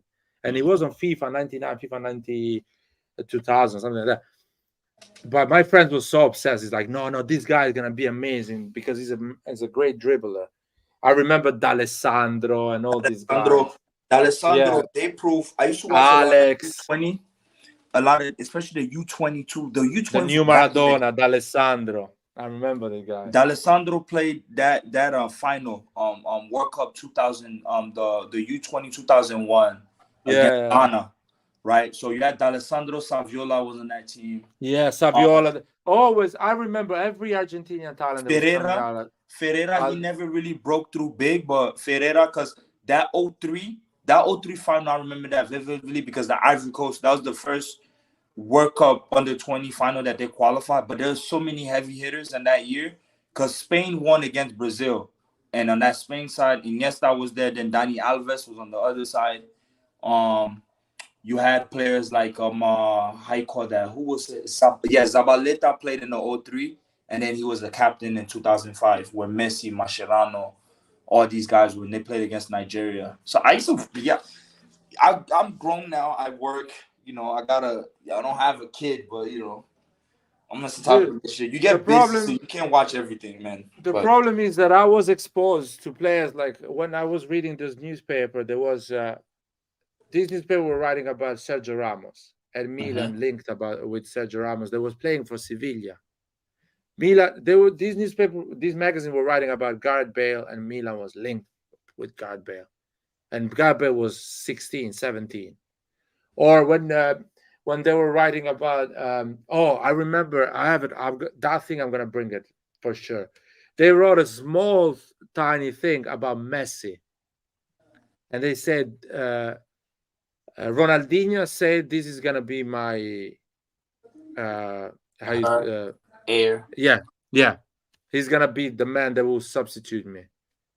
And I was like, this is not possible. So I'm reading that thing. I'm seeing a picture of Messi, 15 years old. And I haven't seen him kick a ball in my life because but there was not out there. No one was filming Messi and putting it on YouTube. And he became the player that he became. Even though I had the Spanish channel at my house, like the national Spanish channel, RTVE. But I first saw Messi play at the U20 World Cup. And I saw that's why I knew number 16. I saw Messi playing at the age of 16 because I think he did a friendly against Juventus. That's when I started seeing him playing. And I'm like, okay, who the fuck is this? It is player. But you can't follow every player's, quality. I mean, I'm not there sitting. And my background, too, is just like I have in my family two two of my family members that were professional. My uncle was a semi-pro, and then my cousin played in the Ivory National League, and then he played for the U17 of the Ivory Coast, where like they went to Chile for the World Cup. I was always exposed around this stuff, man. It's just The that's problem I shit. need to finish. What I want to say is that now those journalists, they don't write anymore in these magazines. So we have YouTube. So there is not a filter anymore from an expert point of view that doesn't talk about everything, that talks about just the best of the best. At that time, I was exposed to just 20 talents, and they were the best of the best. When all the scouting were around, they were mentioned to come to the first squad and be part of the first squad of Barcelona, Real Madrid, AC Milan. Pato was the only one that people were talking about when in Brazil at that time. Not 20 Brazilian kids that you see on YouTube now. You go there and Milan is gonna buy this guy. This guy is an amazing guy, because now we see all of them on YouTube. They look all amazing. So there is not a filter. On YouTube, you think we're gonna buy the next big thing, but it's not true. The next big thing, there is 10 of them in all Europe, and that's it. Or that's a fact in general. And that's why I feel like with this social media, it's giving you really an inflated value of these players. And from a journalism perspective, you speaking about the journalism, a lot of journalism are clicked up with players, so there's no interrogating in their writing or what they're saying or how they feel about certain things. Or they got agenda, they're pushing their boy forward, they have to click in the door. Like, and it's so much of that you're not really seeing through the lines like before. You had a clear picture, be like, okay, this is the guy, not such and such, or a lot of new players are becoming pundits. This is another thing where all of this power is on, right? I'm listening to these pundits. They're not being truthful in their assessment. Because for us, they're not professional players. You get your insight from all these guys that have been close. They're closer to the training ground or once walked that training ground. But they don't, they're no more truthful because they still got clicks or they want to keep a job. So they're speaking in some coded word. And it probably happened back in the day, but I was probably really young to not see it. But I'm seeing it more. Right, we can use a proper example when you look at the English media, right? You see the assessment of the takes that Gary Neville will have, and it's not all the way sincere. They won't go deep down, so I don't know. But those are pundits. They've always been like this. People talking on TV. But that's so-called journalists too sometimes, right? But who was writing at that time? They were actually connected with people in football. Now, people that write about football are people that have a big Twitter account. That's the problem. They have zero connection. They don't know who are the scouts. They don't call them. They don't ask them information about players. They just have a big Twitter account with a lot of followers, and they call them journalists, and they talk about how good that player is, how bad that player is. How do you feel about Rory, bro? How do you feel about Rory? Oh, I can't stand Rory, man. Oh my God. Yeah, but he's a YouTuber, man. Yeah, I know, but it gives an opinion. I know what you mean. But it's funny. Man. I like the way he talks about football, but it doesn't mean that his opinion is reliable or anything like that. But how many? Also speaking about journalists, how many now new journalists are actually writing? Right? There is. I don't think there is good journalists anymore. Or maybe if you buy those magazines because they're still there, probably those magazines, they cost £5 a piece. Maybe they still have the journalists. Maybe if I read them and I see the new up-and-coming talent, those are the real talents. You know what, Laird? Yeah. I want to make a correction about. Well, I've been always critical of Fabrizio Romano. Yeah. I don't know if you know, but he was on Bobo TV yesterday, was it, or 2 days ago? And he told about his story, yeah? Yeah, how he and it was a journalist. Beautiful story, and you get nothing but respect. Who's this? Fabrizio Romano. Oh, Fabrizio. Oh, yeah, you're critical of Fabrizio Romano. Yes. You're anti-Fabrizio. Tapping merchant. You're you give credit to Di Marzio.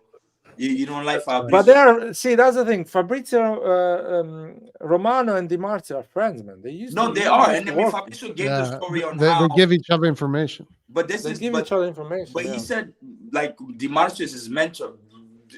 literally Di Marzio showed them the route. Fabrizio is the new, like, Fabrizio works, man. He grinds. Whatever we can say about what he does and reposting, even that, it takes like some type of like work ethic. Let me say this: I prefer Di Marzio because he kind of delineates the operations more, in a succinct manner, day after He day. doesn't sensationalize stuff like Fabrizio does. Well, Fabrizio just does a Twitter post. Fabrizio, while Di Marzio does articles. That's the difference. Yeah. I mean, I follow. Yeah, I follow 3. Doesn't Di Marzio work for a newspaper also? Yeah, or not? Di Marzio works for Sky Sport, and Di Marzio, every news that will come from Di Marzio is not going to be a news to get clicks, because he has a job. He doesn't need clicks. He doesn't need to. Yeah, that's a fact. Because his things. So other people needs clicks. They need to open that web page so they can fucking get. Di Marzio is the equivalent of Orstein. Like, Orstein's not. Orstein as well. He's a proper journalist. He's not going to be just posting. Reliable. He's not going to be on every YouTube channel. Like, they're underground. Him. His other equivalent, who can I think about in the French world? I'll probably say Julien Laurent. That's on ESPN. Yeah. Julien Laurent. He's really reliable as one of like the French guys out there. I like Nicolo Shira. I ain't gonna lie. I'll be following. Yeah, he's good. I really go. So a lot of people say they're skeptical of him, but I take him under like what's that other name? The guy's name that starts with a V. Freak. He reports on Milan too. The other journalist. Vitiello. I like Shira better. But they are grinding though. They are grinding. Vitiello is exclusively Milan though. Exactly. Shira is a little bit of everything. He's another sumo puppet. No, I wouldn't say. I love sumo, bro. Y'all be hating on my man. USA.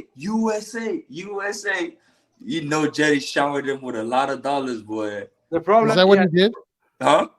Is that what he did?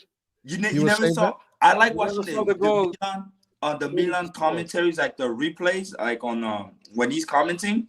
Yes, go see what Pulisic. When Pulisic. Yeah, USA, like you're so funny, man. Oh, man.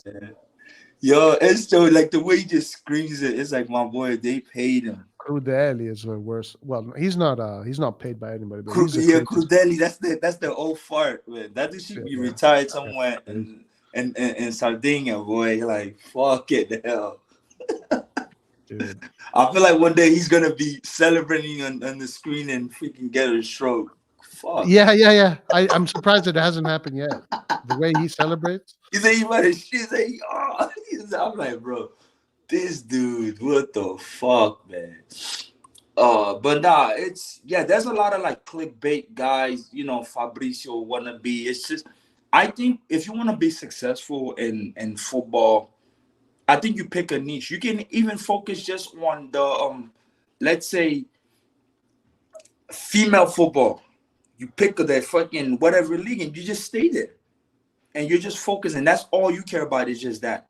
You're gonna gain traction because eventually something big is gonna happen what's going on in your league. They're going to want to find out, and then you're gonna be the guy to go to, and you're the expert. You know what you're talking about. When things are coming around, and I think that's how you progress. But all the popular thing like the EPL and all that, there's too much machines behind to even you to break away from that. So I think there's different ways. There's a lot of leagues. You can pick and be that person for such and such. But I don't know. I like Bobo, man. Bobo's my guy, bro. I like Bobo. When he speaks, he has deep knowledge, man. And I like him there. He's a very simple communicator, but what he communicates is usually on the mark. No, yeah, he has an insight. Like, dude, I wish my dream team is to have him. Have Bobo, Del Piero, and I'm missing somebody. I'm missing a third person. Like, have them just like, if you put them for like a US, but they're gonna gain traction, man. Maldini speaks great English. Yeah, he does. He does, but Maldini, he's more like Maldini's not a camera guy for show, man. So he's not gonna do all of that. He doesn't. Yeah, The ones I mentioned, Del Piero, you know, those are pundits. You know, Del Piero is a pundit. Del Piero actually communicates very well. he speaks good English. And he has charisma. Because I'm also saying this because those guys have charisma. Like Christian Vieri has charisma. You know, he speaks and he'll make you laugh. It's not dry and it's like, fuck. Adani, well, I don't know. Adani doesn't speak English. I wish Adani spoke English because he would be a very entertaining guy. He has a very unique style in Italian. He sounds like a philosopher when he speaks about football. Like one that's funny, it's how you call that in French is Sami Nasri. Nasri is a funny guy. He talk about Nasri, the player? Yes, because he's a pundit now, like on French national TV. He always talks about this issue he had with Mancini, that he almost threw his freaking cleats at Mancini's face. Because he said Mancini says he's so disrespectful. He speaks to players like condescending, which that's what Mancini is. By the way, if you know about his history, like how smart he was as a player coming from Sampdoria, his intellect when it comes down to football is so superior. So he always saw himself in that light. So Nasri just even saying that and reinforced it. And he told Yaya Toure one day, he's like, bro, he comes up to me, he says something crazy again, I'm going to fucking take my shoe and fucking throw it to him. He said the reason why he's upset at him is Mancini's asking him to do so many things on the pitch. He's like, yo, dribble. Okay, no, go past him. He's like, bro, you telling me to dribble, you telling me to stop, you telling me to pass. It's like, bro, let me play.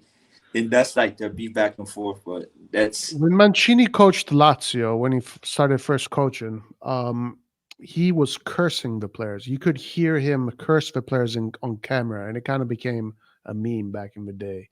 You could hear him like say, like, yeah, fuck you, you son of a bitch, fucking score that goal. You know, he'd talk to them like this. Mhm. And yeah, and he's grew got up. But he was young because he was almost like them, like a player coach though. Who? yeah, that was the Yeah, beginning. Mancini. Yeah, he was Mancini. young then. Where? Sorry, where? No, I was talking about With Lazio, when he was coaching Lazio. Oh yeah, he was extremely young. Yeah, he was young. Because I remember watching him play against R9 when Inter won. They played both Lazio, I think, in the UEFA Cup back then. I mean, Mancini was a proper grown-up man when he, the last 5 minutes of that famous game, Man City won in the last minute and won the league against QPR.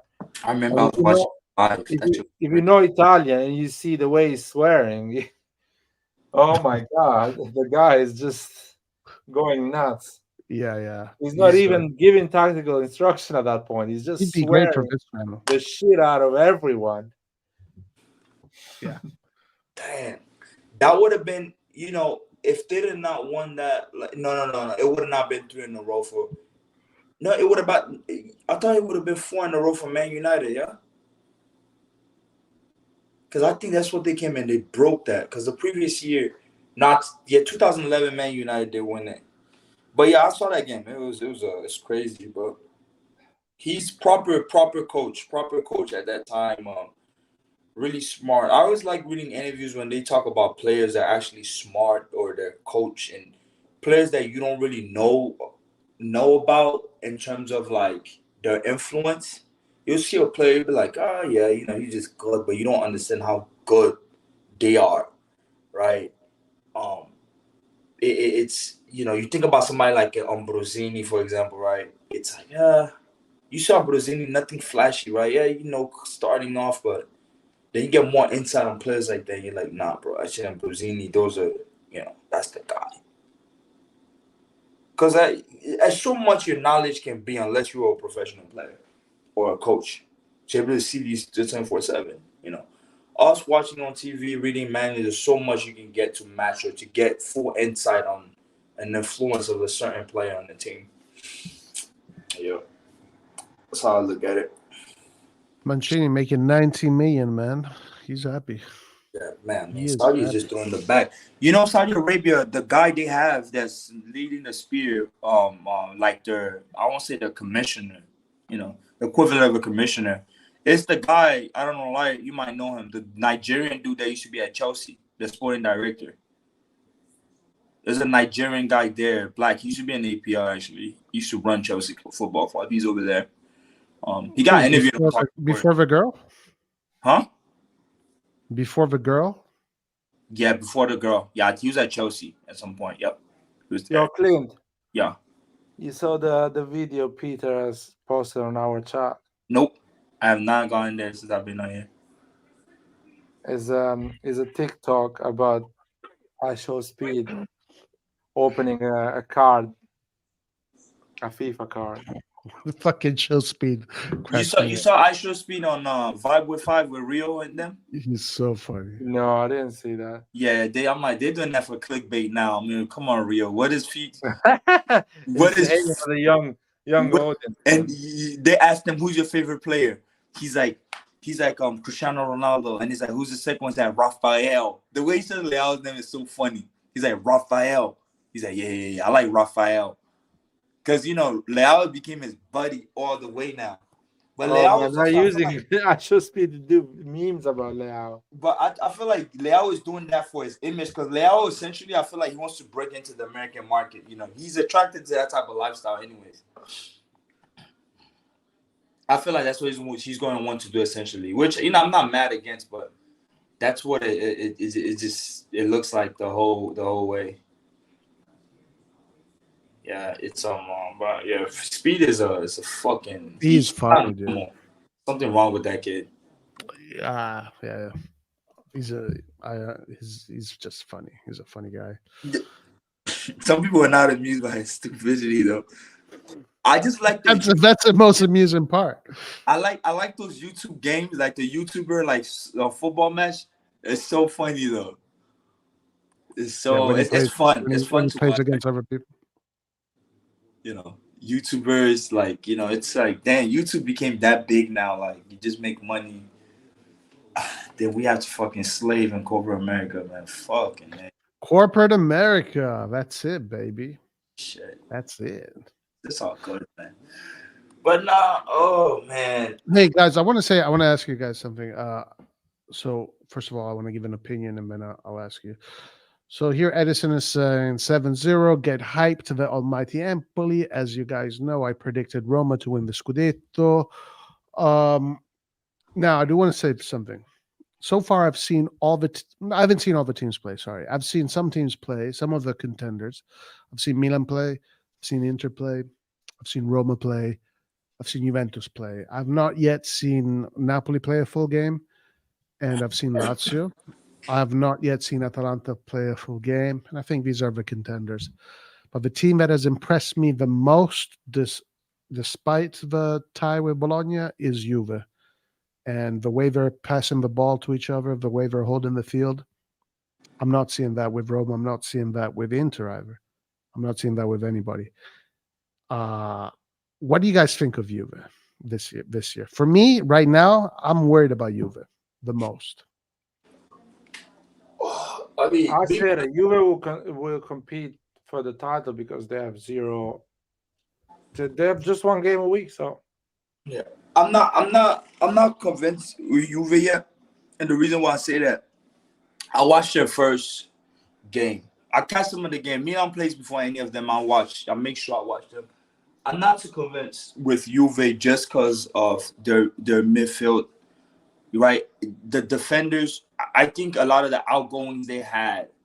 I think when Juve gets proper opposition, like I need to see what they do against an Osimhen, what you do against a Lautaro, and the Leao. That's the only way I'll be able to assess them. I'll be able to look and be like, okay, Juve has it because that defense. I'm not convinced. And what's his name can stop gap and have his tactics where they're not getting scored on, Allegri style, terrorist style. But it's just, I look at it and I'm like, oh my God, this is, crazy. Chiesa does look fit. Vlahovic does look in form, bro. I ain't gonna lie. But it's just for me, that midfield. I mean, still got the Rabiot and all these guys. It's Locatelli. I'm not sold. I'm only gonna get my assessment on Juve once I see when they play one of the top big three. Then I'll be like, okay, there's something serious. Yeah. He I don't know if I want to say struck gold, but he finally, I guess, figured out how to get Chiesa and Vlahovic to be effective, playing them as two strikers. I don't know why he's never I mean, he was playing kids as a fucking right back. Right Jesus back, Christ. right wing back. Yeah. That's What the terrorist. Shit. But now he's playing him as a striker, and those two are. That's a good partnership up Because there. the reason I say that is like now you can officially see what Inter, because Milan should be considered around the top 4. You see what Inter does to Milan 5-1. Tactics aside, all it tells you on the other end is like, okay, Inter is definitely a fucking contender. If you didn't think they were contender with this, they are. Let's keep it. Yeah, they are. Of right. course they are. So I want to see Juve statement piece, which I know is going to be soon. I don't think they've played Lazio, correct or no? Yeah. They beat Lazio 3-1. So they beat Lazio. I just want to 3-1. see between the Napoli. It just was Juventus. I'm I'm curious to see them with Napoli. And my prediction, I have Inter Juventus. and I have Milan. Juventus finishing 4. So I have in the top 4, but it's I don't know. Scudetto, I don't know, man. I don't know. Because people say also Inter is playing, the other competitions. But the bench is kind of like the people they brought back. You got Pavard. They got players that they can do that rotation properly, I feel. So, you still got Fratesi coming off the bench. These people, they can start in the league for you while you focus on Champions League and vice versa. Now, one of your best players, or if not the best player is gone, which was Brozovic. I still think Brozovic is was their guy for like the past 2-3 years.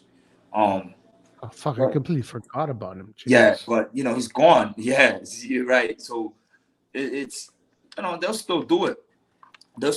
Napoli is not because of the players. It's just with Rudy Garcia. Man. Yeah. And Osimhen, bro. If you have to lose Osimhen for that AFCON and then Guisa, just pray those teams don't go deep in the tournament. Because then you're gonna have to worry about them coming like the end of February. Yeah, Napoli this year. Yeah, I don't know. I think you can put Juve, Inter, you can put Milan in the mix, man. You can definitely put Milan in the mix. But hopefully by the time we meet teams like Juve and all that, we have sorted out our issues. Because you don't, then you go on a run of form where it's a problem. But Juve, I don't know, dog. I mean, we're saying, they look good, and the next game is going to be bad, right? And it happened at the beginning of the season. They were good, and it was against Frosinone, Bologna. They're playing awful, so I don't know. They're odd. Well, we have Verona, then we have Cagliari. Like, if we have to get 6 points. If we don't get 6 points out of these two teams, but that's not the games where we get 6 points. That's the problem with us, man. We do we do detours, right? Milan will do detour. Milan and Napoli, Lazio, Napoli, Lazio, Juve. We're like, we'll get 9 points there. We eventually do. But when you hear the Cagliari, like you playing the Frosinone, the Barra team, then we're doing a draw here. We're winning maybe one game and we're losing the other. Like we're so backwards. And it's the 12 p.m. games, right? Oh, fuck sake. That's the next game. The Verona game is. Fuck off. It's a 12 p.m. game. I think so, yeah. Oh my God, though. I hate those. It's like if Milan just does not get excited for those games. Dude, those 12 o'clock games, It's like I gotta wake up too early. There's no there's no cameras, there's no flashlights, there's no stadium lights, there's no Champions League music. It's against Verona at 12 p.m. No, I remember speaking to Lai. This is work. That's actually real work. I remember speaking to Lai last year when we're going on a bad run and we're playing Sassuolo the final. He's like, no, we have to win that game. We're gonna win it. I'm like, we don't do good these 12. That same game a year prior, Scamacca scored that fucking crazy goal, right, from the outside. I'm like, those 12 o'clock games, we don't do well. We'll go back again, that same game. And I don't know why we play Sassuolo in the morning for some godly reason. Boom. 5-2. Like, I don't know. Maybe the players are tired. There has to be something that's tied to this, like those early games. I think they're just not motivated. It's like that's like real work. right? It's like that's work because maybe the viewership is low. There's no that euphoria that you get playing in the big occasions. Because this is a problem that Milan has had forever. It's not recent. This is a problem that Milan has always had as long as I can remember. Even when we had the super rosters, we go to Cesena, play in the afternoon, and tie 1-1. Go to Padova, play against Padova. You have Kaká, you have Shevchenko, you have Inzaghi on the pitch, and you lose 1-0. I was like, what? How? Oh Yeah. man. It's yeah, those 12 o'clock games, not a fan, you know. The only thing that's good about it when we win and I watched it early, I can go about my weekend. You know, I can start the day off early. I don't have to worry about, oh my God, I have to come watch Milan at 1 something. It's like the game is over with. That's the only benefit of this whole BS. But and it means if it's at 12, then it means it's a fucking 5 a.m. game. Or Yeah, 8 for us. a.m. Oh, For me, it's fuck. 6. Oh shit. Yeah, it's an 8 o'clock game here. Shit. Come on, Clint. Do you love Milan or not? I thought it was the Dude, you know how best much I Milan love we had in Milan? the last You 10 know, years. you know what fucked me up is like when I was living in Japan, bro, I wake up, the hours were so bad, bro. Like that Milan Juve game, like when Locatelli scored, I remember I had to wake up in the middle of the night. And the next morning I had to be busy and I'm just there on my computer.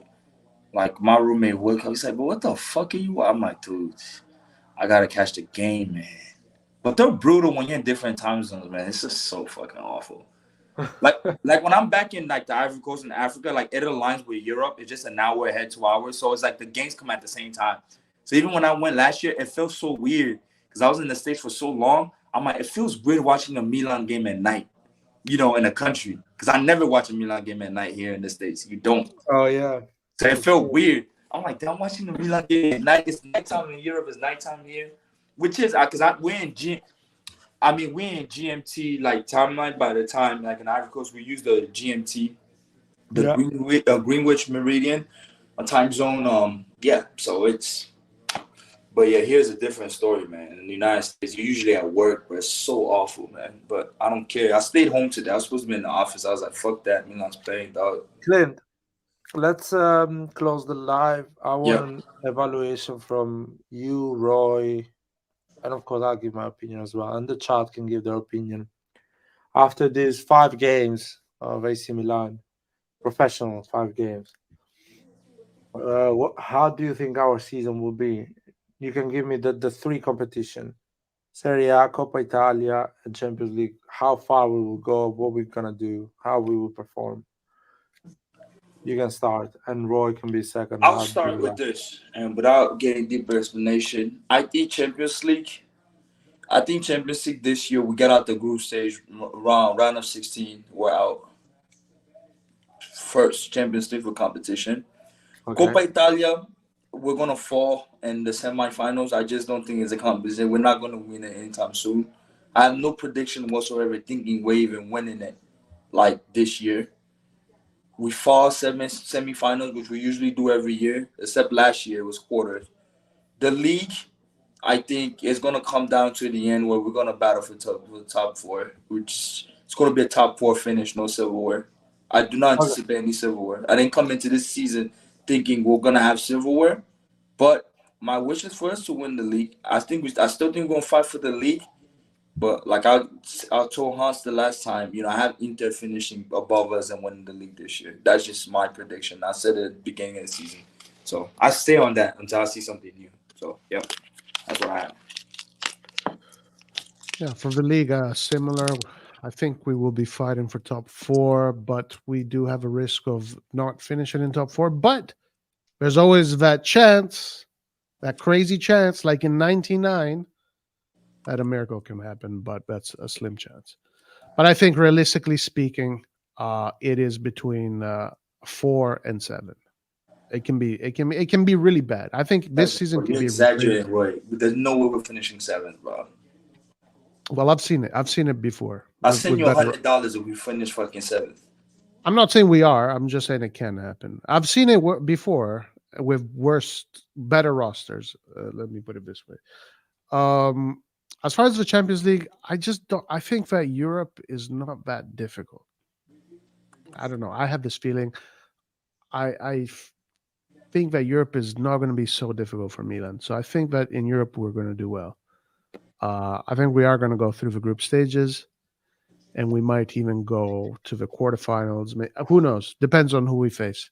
But I think we're going to do well in Europe. Coppa Italia. I don't know. Maybe quarterfinals, semifinals max. No, semi, because it starts at quarterfinals already. Coppa Italia.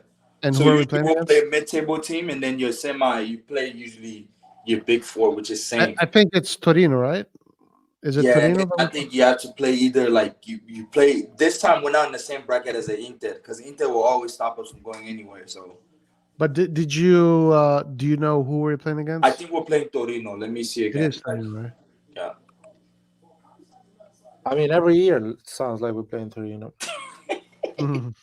But they do it on purpose, I think, closer to the city, so they don't need to travel a lot. There is a surprise team in the Coppa Italia that beat either Monza or Sassuolo, like one of those lower teams.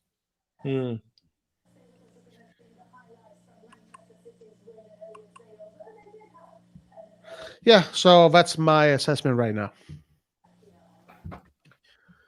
Well, for me, Serie A is a wishful thinking, of course. And it makes sense, but I think top 4. Hopefully we don't struggle. Champions League is hard. I agree with Royce. Europe is easier, so I'll give it a quarterfinal this year. And Coppa Italia, I think. No, Coppa Italia we're going out. I think quarterfinals. No, Sim. It has to be Sim. Quarterfinals is usually like the first game. Yeah, we're gonna go out the first game, man. You think so? I think we're gonna make it first game, and it's after that. Like it's after that you did meet a Lazio, but this year I think on the bracket side I think it's like Napoli, Fiorentina. We're not on the side of Inter, because usually that's where it's already gone. So, and you know it's always between Napoli, Lazio, Juve, and Inter. Like it's between those. I just think, Clint, we're gonna have a lot of injuries. Usual things that happen every year. Injuries, lack of players. I don't know. That is a period that defense. No, but now think about it. Like that defense is gonna come and bite us in the ass, boys. Because one injury and we're gonna start feeling that like, bro, we're thin.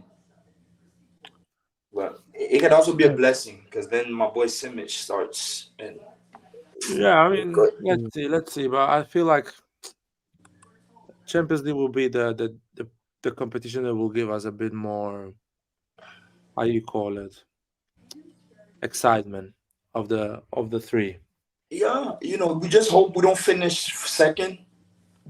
Because if you finish first, you increase your odds of actually really going through, like going deep in the competition. Because this year there's a lot of big teams. You think we can finish first with PSG? You think we can finish first with PSG lurking there? I think we can. Yeah, we can. I think we can. We definitely. What I saw, PSG is good, but I think we can definitely finish. Yeah, we can definitely finish. Yeah, we can definitely finish. We can definitely finish above. Above. We can definitely finish above PSG. It's the last game. I think we'll beat them. If I well, today should have been a game. I find this claim here a little bit laughable. However you say his name. Howie claims Newcastle lacked a bit of luck. What? You guys should have fucking played the lottery today. What are you talking about? Backs to the wall, job. West Milan. How does he think they were lucky? Yeah, but sorry. How do you think he was unlucky? Well, we need to hear the interview. Were you unlucky? We're not disappointed with results. Perhaps we lacked a bit of luck. We defended ourselves with our bodies, with the shots we took.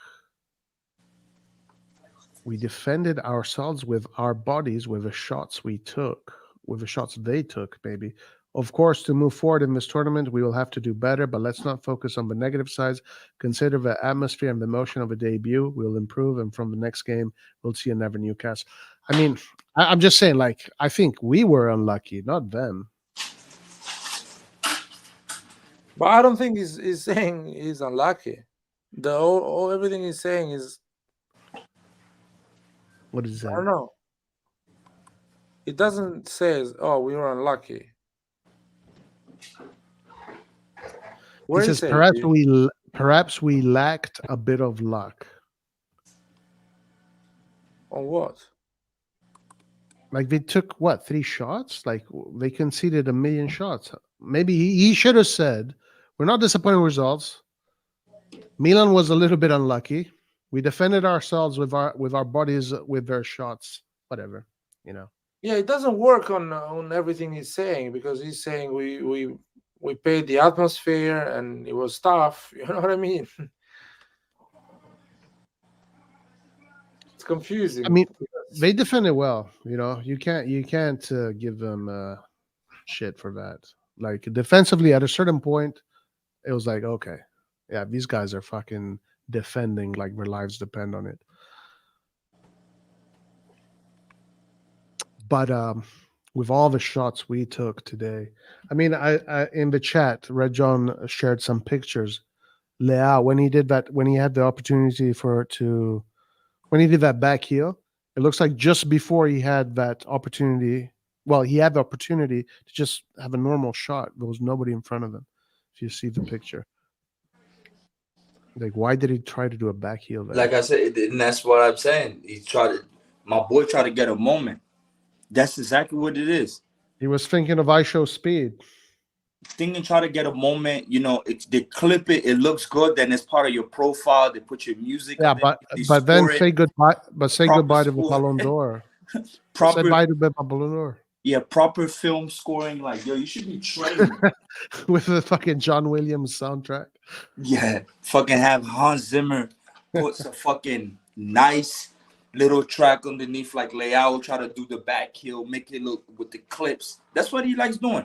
What did Maldini said in his early interview? He said, like, he told him that, like, yo, he told the kid that he had to stop, you know, focusing on the edits and his social media profile. And that's saying something if somebody brings that up at you know, in the interview. So I follow Leao. I see what he posts most of the time, and I'm pretty sure everybody does, but you can just tell. You know, he's like my boy Salad Man. How did Rajan call him? Salad Man. That's my man, Alexis. He wants those highlight reels. How do you think Salamakers will do with Bologna? Tank. What is he gonna do? What is he supposed to do? For me, people like Salamakers, if he wants to make it, you can't stand Italy, man. And Italy, show me. Y'all show me a player that regresses like in Italy. Like, you go from one of the top 4 teams and you go into these lower teams, and then you go back to to a top team from there. If I was Salamakers, I would ask to go back to Club Bruges or some team that's playing European competition, and I can still get visibility, because sometimes I feel you go to a place like Bologna, I feel like about his career, man. What he's gonna do this season? How is gonna be his season? I feel like he's not gonna do anything. His career's gonna die over there. I feel like his career is gonna die at Bologna. I'm being serious, man. I mean, they got way bigger issues then again, the probably only positive highlight is with Thiago Motta. Maybe Thiago Motta can allow some aspect of his games to develop. I don't know at that stage of his. Salamakers were 24 now. Yeah, 23, 24, I guess. Yeah, I don't think he's gonna have an impact. No, I think Messias gonna have more of an impact at Genoa than Salamakers at Bologna. I'll tell you that much. How sure are you about that? Oh, I'm sure. Yeah, Salamakers at I don't do it. No, man. And I love Alexis, man, but yeah, I don't. It's hard to say. It's hard I to feel say. like Salamaker's he'll be good in teams like Monaco right now. If he went in this new Monaco team, which is their first in France, or he goes to Germany, like Salamaker's is like a Germany type player, right? Play on these, like he can play at Leverkusen or Frankfurt. Like Salamaker's is that type of player. I just I want think to he'll just want to excel. say, I Yeah, just want to tell you that he's not a Bologna player yet. He's still a Milan player. yeah, and I hope he comes No, back to he's Milan. alone, right? I might He's get on hate, loan. but I hope he comes. We need to bring him back. Fuck this. We I need to bring him. love, We I need love, I heart. love. We need heart. We need work. AS56, So, boy. I my hated him, my question is boy. simple. If he does well with Bologna, let's say, has a great season. Don't ask me what he's doing well, but he has a great season. Everyone is excited, and he had a great, 38, 35 games, whatever. New coach, Pioli gets fired, whatever. He comes back to Milanello for the preseason. Do you think there's still a chance for him to be back in the, 22 squad for Milan next season with a new coach? That's only if with the Uh, new coach. That's if what's his name? If one of the new signings fell, because now you got Romero on the side. I think Romero his place is gonna stay put. Romero's gonna still be in that team because he's not old. Even if he flunks his just because that age range, people wanted to give him a chance to develop. But I feel like I don't think it's gonna be hard unless he plays another position, man. I don't know. It's going to be hard because I mean, if he's coming as a right wing, no. I don't know, man. This management, I don't know. Unless if you get a Conte, if we get Conte as a coach, I think Salamakers has a place because that's No, a but my question, my problem is here. So let's say, I'm just speculating here. Let's say Pulisic does an okay season, not an amazing season. Yeah. He holds a value. You can sell him. Mm-hmm. Salamakers doesn't really hold a value like Pulisic holds. Pulisic can go to Atletico Madrid, can go to Borussia Dortmund again, can go to the Premier League. He has more PR and more appealing. So and if he's not playing, let's say Luca Romero plays more than him, he struggle to get that starting position. He can actually leave again, and you can sell him again for 20 million. He has a value. So there is financial piece. You look at that, yes, but let's that's what I'm saying. say I look at Salamakers the way when Darmian comes in for Conte, not the most like exciting player, but let's say we take Conte in the season that Pioli is going. That Conte now, yeah, I'm here to win, but Conte, people like Conte don't care about keeping value and all that. That's what Furlani and Jedward were about. But Conte is gonna be like, nope, and I'm keeping this guy. Like actually, Salamic is gonna start if I'm playing a 3-5-2. He's gonna be my wing back, unless Pulisic can show me that he can play there, right? And that was almost like the issue for a long time between Perisic and Conte at the beginning, right? Perisic is like, and that wing back stuff is not him, right? Because like Perisic is literally a fucking second striker. If you see him, even for Croatia, he plays second striker, but he had to adapt to that role. Or Conte was was willing to not let him play. So if we do get a Conte, that's the only possibility that I can see Salamakers like we need to keep this guy. But what you said is true about the value, but it's going to be hard. Now I think about it in terms of like the wings we have, and these guys that we have now, they're not loans, so they're not leaving either anytime soon, at least for the next 2 years. So if I'm him, I don't know. You might as well learn how to play Magnan's role, like as a backup goalie, then maybe get the spot. But I wish him the best, though. I love Solomon. I'm one of the guys that I love Salamakers. Oh yeah, man. I hope Don't he care does about well. talent, but I wish him the best. He gave everything for us.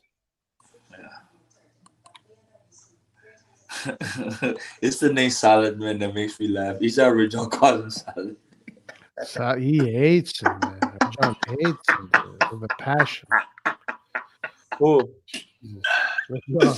Oh man, we just said Salad Man, bro. I'll be dying laughing the way he said. He does not like Salamakers. Oh man. Bro, I love. He said that people hate him just because he's not a dribbler, basically. No, he is a dribbler. He can't finish because Salamakers can't dribble. Let's not get that twisted. He can dribble. He's just not going to take you off you won. He has to be in the moment. I mean, like a pacey dribble. Let's.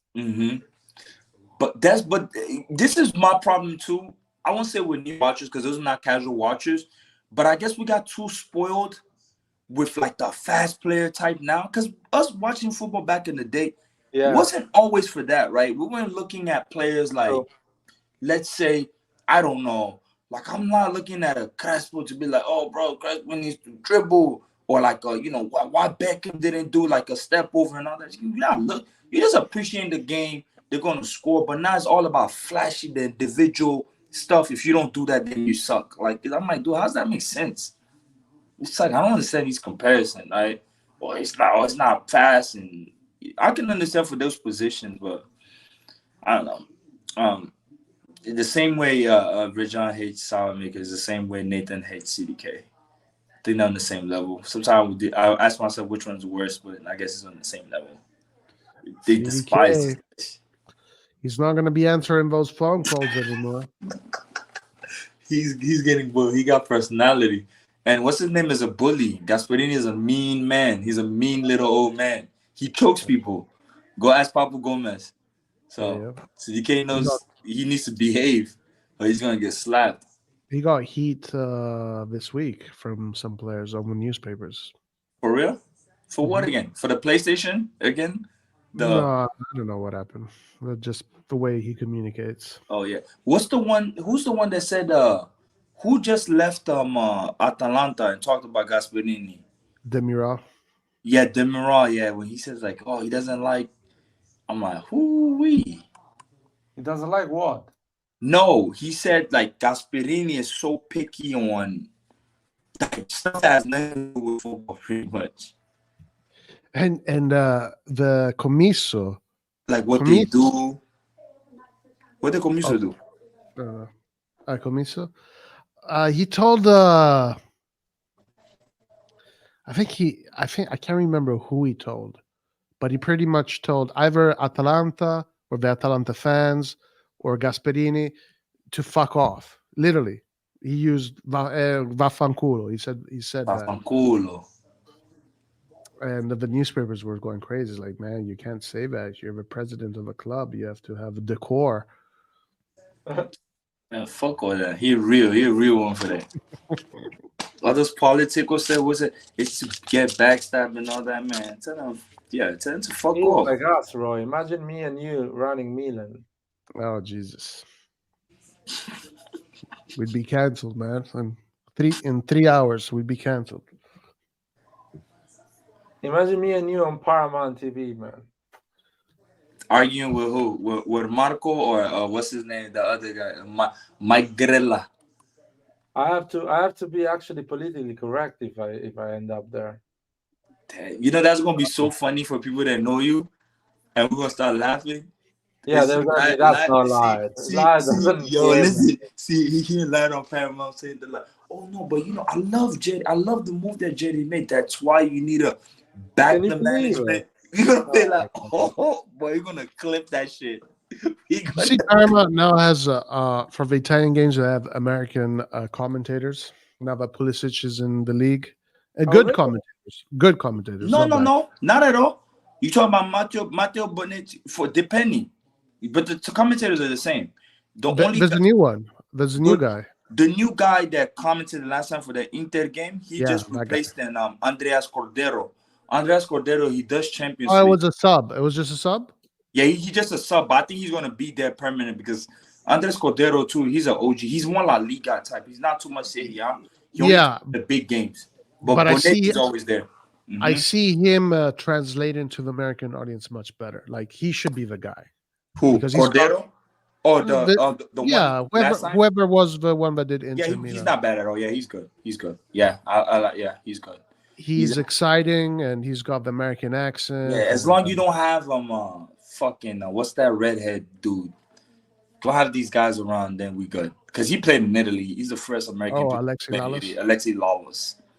He played at Padova, bro, but He he swear he does played at commentary. Juve. Huh? He does commentary.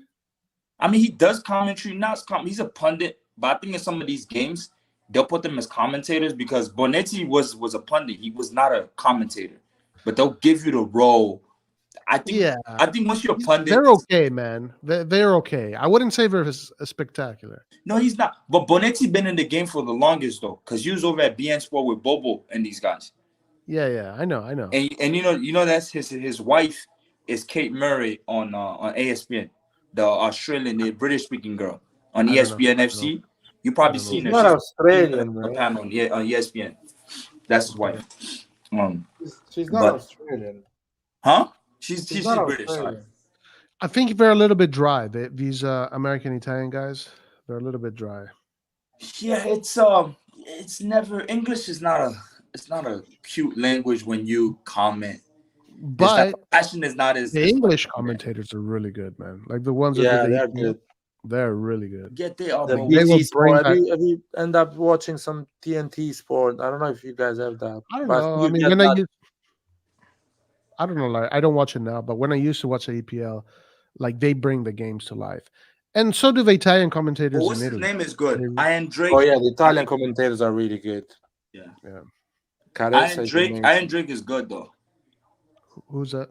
Iron Drake. He's the one that actually does the ESPN. I mean the FIFA, like the dude that does like the FIFA commentator. Oh, He comments on the Euros and all that, like the old British dude. He's good. It's really good. I mean Oh, the British commentator, because I see them. Of course, they do Premier League, but they do Champions League and they do the Serie A in England. They comment Serie A in England on. It's just the British probably better. they're They bad. probably do a better job than the guys at Paramount. Yeah, they are amazing because it happens sometimes that I get the Paramount commentators on the small games because they don't want to do it.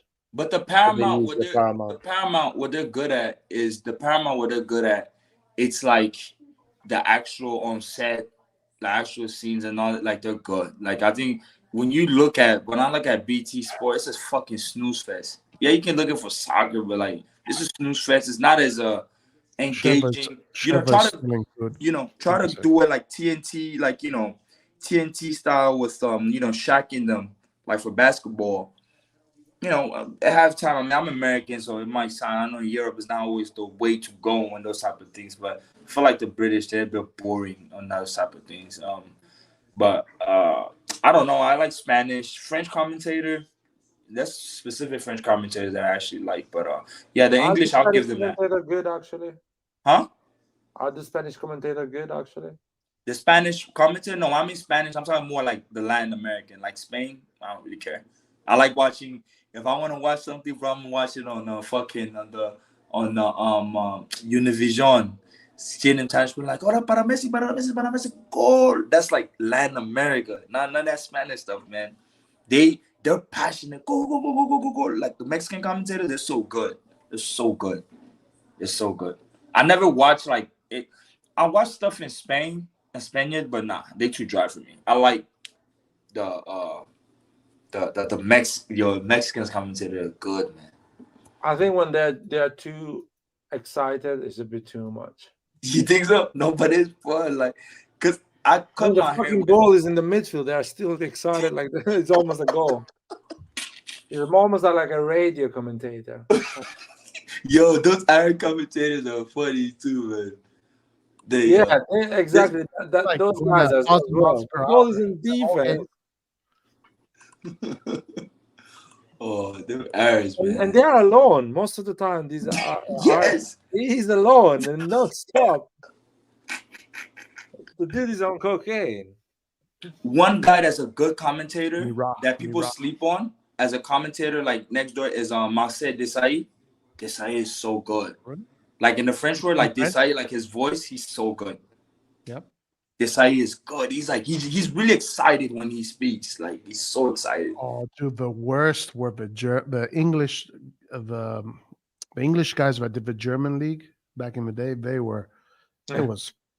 No excitement, no emotion, just totally dry, just dry.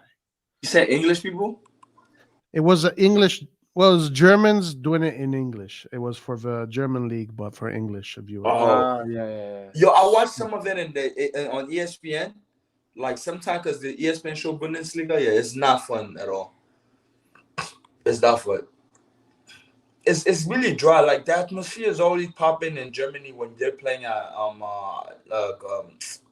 Iduna Park, like when they're playing in Dortmund. Oh yeah, Like the other atmosphere is places, amazing in Germany. They love football as much as Italians. no, they do, but the other place when they're commenting, I don't know. It's I don't. Yeah, the commentators are boring as fuck. Maybe yeah. in German they're exciting. I don't know, but in Probably, English, yeah, they are terrible. probably because Germans love football, man, as much as Italians. They're obsessed with football. That's all they live by, man. Italian commentators are the best, man. Especially the top tier are insane. You said Spain? Italians. Yeah, no, for sure. I mean, I think anything that's Latin language that's not Anglo-Saxon is gonna be good because it's like the way the certain letters roll off your tongue. You understand? Like it's gonna be melodic in a sense where like there's rhythm to it, so it's good to hear compared to like if you're saying a lot of consonants. Like if I don't know if I'm listening to like a Dutch commentator or Russian commentator, which I never have, but I wonder how that's gonna sound. Yeah, I don't know. Yeah, I don't want to judge other languages because I don't know, but I do like the Italian commentary a lot. It's very technical. It's very exciting. It's done very well. Like the guys. I'm trying to get at is just the bottom line. When it's a Latin language, all makes sense because it's just not even commentate. From a commentator perspective, even in terms of music, right? Which ones are more melodic, right? It's usually from those places, like those like French songs, Spanish, Italian songs. It's more like the lovely, like there's melody to it, just because how the words are pronounced. And that's the reality. Is bottom line. I listen to all types of stuff, like different languages, and it can be a bias in my head, but tell me if I'm wrong. But that's how I look at it. So yeah, Italians, of course, that's a passion. What they say, Italians are passionate. The way they speak, the way they dress, yeah, it's gonna translate to the commentator. What I like about the commentators in Italy, and I think in England as well, the British one, they get so passionate about the game. So when the player loses the ball, they get upset. So they are actually engaged with the game for real. So when But I thought as a commentator, you're not supposed to do that. Didn't they say you're not supposed to be partial? No, I love that because when Leao is missing that chance, the English commentator got shocked. It was like, how can you believe it? He come out so natural because he doesn't is not supporting one team or another, but he's upset as much as me or as the fans or surprised for that miss. So you can see that he's engaged a lot. That he's not thinking about anything else in the game, and as a supporter is having a reaction, a natural reaction. And Italians as well, they do that. Or when a defenders make a stupid mistake, actually sometimes they're offensive. They say, "What a stupid mistake! What a lack of concentration!" They just go really. So I like that. I like this is real. Yeah, a dude that's really harsh on us is what's his name? Robson, was it Stephen Robson? Like bald-headed dude. He used to play. He does more of the English stuff for Italy for Serie A. ESPN commentator. He does Champions League. Yeah. He's so harsh. He's always harsh on Leao. He likes Serie A, but he's harsh on Leao sometimes. He used to be a good player.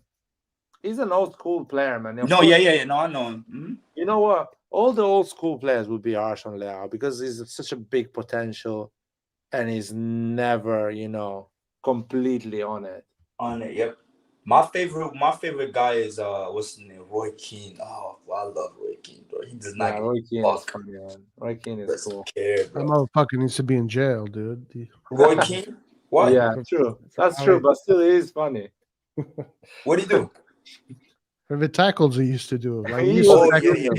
Roy Keane. Yeah, Roy Keane is a fucking dog. That's the Irish in him, man. He should have been like he'll rip apart. Imagine Roy Keane. The Premier League in him, man, not the art. Premier League used to be awful when he was playing. It was Yeah, I really know for sure. aggressive. Crazy. Him, Didn't Say, he I almost was aggressive a didn't lot he of end times. Alan's dad's career? Didn't he do it? Yeah. him. What's his name? Used to play also fucking awfully. Well, Karma is a Joy, bitch, though. No, Joy, Haaland is yeah, doing it. Joy Barton. Speaking of Newcastle, Joy Barton from Newcastle, fucking savage.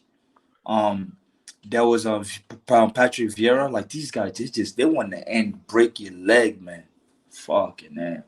But you'll be surprised that time there wasn't a lot of ACLs like now.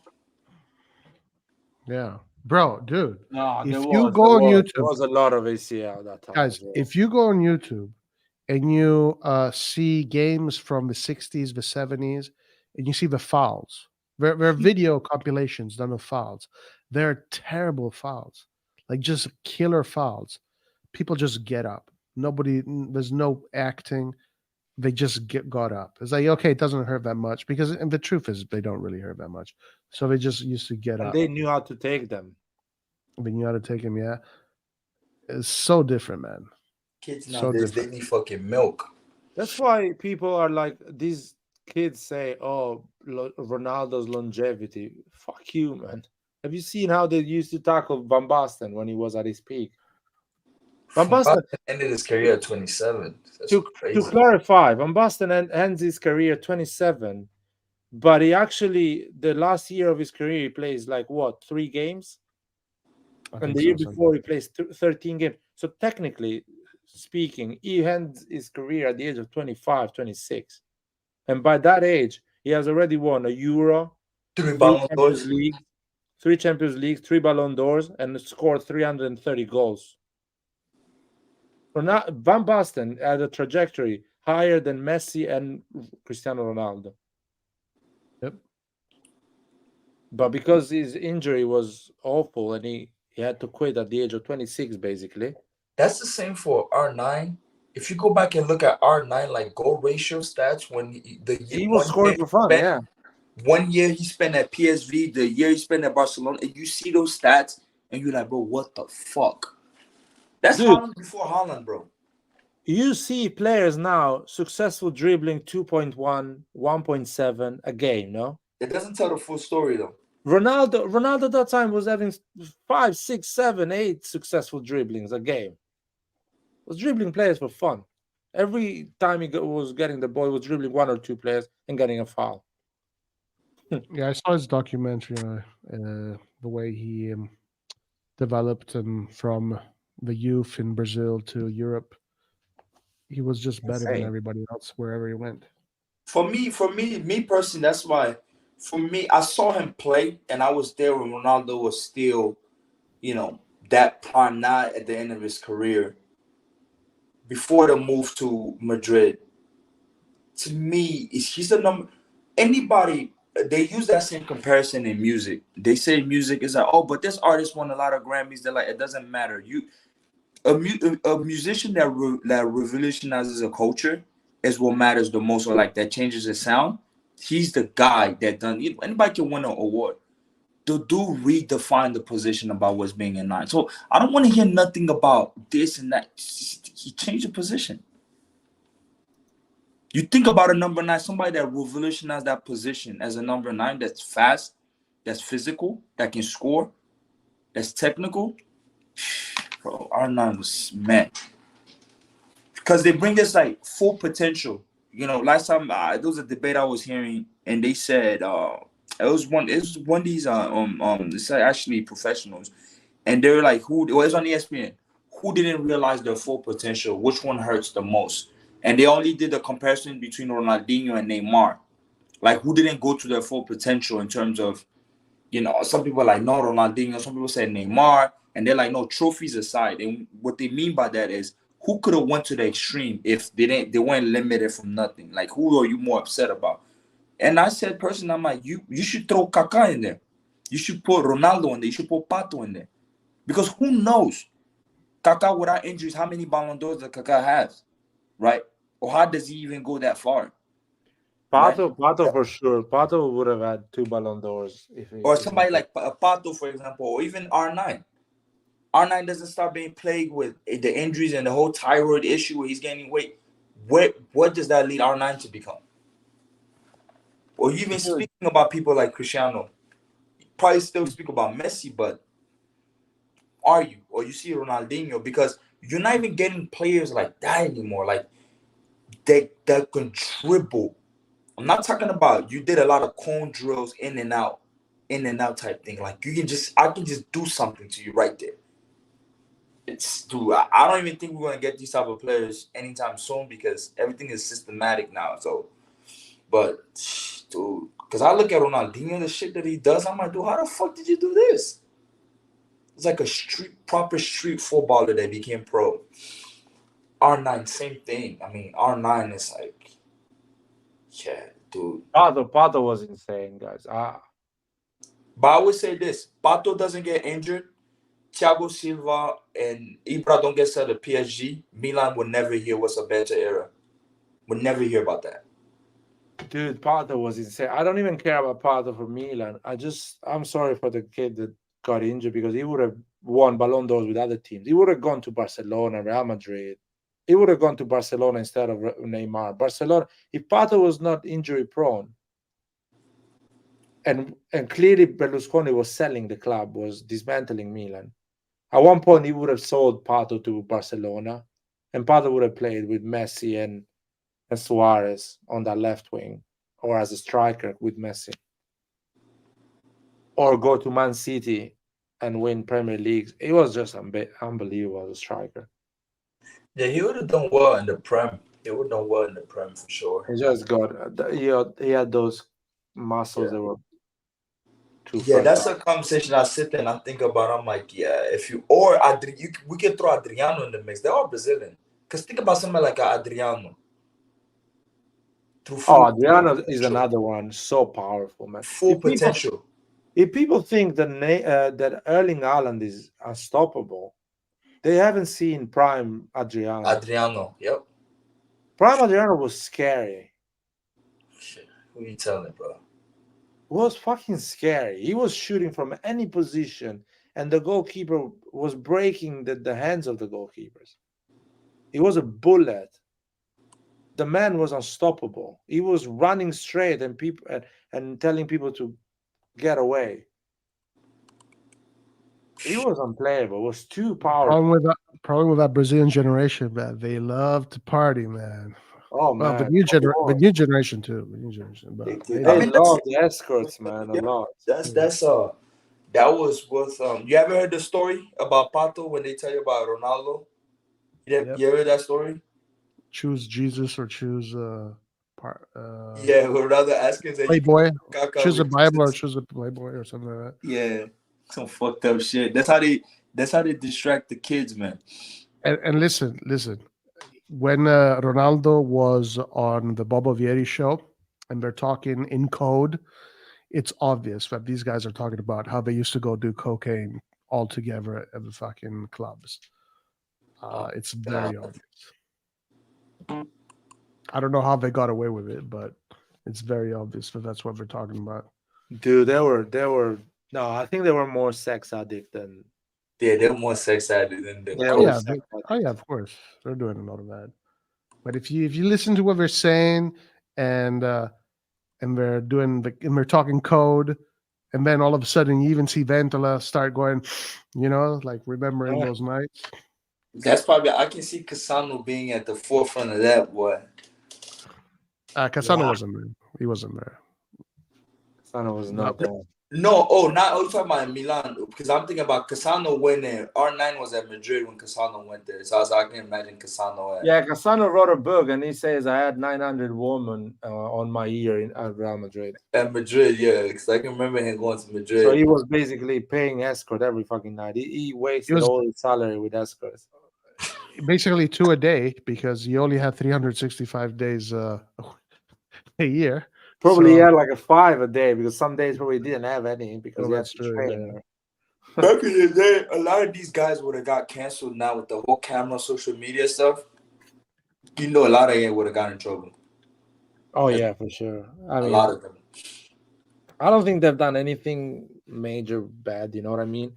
But some girl would have find Yeah, a a lot way of the to. behaviors back in then that was condoned, like now, they're just gonna burn cancel you, because you got to put errors into context. You know, back in the day, me growing up, from what I heard, I don't know if it's the same in Italy. I mean, you played in so all my friends, and that was across the board. While I grew up in academies, you weren't allowed as a kid until you're in the senior team. You're not allowed of braiding your hair, having tattoos, ear pierced. It's damn near Yeah, like it was the military same. Yeah. Really? It was never. Yep. It was never you. It was a thing, man. Where? Was this a priest? Priest? No, it's not no priest. It just Ivory Coast in general. Like even across Africa, it In was just Ivory like it was just Coast, a really? known thing. Like unless you're a So pro, much discipline. yeah. If you were playing at the U7, you're not doing all of that course like you were a pro. They didn't accept that at all. I mean, in Italy, it was not forbidden, but they will give you trouble. They will have you problem. You remember when Micoli went at Juventus? And Fabrizio Micoli. He had Showed the up with Che earrings. Guevara. He had the Che Guevara tattoo on his calf, and Moggi told him to cover it. So he had to fucking cover it. So bring all the socks up and cover the tattoo. I wonder how they felt about his fucking. You know, he used to get that line through his eyebrows. I love Micoli, man. Dude, We need to get Moggi, Modge. Let's get Juventus Modge. was really strict at that time because every player was not allowed, fancy haircut or tattoos or. There was a period in the 90s. Players were playing with rings and Necklace. necklace, earrings. I mean, Maradona played all his life with an ear. Oh, yeah, with earrings. Yeah. Where I had the necklace, the famous. Yeah, we had a necklace. Yeah, last time I was watching what's his name? I was watching Sunday night. Yeah, Sunday night I was watching the World Cup final '94, and the goalie of Italy. What was his name? Oh, starts with a P. He had that necklace. Luca. Yeah, Paluca. He had the necklace on. Yeah, right? He had the necklace. The necklace. Mm-hmm. I mean, that's the whole thing. Everybody used to wear that. It's just, where I was from, man, the academies were strict. Most of my friends were in academies. You can't do any of that stupid shit. Speaking of academies, with rings, people were playing with rings, and they put the tape around the rings, or they put the tape around the earrings, or it was Ronaldo used to do it. Early Cristiano Ronaldo used to play with that shit. One has the tape. Yeah. Exactly. Yeah, that's true. Until I think quite late. Yeah, that was cool. Ronaldo as well had the earrings. The Brazilian one. Yeah. So, guys, this is our schedule, by the way. So we got AC Milan, Verona, Cagliari, Milan, AC Milan, Lazio. Then we go back into the Champions League. So it's still a long time before we get back into the Champions League. Oh yeah. So more people get injured. You're saying? Hopefully not.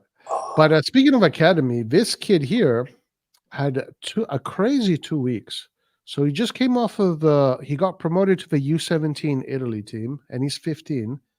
And Italy participated in a 4 nations tournament with Denmark, Israel, and Germany. Italy won the tournament. He was one of the top goal scorers. He scored 2 goals against Germany and 2 goals against Denmark, I think. He didn't play against Israel. They lost against Israel. But anyway, they won that mini tournament. So he comes off of that. Then he comes back to the club, and he becomes the youngest Primavera goal scorer in the history of the club in a win against Sassuolo. And then he plays his debut in Europe. He scores 2 goals, and he becomes the youngest Italian player to ever score in the youth. But remember what did we say last year? I think, was it last year, a year ago? Yeah, it's last year. When we're like, we need to wait. We need to wait until he gets to the U19 because... No, I didn't say that, man. Didn't say that. No.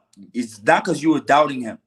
We're just hyped because we're like, he needs to get promoted already. We're like, nope. Dude, let's wait when he gets promoted. What I'm trying to get at is just like, look how quick time has went by, and the kid's already going to the next level. Because it wasn't long ago. No, Clint, I wasn't doubting him.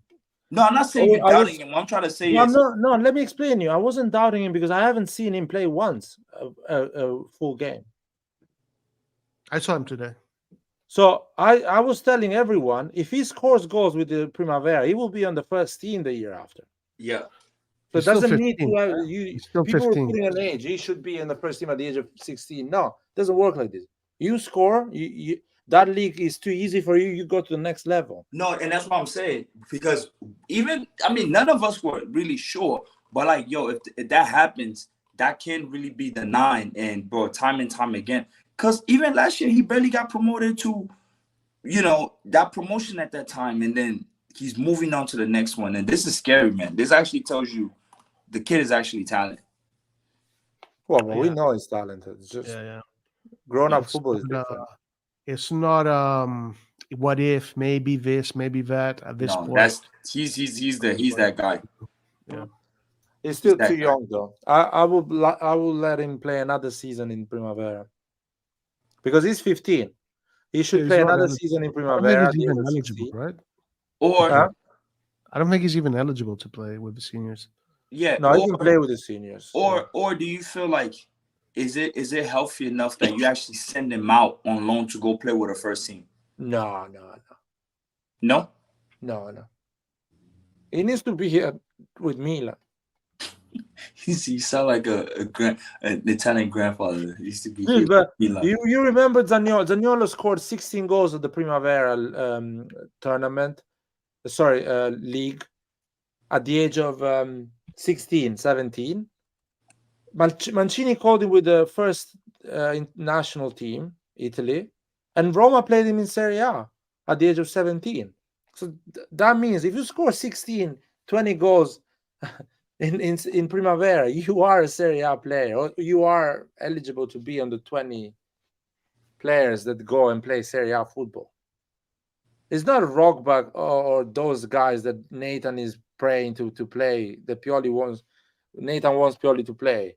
These are players that score 2-3 goals a season. They're not ready for the Serie A. They need to go on loan. But this guy, if he keeps scoring goals, he will be like at the level of Pato, Messi, those guys. They were scoring for fun in their league, in their youth league. Especially having the size help him. I just hope he gets developed right and they don't do no mishap. He gets handled well, He will do another Primavera season and train with the first team. Because if he's scoring goal for fun in Primavera, that means he's better than 19 years old. Yeah, he has to be good. What is it or his crazy attributes? Because I see his size, I see his movement on the ball. He's technical. He's really technical. He has a good vision as well. I saw him play today. He doesn't make many mistakes. He's got good running. He's got an excellent shot.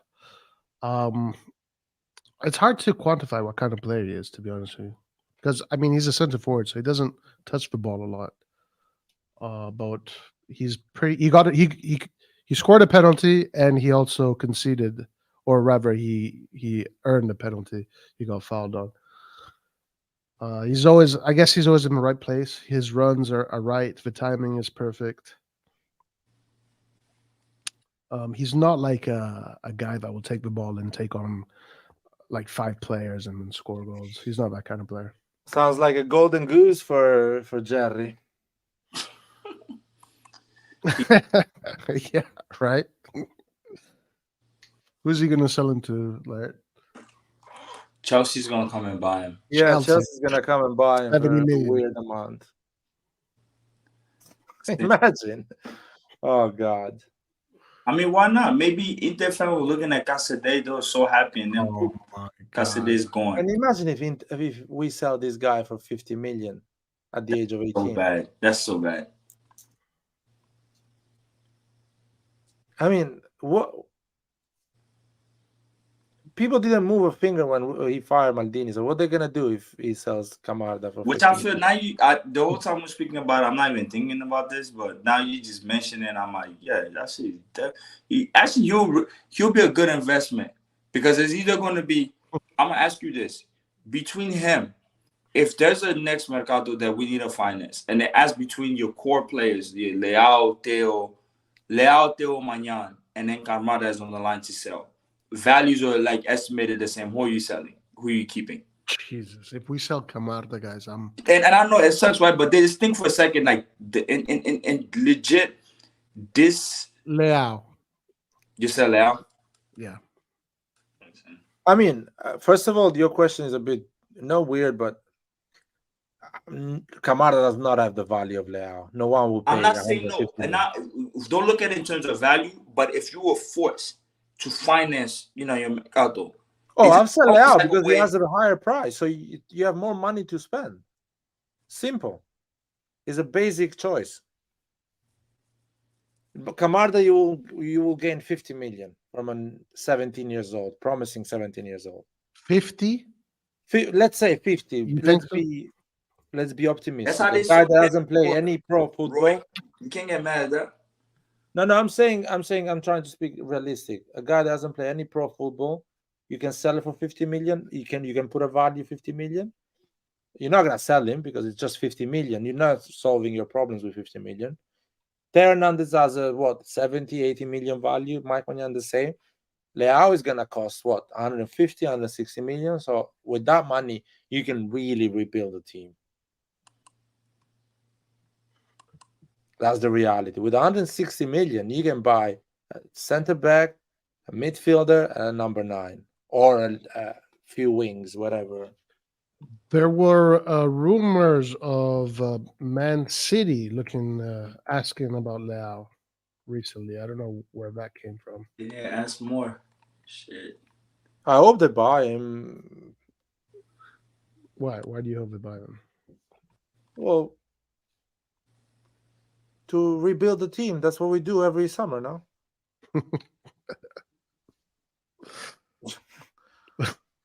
Then we rebuild the team. It sounds like we need to rebuild the team every fucking summer. The fact that it's becoming a normal thing. It's hilarious. Bro, you've been in these lives when people come here and say we need this, we need that. It's like the whole list of the grocery. We do. No, man. We don't. Would you sell Leao? Would you really sell Leao though? For real? For me? If you're Jerry, his strategy, player trading. You pay the mercato with the players you sell. Now, I mean, after the season, personally, like after this season, bro, if I'm not winning silverware and Leao's game is really dictated over pace, bro, if I can make big bucks and reinvest, not to put in my own pocket, but go get some players out there, then yeah, I'll sell them. But I gotta be extremely careful, how we do it. You're talking about if I was Shetty, and I look at it like, I identify a guy. This is the only year I can make 150 million on Leao. It's not going to be next year. It's going to be the year before. And it's like a difference in phase, but I can go and get this player that might be double in value soon enough after I use all my little matrix algorithm. I'll sell Leao in that case. Because players of his ilk, Leao is 25, so 27, 28. Leao has 4 more years where like his speed is going to help him. Because once that 30 hit, he's not going to be done that goofy shit. And, his game is going to have to be reinvented. But that's if I was Jetty. Good point. Like Leao. People joke about Tonali saying is a green thumb merchant. But Leao is a pace merchant. He is. That is the reality. I mean, I love Leao, but Leao, he is a pace merchant. He can do a lot of things well, but pace is his main thing. The moment you stop him, you don't allow him to unlock that pace, you've done half of the job, maybe more. Yeah, well, Arsene Wenger said it the best. He said he had to sell Henry. They made sure Henry didn't get renewed. Because by the time he was already 29, he's like, yep, Barcelona's going to come from him. We'd rather, let him go because his pace is not going to serve any good. Because, Henry's game was based on, on pace for the most part on that Arsenal. And usually players like that within that out, after a while, even the same goes for Mbappe. Mbappe's going to have to figure out a playing style soon where you're just not relying going past your players.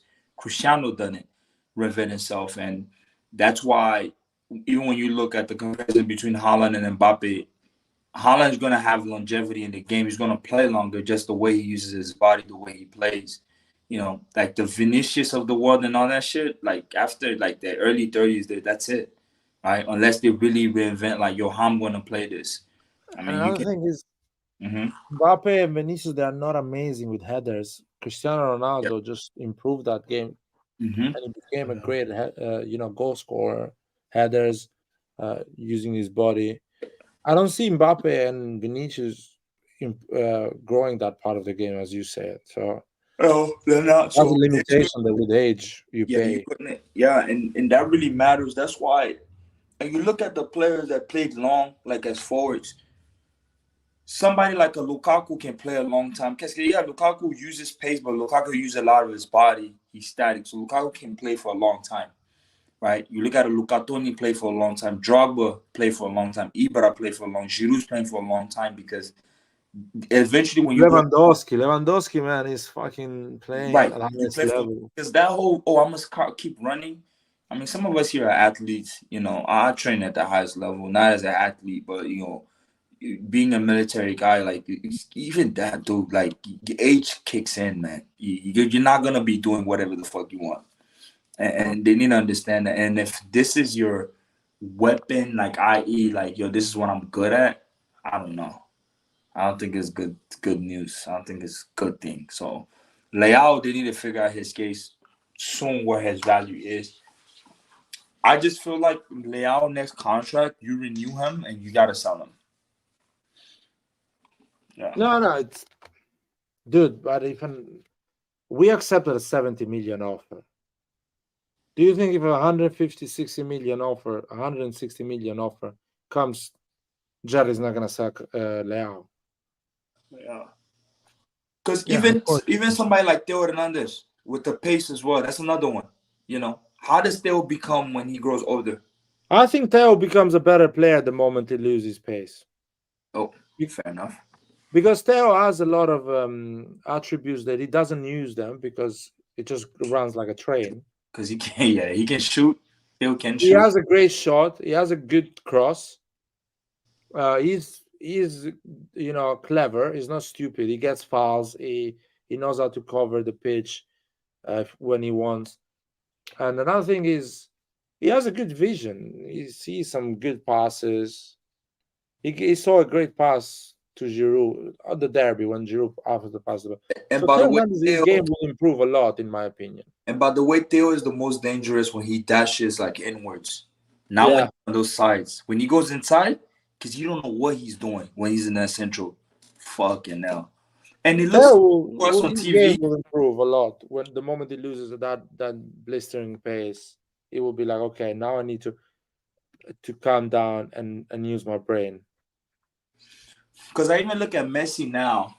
Messi walks more than before, but Messi seeks out. And I know the American League is so easy, but the way he does is how he moves players out of position. That's another level, man. Fucking A. Like he developed like to another level, understood what is his position, and he has other people do the work for him, but just give him the ball. He's gonna know what to do or how to pass like this. Yeah, that kid is unique. But the pacey stuff, it's all fun games when you're young, but I think, I don't know. It's like I look at Vinicius Jr. and Vinicius Jr. is a really smart player, by the way. I think he's smarter than Leao in his decisions now. Way smarter. But he was not so smart a few years ago. So. Oh yeah, he wasn't. I mean, you also well done to him. Tunnel. You saw that video in the tunnel where Benzema is clearly saying to the player, "Don't give him a fucking ball," right? Speaking in French, yo, don't. You can hear him, and Vinny doesn't understand shit. But now but it's because he wants to. Vinny is the pure definition. Shows you when you work on your craft, you get better. Talent enough is not it, and you need to learn that, right? But I like the mentality because another kid will be a snowflake if Benzema treats you like this. Yep. but he actually accepted and just worked and became Worked on it. Didn't get butthurt or throw Yeah. a fuss, and he just worked. I mean, but I reckon I said this. I and I can be wrong, but I reckon Rodrigo is going to become the better player than Vinny down the years. He looks more skillful than Vinny Jr., but Yeah. I don't know. Sometimes his game is a bit too childish. Too. Well, he's playing for U20. Shit. What about how you feel about what's his name? Bellingham, man. Good player, yeah. It's Yeah, amazing. Bellingham is a Amazing player. Yeah, I like Bellingham. I mean, the guy is 20. Yeah, which is crazy. That's the thing that's the thing that's crazy with this Madrid side. It's like all these, like Rodrigo, I think he's 22. Vinicius is still 22. No, Vinicius is 25, man. 24. 25. No. No chances. No. No chances. No.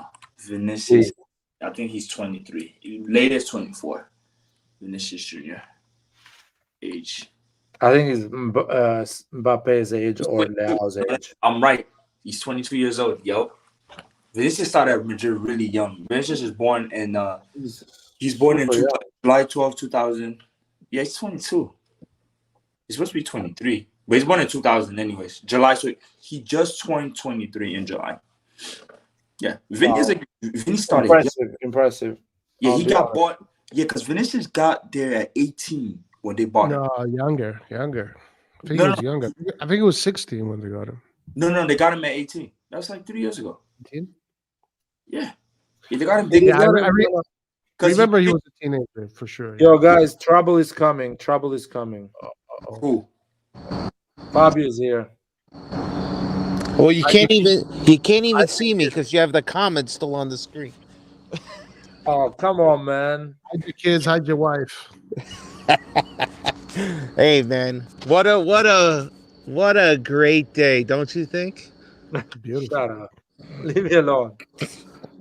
Oh man, listen, I'm not here to pick a fight. I'm just here to get a couple of words off my chest because I've had work and all this other stuff. I haven't got a chance to really talk about Milan. But yeah, Roy, how you doing, man? First, let me say hello.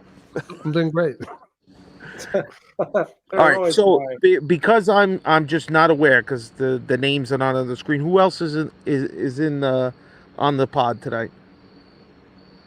Me, Laert. Okay. Clint. Okay.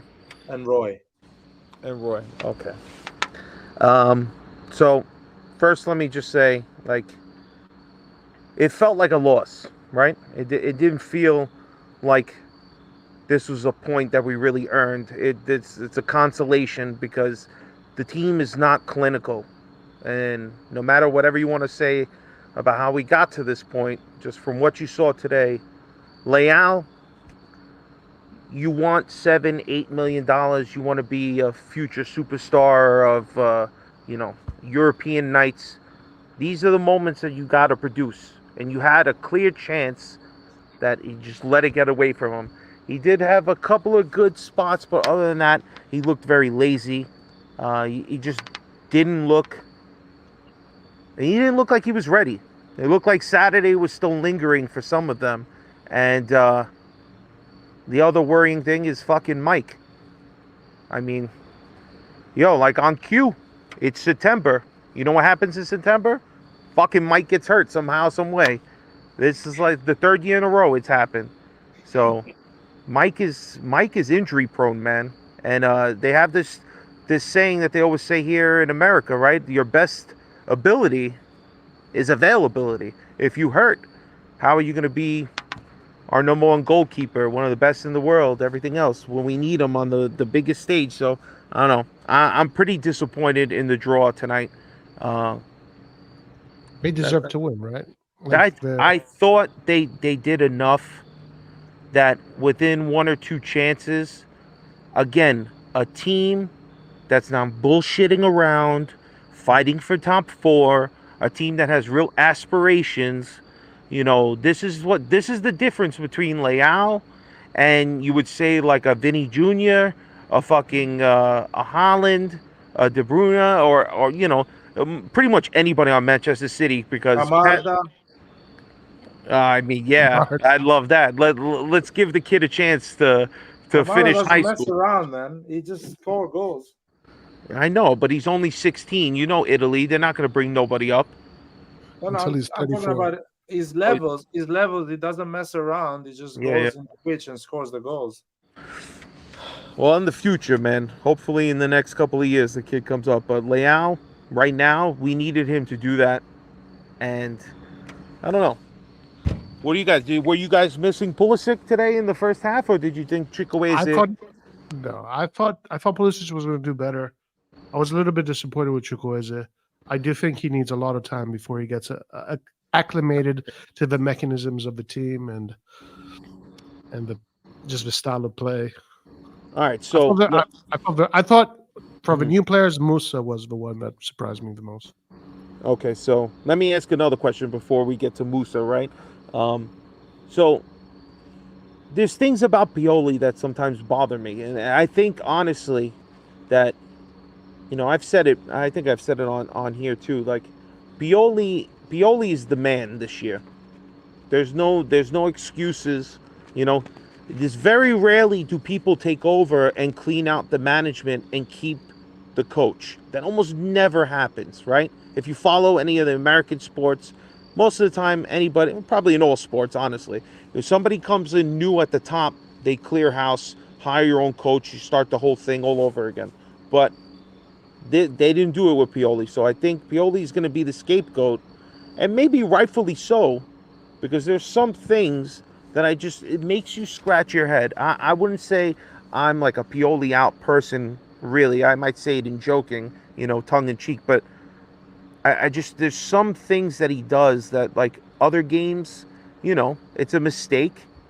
It could have bit you in the ass, but it didn't, you know, and your team still got the 3 points. Today, I don't know if starting Chukwueze was a great idea when he's been riding the same lineup pretty much the whole time. You would think he would just stay with Rein Diaz and Pulisic just to start the game. You know, you're bringing Chukwueze in on a Champions League night. It's the first time he's starting for Milan.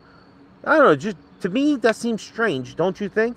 Like you're kind of putting the kid on this pedestal, and if he doesn't produce like he didn't, everybody's going to kind of look at him like, oh man, well, I guess he's not that great. You know, he still has a long way to go.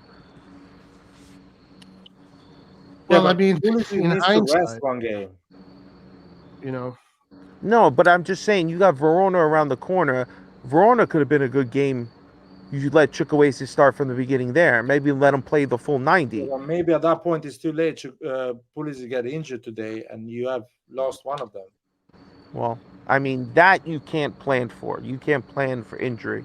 But I'm just saying, I think Chukwueze did okay, but he's still like a long way to go. The thing that I just don't like Pioli switching the lineup like unnecessarily right before. I mean, you put in Pobega, and I'm not going to lie, Pobega did okay. You know, he had that one good shot on target, and he had a really good chance to score off another time that was bouncing around. I think that was the one when Leao crossed it in, and they still didn't get it, and he had a chance.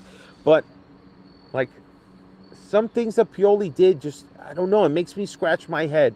You know, it just gives me doubt in my mind about the coach.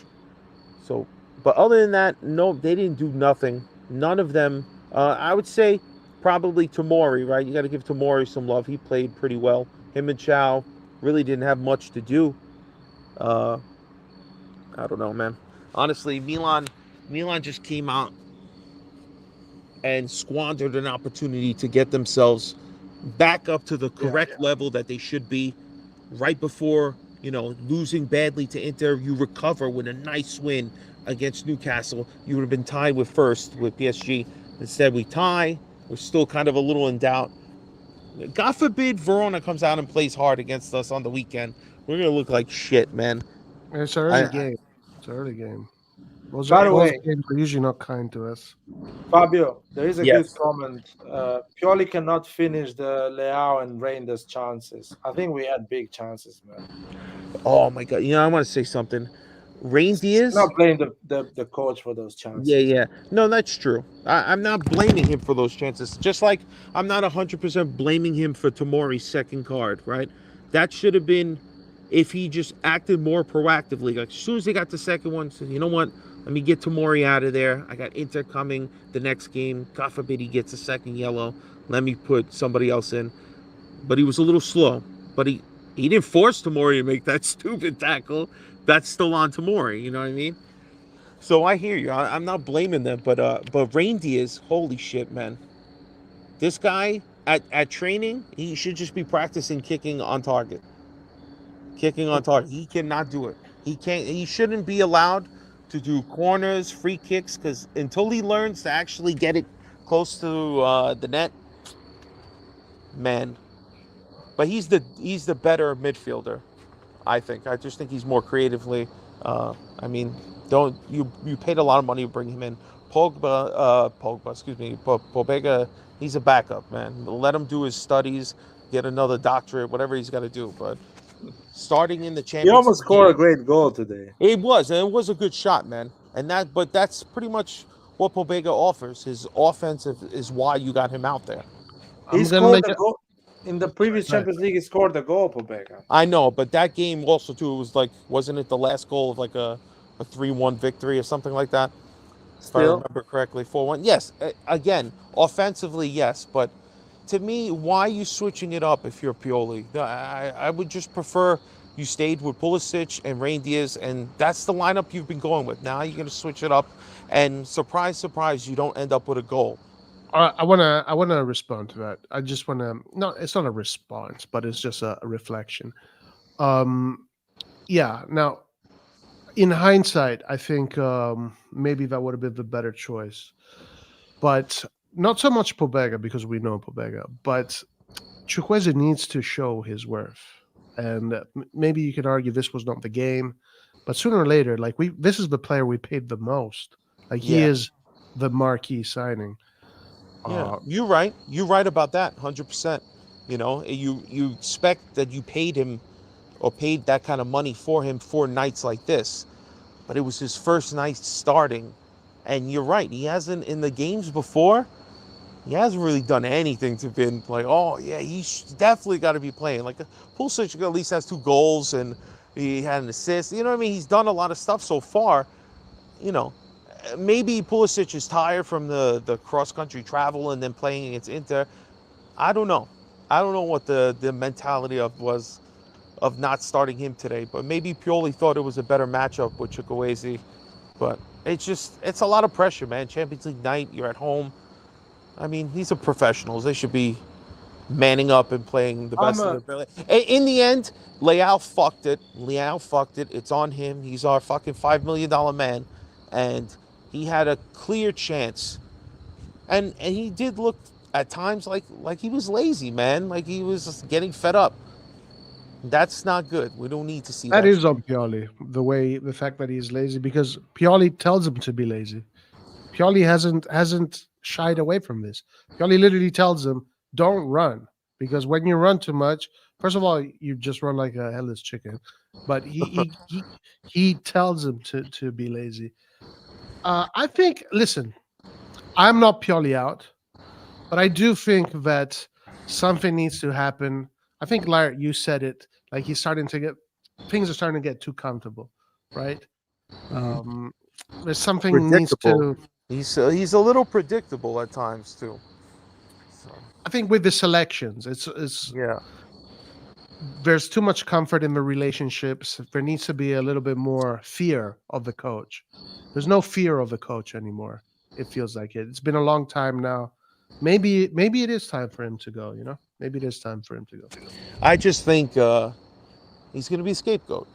It doesn't make sense. They'll never get rid of him in the middle of the season. But if we end, let's just say 3rd or 4th, and maybe we make it out of the group stage, you think everybody's going to have like a taste in their mouth at the end of the season, like, oh, we're really, if Inter and Napoli and oh, excuse me, Juve seem to be playing really well and they continue on and we fall behind those two teams, I think it'll be looked at like a major failure. I hope Wait, no we finished top respectable 4? Milan fan, I Yeah, hope go ahead. no respectable Milan fan doesn't say like the goal is top 4, like, because that's not the goal. That's never the goal. The goal Well, is to fight for the championship, because when you fight for the championship, you don't got to worry about top 4. You're going to be there. You're fighting for the fucking championship. You know what I'm saying? That's what Milan should be thinking every season. No excuses. The Scudetto or bust.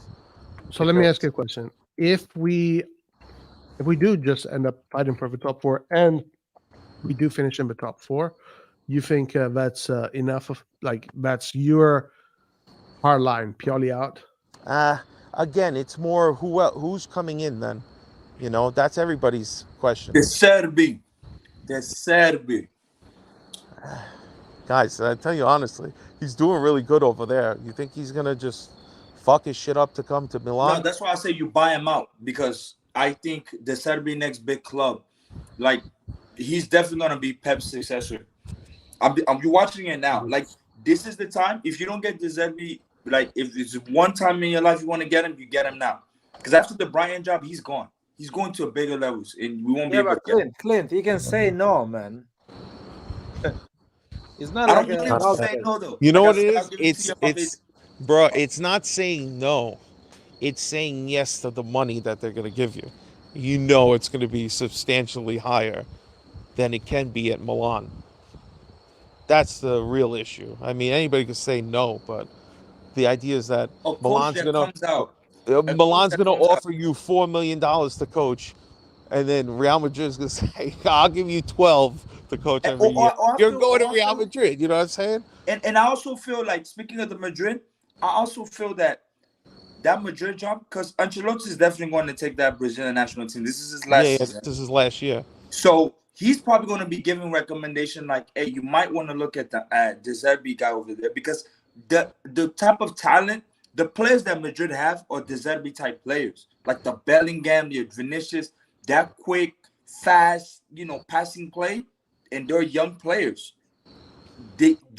I personally feel, now Madrid can say no and take a Nagelsmann, I don't think they're going to take Conte, because Conte is going to make these people piss their pants, and so I think they're going to be careful taking him, but he can be there. I'm just saying, as a suggestion, with Milan, with the type of player we have, here's my wish. My wish is, how can we get the better output out of all of these guys, right?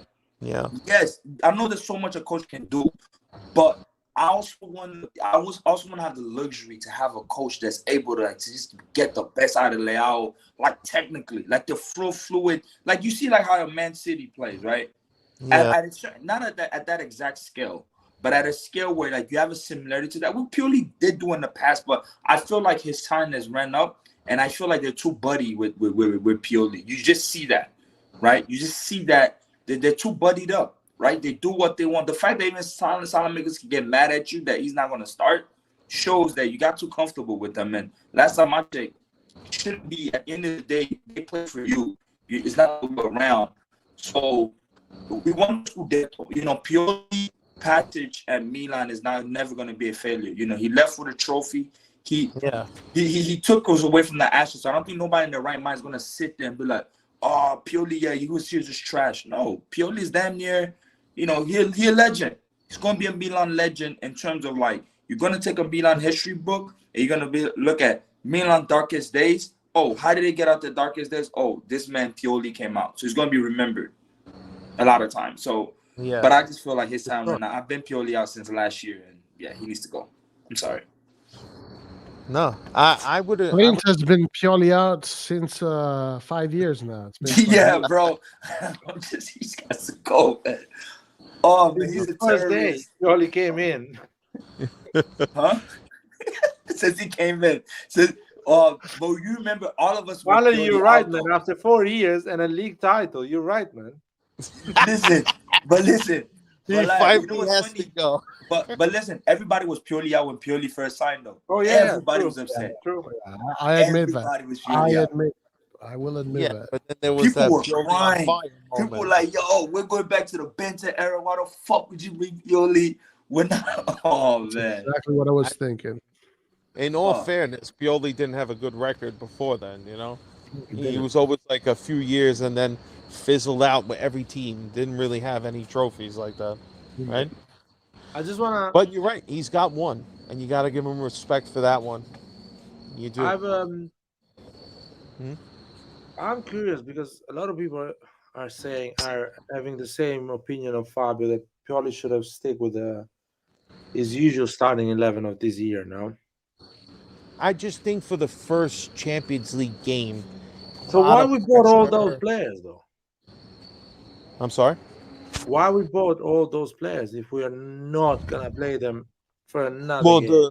but the players that we bought, those were the guys that sat as well. You know, we're just the Pobega was the only guy that wasn't bought who got into the game, and he didn't do bad. The reason we feel this way is just because with the few really good chances that the team seemed to like, you know, they worked for it. Some of them fell right at their feet. They just couldn't finish. But And what you I'm know saying, this is just another case of blue balls. All right, they were playing around. They got us all excited, but they never finished the deal, not once. All right, Okay. that's what happened to us today. So it makes us feel like, you know what? Again, the idea of switching everybody for the Champions League game, when if this guy played him against Inter, against Roma, against Torino, against Bologna, every game it's been the same starting 11, and unless there's injury, then fine, I can understand, but there wasn't. You know, Well, why but listen, change it for the so- Champions no, League? but let me Fabio. 1 second, Fabio. The first half an hour, the first half game of Pulisic against Inter was awful, man. Yeah, it was a bad game. So he's not gonna start. But He's Fabio, tired. here's the Yeah, thing. he's probably- I want to add this. Probably tired from the This travel. is what Yeah. this same game against Newcastle emphasizes on one thing again from Milan that we're not learning over the years is we're not good at passing the ball in the final third, like in the box. They all stand around and the guys just stand there. And it's easy to just, we're so predictable when we get it, when we're within that box. If it's not out there, if they're not dashing forward, when the ball comes from that central piece, there's not enough movement. And they just stand there. Same against Inter, where they don't have to do much. And Is it a question of movement or quality? It depends how you want to see it. You can say quality on one, but I refuse to think it's quality to an extent because. Clint, let me ask you a question. Sorry, Yes. sorry to interrupt. And then I'll just. But let's say Dybala was there. Yeah. You are going to expect those 1-2s, those nice. Exactly. Passes. Yeah, move in quick. Yes. Right. But as a player, no. But as a player, you right, because with a 1-2, there's one thing dribbling speed and all you got to be taught that. But with a 1-2, that's something actually you can work on. Like the quick pass transition, that's something you can actually do. Clint, Pep was able to get. I need to stop you there. Pep was able to get that out of that Bayern team when he went and he did the whole Ronda thing. You're just passing in the middle. You can do quick pass transition. We're too static. We're too slow. Try to pass the ball. I think those players have quality. It's something that can be worked on. Gotta yell at them, man. They gotta move around. Clint, those players did those things against Bologna and Torino, and everyone was excited. Now we have a quality players, and they didn't show up against Inter and Newcastle. That is the explanation of you don't have quality. That you can do it with lower team, but you cannot do it with the big boys. That means you have no quality because you show me you can do it. So the coach is actually telling you to do these things. He's training you, is giving you the drills to execute that. Just you don't have the balls to do it against on big occasions. So you have lack of quality. That's the example. That's the perfect example of it. We saw Pulisic doing it a 1-2 and getting a penalty or something like that against Bologna. He didn't do that today. Where are the balls? Where are the courage, the quality when it matters? It was supposed to be Leao. Leao had his moment. Created. But Leao created his chance. He dribbled 5 players, and is been an idiot. But he can show the quality. He can dribble 5 players against Bologna, and he can dribble 5 players against Newcastle. He can score a goal against Inter. He can go on so he has the quality. He can show me that on a lower team, on a higher team. The other guys are not showing me that. They're just passing the ball back. No. Well, that could also be Pioli too. Telling How? them that's how he wants them to play. Oh, of course. Conservative, keep possession. Try to get all the heat with me, but I don't give a fuck. He can do everything good. Last year, I don't have heat, but sometimes you need to realize that the coach is not controlling them with the joystick and telling them not to go on a 1-2 or on a dribbling or on a creative play. But he also is the one that can tell them, especially at halftime, even yelling instruction during the game, to do certain moves, to explore doing certain things. I mean, again, the coach has influence. It's not like he's just sitting back. But Fabio, you have you ever played 11 aside? Not in a long time. So have you? Okay. Listen a second. Have you ever played 11 aside with 75,000 people in a stadium? Yeah, like 3 weeks ago, it was crazy. Yeah, you cannot hear the coach telling you what to do, and you are so focused on the game. The coach can shout at you when he's close to you, or when you have to cover an empty space because somebody can go on a counter. These are small things, but I cannot actually micromanage you during the game and tell you what to do. That is bullshit, man. Again, some coaches have other ways of Mourinho doesn't tell Dybala how many players Mourinho's not always like doing fantastic. A lot of times, but when Dybala dribbles 3 players, no coach is telling him to go for the dribbling. He's doing it. Oh, so you're saying Pioli's done everything? This is all on the players. Yes, when you are asking that creativity, that 1-2, that dribbling, that is all on the players, man. That is the quality you guys bought. So you don't think they're playing a style, the things that they want to do on the field, because Pioli in training and when Fabio, that's how he wants them to play. The style of football. The way he wants them to play, they won't play the game. Okay, I explain you what I think. The style of football allows the ball to go from Mike Maignan to Chukwueze on the last 30 meters. The moment Chukwueze gets that ball on the last 30 meters, it's all up to him and to the players around him to be creative and unlock those spaces. Okay, I mean, but again, there are moments during the game, especially at halftime, any other time that the coach can dictate to them what he thinks will be more productive on the field. You don't think that happens? You think the coach doesn't say nothing to them? They're just the coach says things.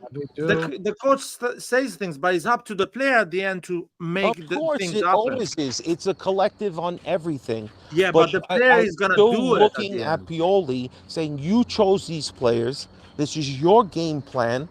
Yeah. So, listen, the buck has to stop somewhere. Somebody has to be responsible. And I'm just saying, since the beginning of the season, I think it's always going to be looked at as Pioli. Fabio, my question is, doesn't come up. We started this live saying Pioli will get fired, and I want Pioli fired. But when we are starting to question, I wouldn't go as far as saying no. But listen to me. When are we going to start? Fired now? That means we're going to have an awful season if he ends up getting fired. Okay, Fabio, I'm not going to fire him. I know the decision. That is my opinion. I'm just telling you what I think about Pioli right now. My question is, when you guys or every Milan fan will start give some responsibility to the player that is not making that dribbling or is not making that creative play. We do on some players. We do on a lot of players. Oh, today Chukwueze got the ball on the final third 5-6 times and didn't create anything valuable on those 5-6 times. He did let it stop. Yeah, he did them to Leao. Yeah, he made that. He did. I know you don't like the guy. What he did?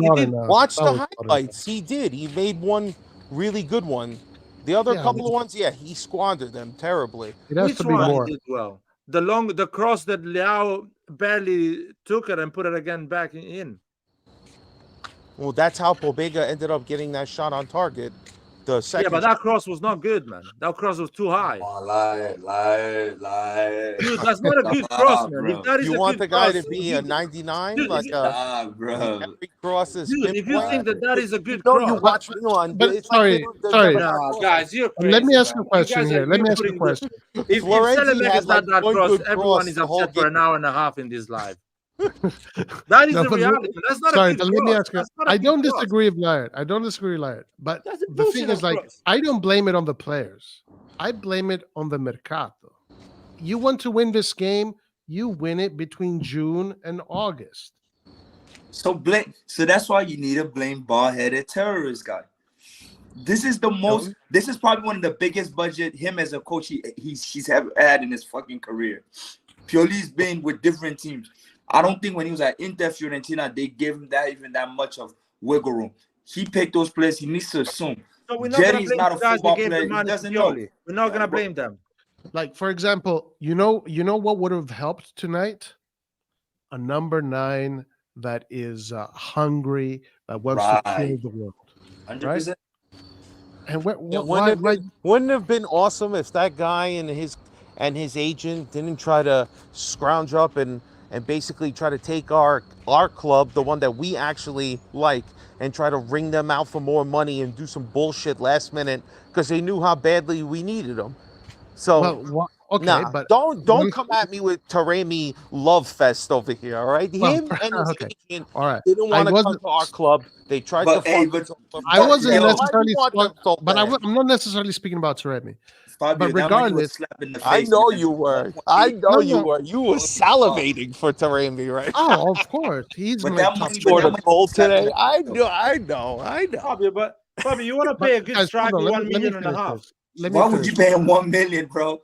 That's fucking doodoo money, Let bro. me finish this. But Whatever it regardless is, of the name, sorry, guys, but regardless of the name, they left Taremi till the end. Yo, your striker needs to be the first guy you get, not the last guy. Because you know what happened? Jovic happened. we haven't even seen the guy yet. We can't make fun of him yet. Come on, give him a chance. And then, At least he's healthy. At least so he's let me ask you actually a on question. the line. Let me ask you a question, though. And this is a crazy example. It's a super example, but there's a purpose for this example. If I have Neymar, Suarez, and Messi in that triad up there, like today, I'm scoring 5 or 6 goals. Do you agree with me? Yeah, definitely. But you just mentioned one of like the greatest players. Of course, I'm exaggerating. Yeah, No, that's Roy, But let me exaggerate. no, Let me we don't exaggerate. disagree because even we said for Leao to get what separates Leao from the Mbappe and the Vinicius Jr., they score the goal chance. They don't today. fuck around. he would have had 2 goals today. You know, Roy, They don't fuck around. They in that box, they score. That's I mean, Guys, we're going to.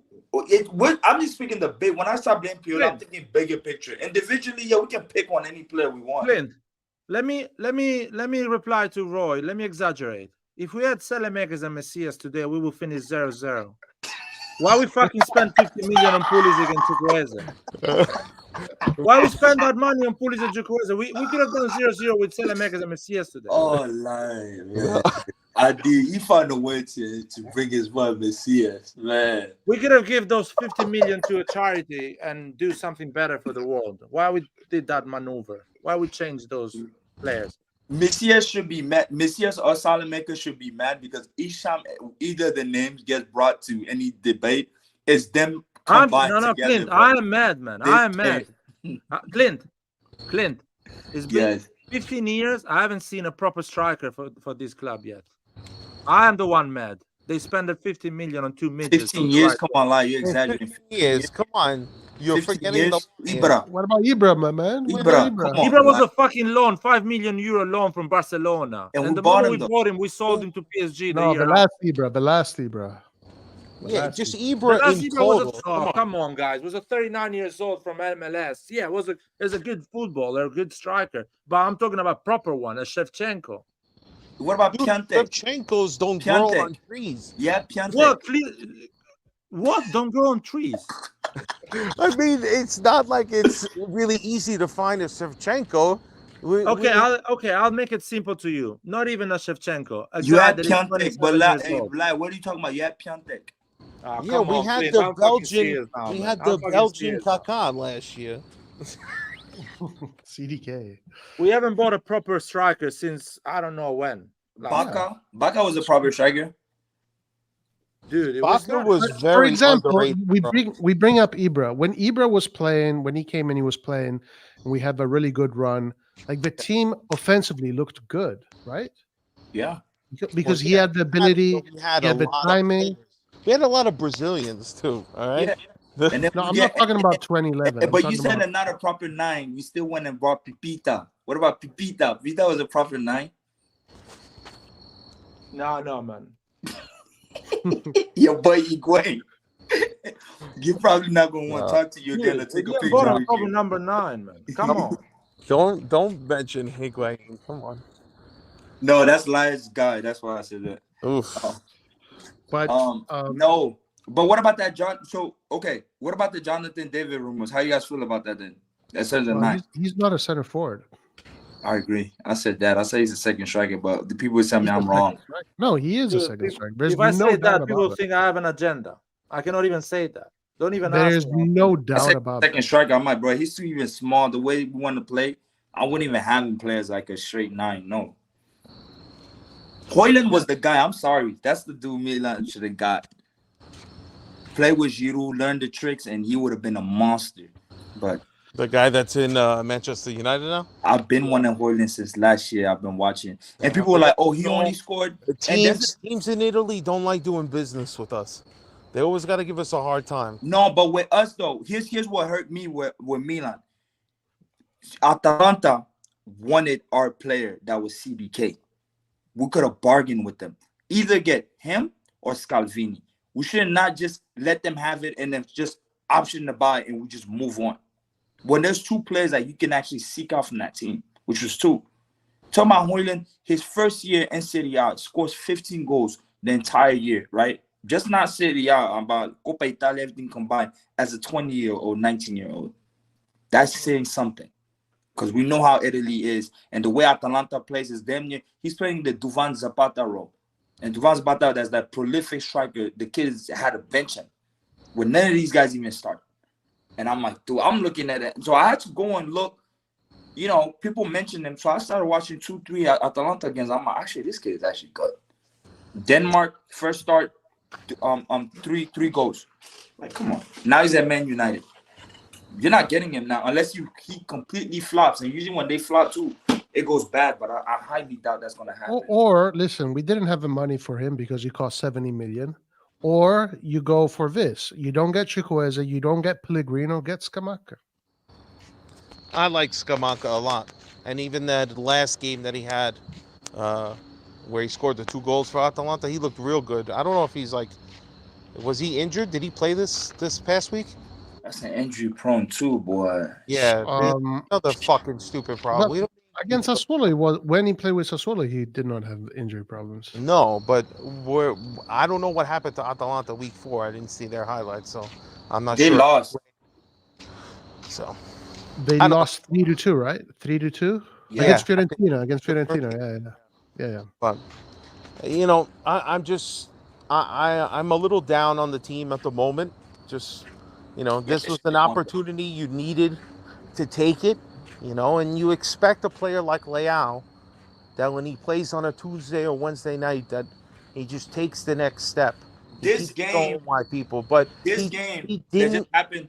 Sorry, this game that just happened. It reminds me. It's similar to the Atletico Madrid game when they came to San Siro, and we were supposed to win that game until we got the red card. Leao scored, and they came and they beat us, and we got kicked out of the Champions League. Yeah. This game is giving me those type of vibes. It's like, dude, we should have won this game. We should have won this game for sure. We With should've. all the chances we had, we should have won. Newcastle No had doubt. literally no chances. I don't think they had anything. They had And- one shot on goal and was the last shot of the game. That's it. Listen, man, this game is nothing to be happy about. But if we get bad news about Mike, then we'll turn this game into a fucking horror show. Because if we miss Mike for a certain period of time, oh man, it's gonna start getting rough. And I've been hopeful for the season. I think it's way too early to just hand into everything in Italy. So Oh, but just beat the what? teams that you struggle all the time against, the bottom fucking 5 and 10 of the league. Beat them. However, I don't give a fuck. I'll wake up for a 6 o'clock morning start just to see a 1-0 victory in the 90th minute. I don't give a fuck. Just get the 3 points every week and just keep fighting. Champions League, we have to make everything harder on ourselves, but it is what it is, yo. But Hey, I have a question for you, Fabio. yes. So you said earlier, like something about you want Milan fans to think this year we need to fight for the Scudetto, right? I think Something that's like how that. we should be every season. That should be everybody's mentality. You know how it is, Roy. Some people are like, I think we'll finish top 4. Okay, No, but this is the president. from the beginning of the season. If you were a true fan of a team, and that goes for any sport, anything. When the season starts, you should believe in your team until they show you that they're dog shit week in, week out, and you should not even bother watching half the time. You should still believe that your team is fighting for a championship. Forget Okay, about sure. realistic and this and that. That's all out the window. You got to believe, because if something That's great. great happens, it starts from the beginning. They don't But win a what do you- championship the last week. It's because every week up until they rose to the next level. That's what we need. No, I totally get that. I totally get that perspective. But what do you think of the president of the club that says he does not want to think about this? This is a puppet.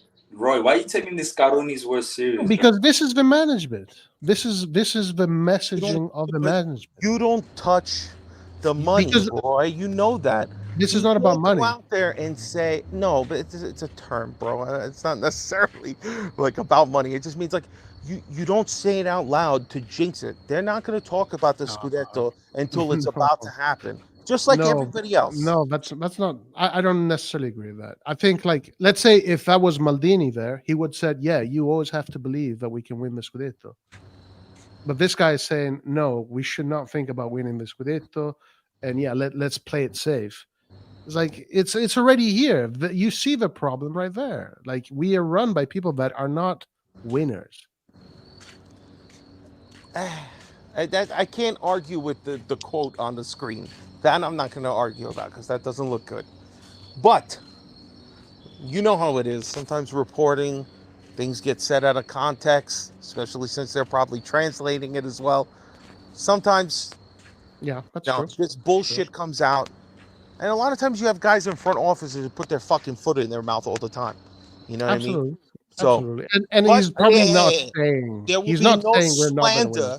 There will be no slander from me because I am a New York City club member, and this guy came out of his way to come to the club and show the club respect. So I'm going to show him respect now and not talk shit about him. Fabio, you be at the New York factory? At the football factory in Manhattan? Yeah, it's a great time. I encourage I need to go over there. Like, I'm going to New York. I'm going up to New York soon. My mom lives up there, so I'm going to New York soon. Hey, it's literally, if you don't know where it is, look where the Empire State Building is and go to that, because literally the bar is right in front of it. No. When I'm in New York, I work down on Lexington Ave, 500 Lexington Avenue, in Manhattan, which I'm pretty sure probably not that far. No. But what's the streets is through? Like, where are you usually? Are you in like the 20s, 30s, 40s, whatever? So it's Lexington 500. I'm literally just right on the same street as the Grand Station. So when I take the train, like 42nd. Huh? So you said 42nd Grand Central. Mm-hmm. Yeah, the bar's on 33rd. It's 33rd and 5th Avenue, where the Empire State Building is. Okay. The bar is there, man. Go. It is the best experience. I'm definitely going to do that. You know I'll what I'm saying? try for one of the derbies, but I'm definitely going to go. And yeah. I know, Roy, you live in California, don't you? Yeah. Do you ever go to the SoCal or if you're Roy said he doesn't drink. So watching games, I need to well, I don't know. I've been watching games with people here in Italy, actually. Oh, all right. That's good. So it's been fun. I Maybe I'll do it. like to going to the bar, the whole environment. It's like, you know, a lot of times you suffer in silence by yourself.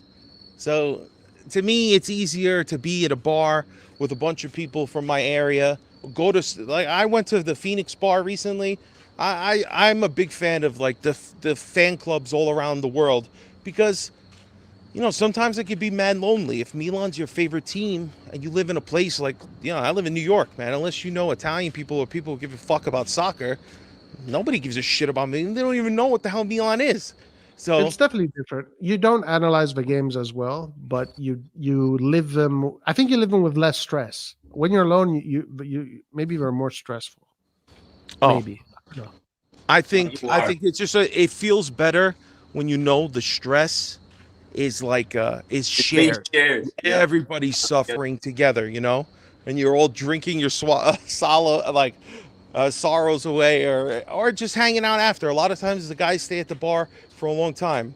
So Yeah, I Gio would has advise, invited if you me. come to New York, man, come to the bar. If it's a regular weekday or excuse me, a weekend, there's a good chance Chelsea, PSG, all these other big clubs, they go there. There's like Leicester City, Leeds, Chelsea's, I Big think. club, man. I mean, Chelsea pushes us all the way into the corner, man. Chelsea takes like 2/3 of the bar. Really? Where's all the Italians in New York? Yeah, it's just so many people come out for Chelsea. The Juventini. all the Italians. Juventine don't even fill up a side. They don't even really? fill up a side. No, like Napoli?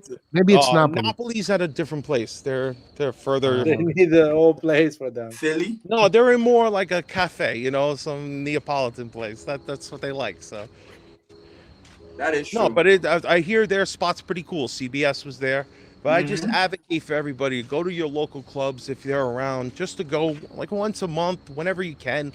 You know, I mean, here in sometimes Texas, we ruins it. have like they have, which is crazy in Houston. They have a fan club of West Ham and Wolverhampton. Like the Wolves have a whole Houston fan club here. I'm like, what the fuck? I know, because it's Oh my again, God. there's a lot of people from Britain. They move to Texas, wherever. Which I'm like, I'm about to create. Plus the television. If your Milan- father or grandfather was that fan, maybe you'll grow up in Texas. What the fuck you know about Wolves or whatever? But because your dad's a fan, you're a fan, and then you just kind of roll with it. I'm gonna create a Milan freaking Houston club soon, inshallah. Is it a good business? Huh? Do you make money out of it? No, I'm not doing it for money. I'm doing it for gathering. You just find a local bar, you talk to them, we'll show the games Free here. goodies from Scaroni. Huh? Did you say Houston? Yeah. There is one. It literally just had its first gathering this past Derby. Oh my God! Send me the. That was a great luck. Yeah, there's one in Dallas started this past Which week. one is the one in Houston? Who's responsible? You know who I talk to? I mean, honestly, if you're on Twitter, just look up I want to say it's like Milan Club Houston. Just type in Milan Club Houston. I guarantee you'll find whoever. Yeah, I put posted it the up. Milan Club Houston, and I thought it was a freaking Nathan Brenner account. This is No, the only fan I know in Houston, but No, there's people. They just started it, man. I'm not sure what part of Houston, but yeah, it doesn't matter wherever it's at. I'll go there. Okay. You could be one of the founding members too, you know. Yeah. Start it up. You might have like 100, 200 Milan fans there one day, but that's the idea, man. There is a lot, because I've been meeting a lot of Albanians down here that are Milan fans that I show my tattoo all the time, and it's like, oh, I met this one guy. He's like, I'm the Milan president. He's like, I'm an Albanian Milan president. I don't know for where. Not in Albania complete, but he's part of the group club in Albania, which there is a significant amount of Albanians in Houston, by the way. Yeah, which they're usually Milan fans. It's just crazy. So I mean, again, the bar, you pick whatever bar, or whatever one they've chosen. They probably spoke to the guy, because everything's about like you have to be able. They just be hoeing though. I guess you guys don't run into this, but they just be hoeing with the whole CBS thing. Because last time I ran into that issue, they're like, oh, it's college sport. It switches automatically to college. We can't really play Paramount Plus. Because sometimes they'll move it from CBS to Paramount Plus, and there's this whole debate you gotta argue with bar people about. Yeah. That's why you gotta like talk like way in advance. Make sure they'll do it. Give you a spot. you know. But these people supposedly have one, so hopefully they did all the legwork already. But I've only been a member of my New York City club for like a year and a half, maybe 2 years. But they've been doing this stuff for so long, and then we have such a good relationship with Jack, the owner. He's awesome. He's an awesome guy. I remember him from another bar he used to work at. Or He's Italian? own. He's Irish guy. Do you go there every game or what? Sorry? Do you go there every game? No. I live in Long Island, so it's like shit. I take a train. It takes me an hour. So like I have to strategically plan. Right. You So know, you probably go this there for weekend I important could go, games. that weekend I could go. Like, and plus I've been traveling the last month, so I've been in Ecuador, and now, you know, I went to Arizona, so I watched the game with Phoenix Club. So, and plus I know the guy; he's a nice guy. But yeah, I mean, I try to go as frequently as possible, and I like to try to tell my American friends, like, hey guys, you know, come watch this game. It's really awesome experience. The bar's cool. Because that's the thing, is we don't charge, you know, the club doesn't charge anything for a fee. You know, if you want to be a part of the club or you want to like be involved with them, all you have to do is go to the bar. As long as you're at the bar, you're spending money, you're hanging out, you know, and the bar has good food. I always go like an hour early because I live like an hour away. I go there early, sit down, eat some food, and then the bar starts to fill up. It's perfect. Dude, here in Italy, you can get like 2 slices of pizza and a beer. Guess how much you're spending? A penny. No, I mean $5, and it's fucking quality shit. It's not Domino's. Is $5. it better than Domino's Pizza or Papa John's? Oh my god, dude! you Not even that. Just go in the bathroom and put like mouthwash in. You can wash your mouth out, say Domino's or Pizza Hut. Dude, It's somebody telling you that they're like, "Oh, I'm in DiGiorno. I'm eating Italian pizza," It's not delivery; it's DiGiorno. Yeah. and you're not even getting the one like they're selling. You're actually getting, you know, they have those little like damn near vendor machines now. You can get pizza from there. Oh yeah. Ridiculous, bro. No, but that's how long are you in Italy for? Are you permanently there? No. I'm actually leaving tomorrow. Oh, okay. Well, I would advise, like one more time, just if you're ever in Manhattan, go to Manhattan. No, I've been waiting. Last time I was there, actually. Whenever, even if Milan's not playing, just to go there and catch a game while like the other fans are there is a great time. But if PSG is playing, they are some of the noisiest motherfuckers because they drum and sing like the whole time. And do they have more fans? Are there more PSG fans than Milan fans? That gotta be plastic, my boy. No, unless you're from really Paris, dog. But they're loud. I mean, you're talking like, you know, I don't exaggerate. Like there's like 150 people for Milan almost every time, you know, and then maybe for PSG there's like 40-50, but 40-50 people, one of them with a drum making that noise the whole game, you know. And they're like in the corner, like, you know, the bar is kind of split up into 2 sides and then the middle piece, so they usually get one of the sides and they, you know, they put up the banners to kind of divide the room a little bit. And I mean, there's Brazilian clubs. Jack told me there's 35 or 36 clubs that call the bar home. So he makes sure from morning to night that anytime that anybody comes to watch like a particular soccer game, he has it on the TVs. He's got everything. He knows when all the games are. So if there's a club, and this is a club from some Colombian team, and they play at 7 o'clock at night, Jack has that shit on at 7 o'clock, and he tells them, but this is where the TVs are going to be for this one. He has it all set up. One time, right, I think it was during one of the big games, like in the beginning of last season, so earlier this year, there came like some bullshit on the television. Oh, Donald Trump's been indicted, and he came off all the television channels. I was like, yo, take this shit off the fucking television games on. Like everybody was going crazy. And then he was able to switch it to Paramount Plus on his computer because he was showing it off the CBS channel, and the CBS channel, everybody took, that's the one that took the fucking newscast. So at least he had Paramount Plus that he was able to switch all the televisions back to that one and not like the regular channel, you know? Yeah, because they do that a lot with CBS. They're like, all of a sudden it goes to Paramount Plus, and you're like, Yeah, it's like some stupid bullshit. Nobody cares. Turn this off, you know? It was just a hilarious moment that I heard about. And, you know, it's just a great experience. So if you guys, either three of you ever, obviously I know you said you were coming up to see your mom. I was there last year. I was there actually during the champion when we played Napoli in the semifinals, and I was in Manhattan, but I was working. I got caught off guard. I had to be in the office with something. I was like, "Fuck!" I'm like, "Damn, I do really want to go down." So I was watching on my phone. You know, the first game, I took a half day, and I thought, when I get to the city, I'll be able to like get a spot. You know, I missed the fucking train because they changed the tracks. They didn't say anything. So I got there literally with 1 minute before, and I couldn't even get a spot to watch the game. I had to like lean over the fucking balcony to like try to see a television. It was so uncomfortable that I didn't go the next game. I was like, fuck it. If they win. Sometimes you're better off at your house. I was like, oh my God. For real, it's that packed. Like if it's a big game and you want to go and the game's at 2:30, you go at 1:30, get a table, sit down, relax. Because if you go at like 2:45 or like 2:30, you're gonna be standing up. You're lucky if you even have a good spot to watch the television. You know, that's how it is. It just gets packed. It's Manhattan. Everybody fucking just strolls in. So yeah. But yeah. Hey man, listen. I'm gonna head out, but I just wanted to jump on, say hello. What's up? You know, obviously I have my show tomorrow night, Coast to Coast. Me and Gio. I know Gio probably heard this shit. He probably texted me. I can't look at it.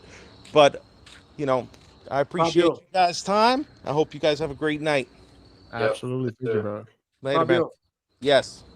If you hear bad things about Roy around New York, don't believe. What?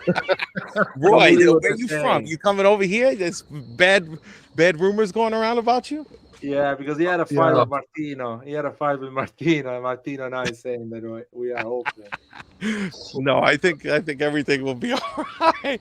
Martino's a good guy. He's not gonna fight nobody. Oh man, that was funny. And plus, he lives upstate. He's like me. We're not actually in the city. We're on the outskirts. But yeah. Be well, fellas. All right, my man. Take care, man. Thank you for joining us. Peace. Bye.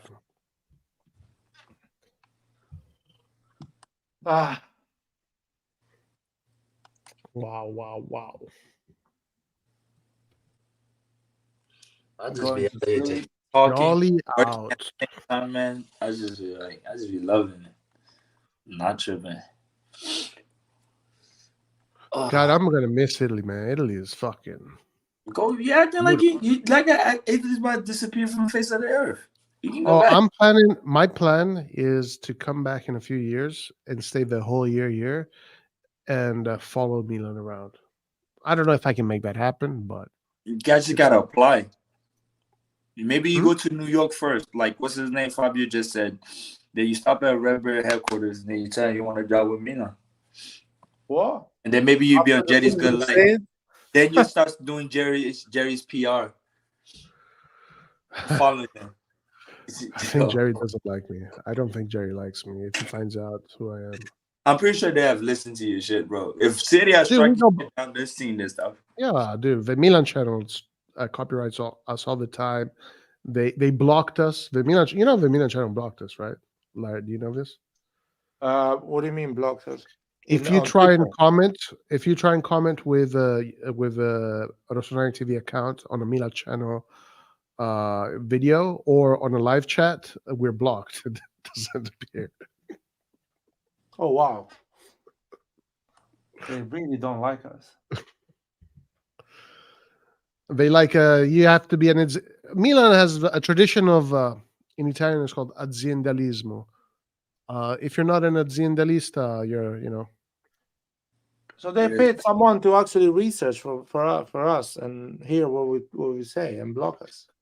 Well, I think because every time, let's say we watch content, their content, they go through it to see whether or not they should put a copyright on it.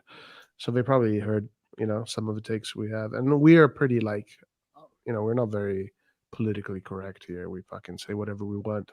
But I So- thought it was a AI tool that checks the copyright. I don't think there was a real. Yeah, it person. is an AI tool, but maybe I'm saying maybe they go through it and listen. I don't know.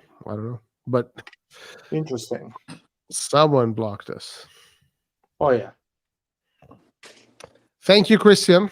Forza Soccer. Thank you for the sticker, my man. Appreciate it. Or the super This is chat. for Forza USA. USA. You never watch that. USA. USA. USA. USA. Puli. Nah, but we'll win, man. I got faith in Milan, inshallah. Listen, the next games, there should be wins. So maybe the spirits will come back up a little bit. But there, I wanted to tell that to Fabio. He seemed pretty down. All I can tell also from today is Musa should be getting more game time. Oh, I listen, guys. This is a hot take. Rangers is going to lose a spot. To Musa? So you think between him and Love-Shit, you think Rangers going to lose a spot? Yeah. Hot take. I mean, it's just a hot take, nothing else. It could be to Musa or Pobega. No, man. Rangers forward, bro, is way too valuable compared to like the defensive stuff. It looks like Rangers is Pioli's favorite. It's like a type of croonage thing. Yeah, but if you don't get results and you get scored on, all of a sudden things change.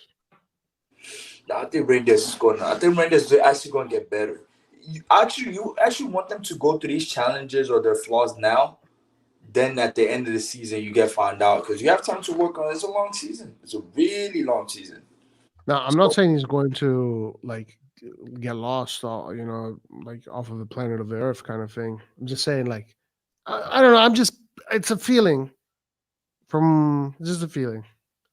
I don't know, man. Now the level of our players is so close to each other. No one really be better than any other. You know what I mean? They will always be there fighting with each other for that spot. Apart from Leao, Theo, and Mike. I hope Benny comes at 100% because to this day people forget. Like I don't know. For me, Benacer's been always like our best, like attacking like one of our best players, even our best players. Yeah. I think at one Absolutely. point. He gets minimized. I still hear stuff about Benacer. I'm like, bro, Benacer is elite. Fuck y'all talking about? He's a top player for me. Benacer is a top player. So him coming back into that midfield, this midfield right now, gels. You get Benacer on top. Okay, but if you get Benacer in there, Krunic is not leaving. He's not. Pioli's not taking Krunic out. So who's going out? No, Krunic is gonna have to sit the bench if you gotta put because Benacer can't defend. No, Krunic is You going wish. to sit out. No, Benacer can defend. Benacer is actually one of our best ball recoverers That's what I'm saying. in the league.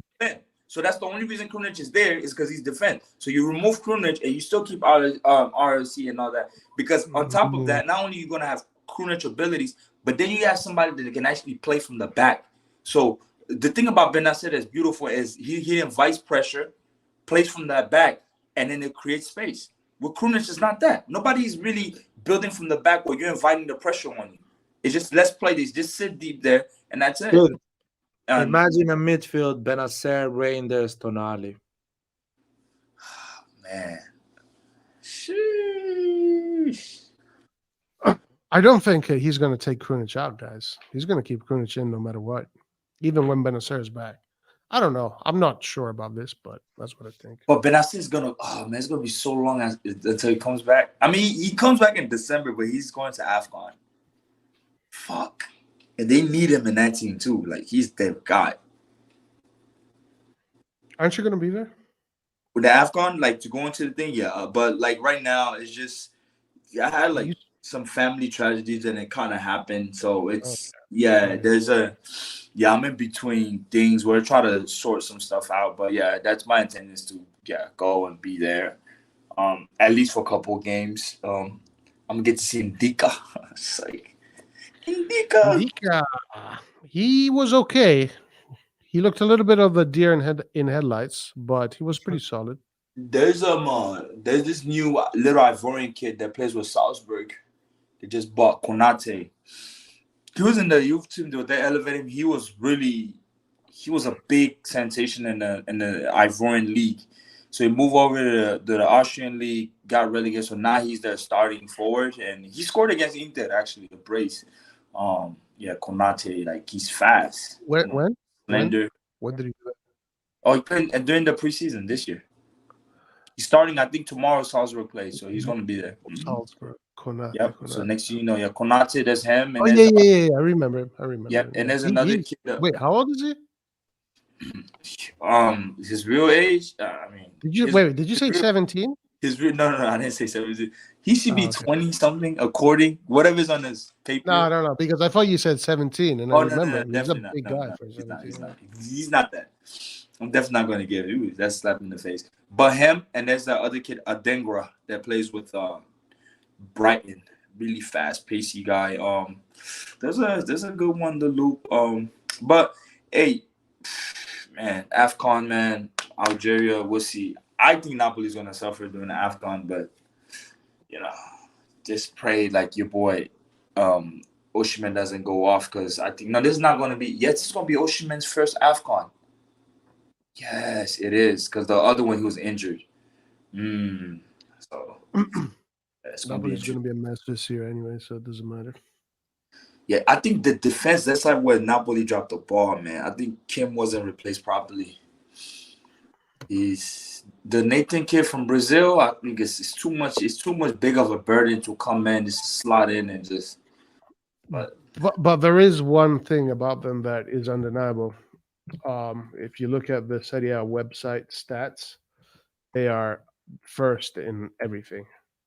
Most shots, most possession, most forward plays, most corners, most offsides. It's pretty insane. No. But I don't know. There's just something about them that... Okay, they only played top 6 is Lazio. Yeah, it's damn, fuck. I don't know, man. But this year is going to be a tight year. I think it's going to be a close call. I don't think nobody's winning with anything, even including Inter. I think Inter drops out of the Champions League early, then yeah, they win in the league. But if Champions League's still there, but still their benches, holy fuck. I don't think Inter will win the league. I think Napoli will come back. Napoli and Juventus will be a problem for Inter. You think Napoli winning back-to-back, though? Yeah, there is a chance. Yeah, that's what you said. That was your prediction. I see Inter, because I look at somebody like Lautaro. I feel like Lautaro this year, he has the whole Lukaku debacle. I feel like he has something.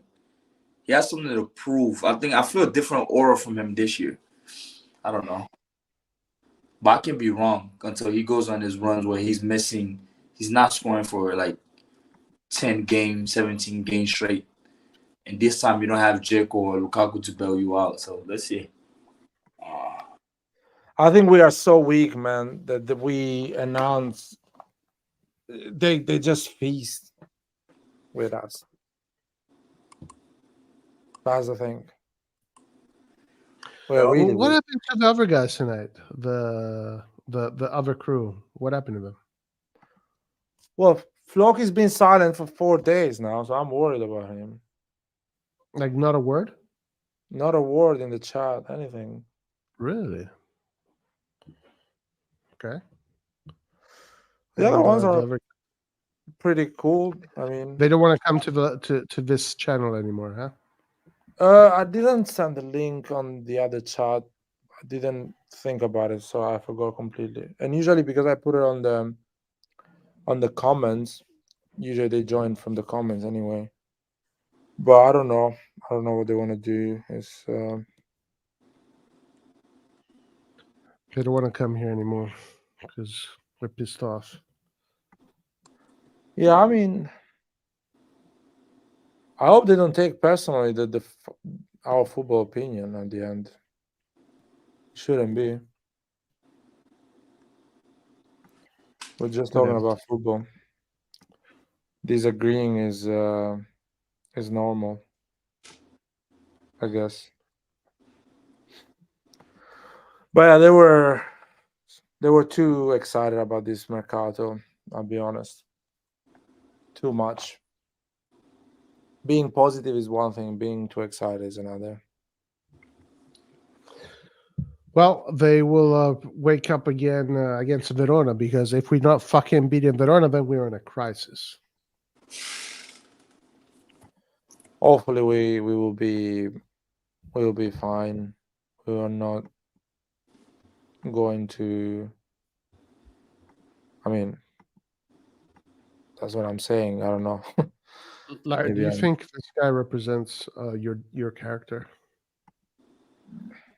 Nah, man. I'm just You're not Titus. no.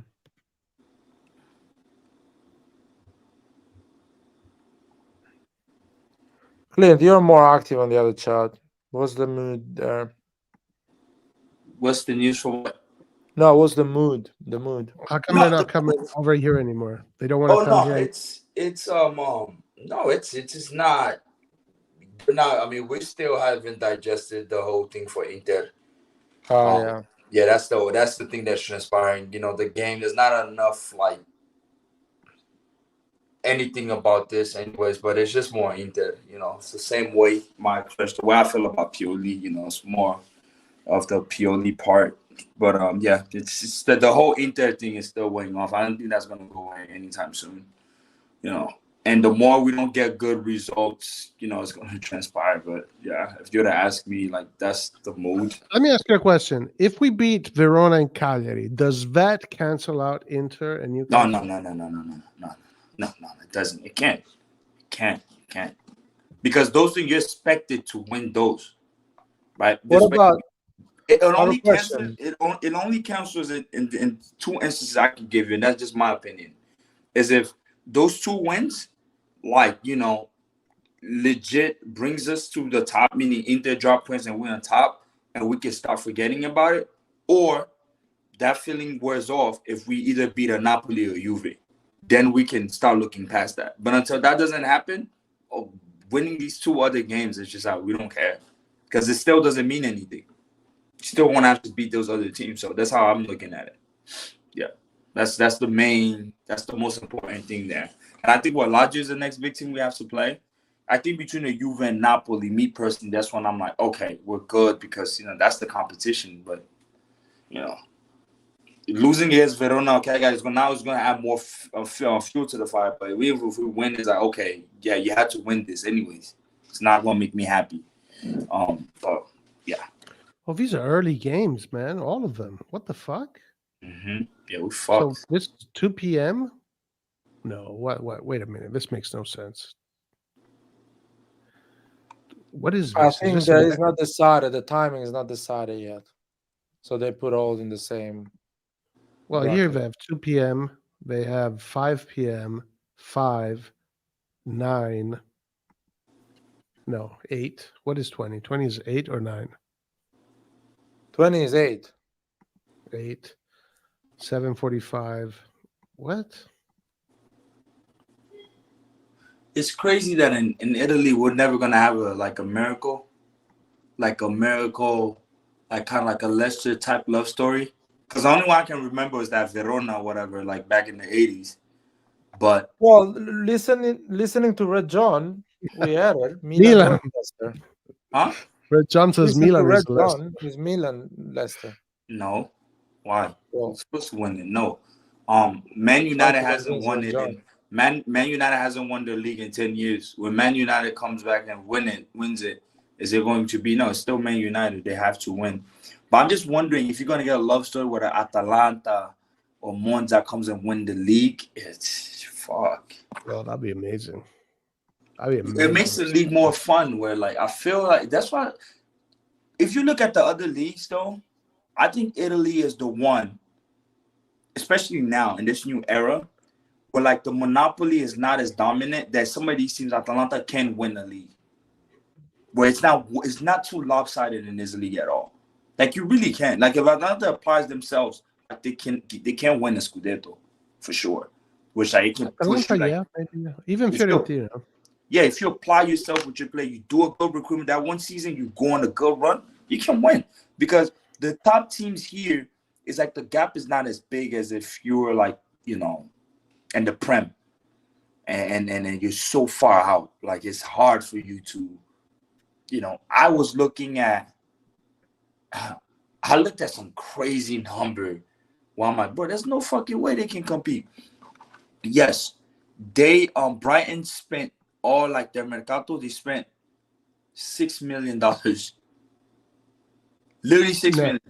Net. Like I don't know if it's last year. They spent only 6 mil. Yeah, but that's because they sold Caicedo for 170. No. So when I'm saying no, when I said 6 mil prior to the Caicedo sell, try to say and them finishing because they were comparing that they finished 6 in last year, so they qualified for Europa League and they showed how much they spent on the mercato compared to Chelsea that finished outside of that, and it's like some crazy number. You're like, dude, this is so fucking crazy, right? So you look at Atalanta or like, you know, Fiorentina. I think most likely you can break it and try to win the league. It makes it more fun.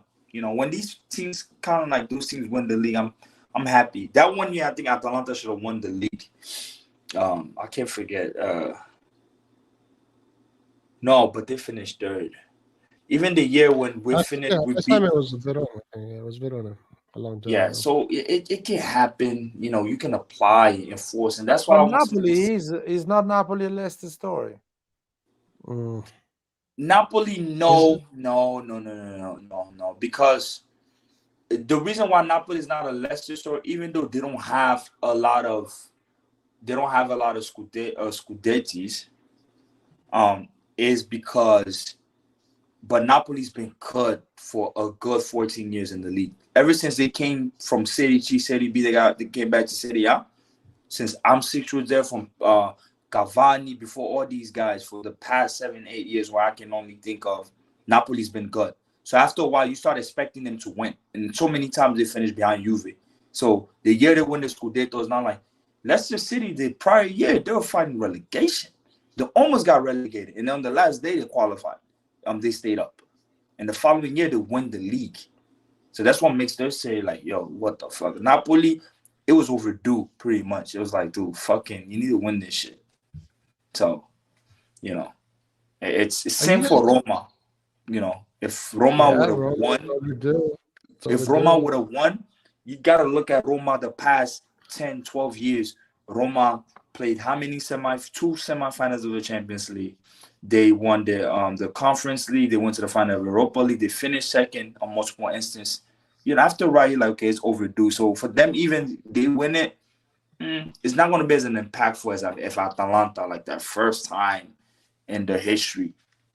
Yeah, I don't know. It's they've been at the top level. That's what I'm trying to say with some of these teams. I want Frosinone to win it. What about if Frosinone wins it? It would be stupid crazy. I'm getting a Frosinone title if that happens.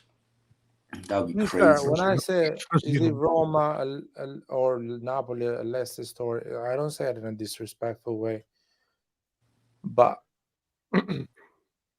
it's an outsider. Yeah, it's an outsider, but what I'm trying to say, like, I don't disagree. The real I'm trying to say is Napoli and then Roma and all these guys, within the hierarchy of Serie A, there's been top teams. So you don't go and play Roma and be like, oh, there's an easy point today. No, Roma and, you know, Napoli, all these guys, like, those are teams that are like, fuck. Every year they're competing for the European spot and all that. Leicester wasn't that. Leicester was never that. Leicester barely got up. They came back, you know, after getting relegated. When they came back, and then the year prior to, before them winning the league, they were going back to, when they were getting relegated, it wasn't even the big shocker anyways. It was expected to happen, and they stayed up. So them winning is even like, what the fuck, right? Because a good Leicester story, a good impactful Leicester story would be crazy. Would be like, let's say, I don't know. I mean, Genoa won a lot of Cagliari, for example, right? They come up. We don't expect nothing from them. Like, it's not, and they come and they win the league. Literally, it's like, yo, what the fuck? Like Roma, Napoli, they've been too good for the longest, man. They've been good for the longest, you know. They just haven't materialized. I think there's a lot of years. Udinese almost did the Leicester story. Right. Udinese was one, right? With Di Natale. Back in Natale, Benatia, 2012. Sanchez. Yep. Cuadrado was there. I think on that time. Yeah, there was an insane team. That was an insane team. There was a really good players. Yeah, There was so, all the starting 11 basically end up on big teams winning trophies. Another one would have been another team that actually took by storm was, that Palermo of Luca Toni. I remember I was following them really Where close. did they finish? So that Palermo Luca Toni, they were in Serie B when they came up, 2004, they qualified for a European spot, which never happened. And then that 05, like they had a deep run and they had really good players at Palermo. Cavani, Pastore, Dybala. Yeah, but before even the first wave of Palermo, so Luca Toni, Micoli was still there at the time. And that's before Luca Toni went to Fiorentina, and dude, they took it by storm. I think Amauri was there. Was it Amauri from Juve? Yeah, he was still there. I just saw something here that is fucking crazy. Look at what happens after Lazio. We got Lazio Milan or Milan Lazio. Then we got Dortmund. Then we got Genoa. Easy game, but look at this run here: Juve, PSG, Napoli, Udinese. This is a run. Then PSG again. Then we have Lecce, and then we have Fiorentina, Dortmund. And that's gonna be that PSG was a Juve. PSG. So then we have Atalanta, Newcastle right after that.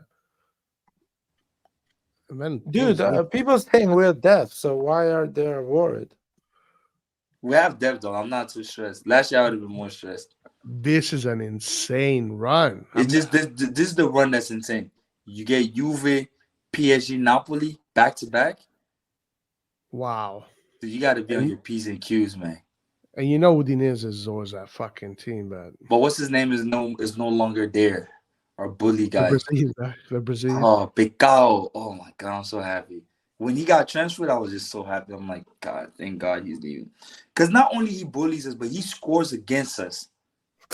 Pecao gets his goals against us. I'm like, what the fuck? How did this guy score, man?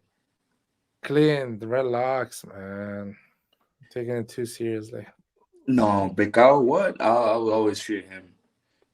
Another striker we could have got was Beto from Udinese.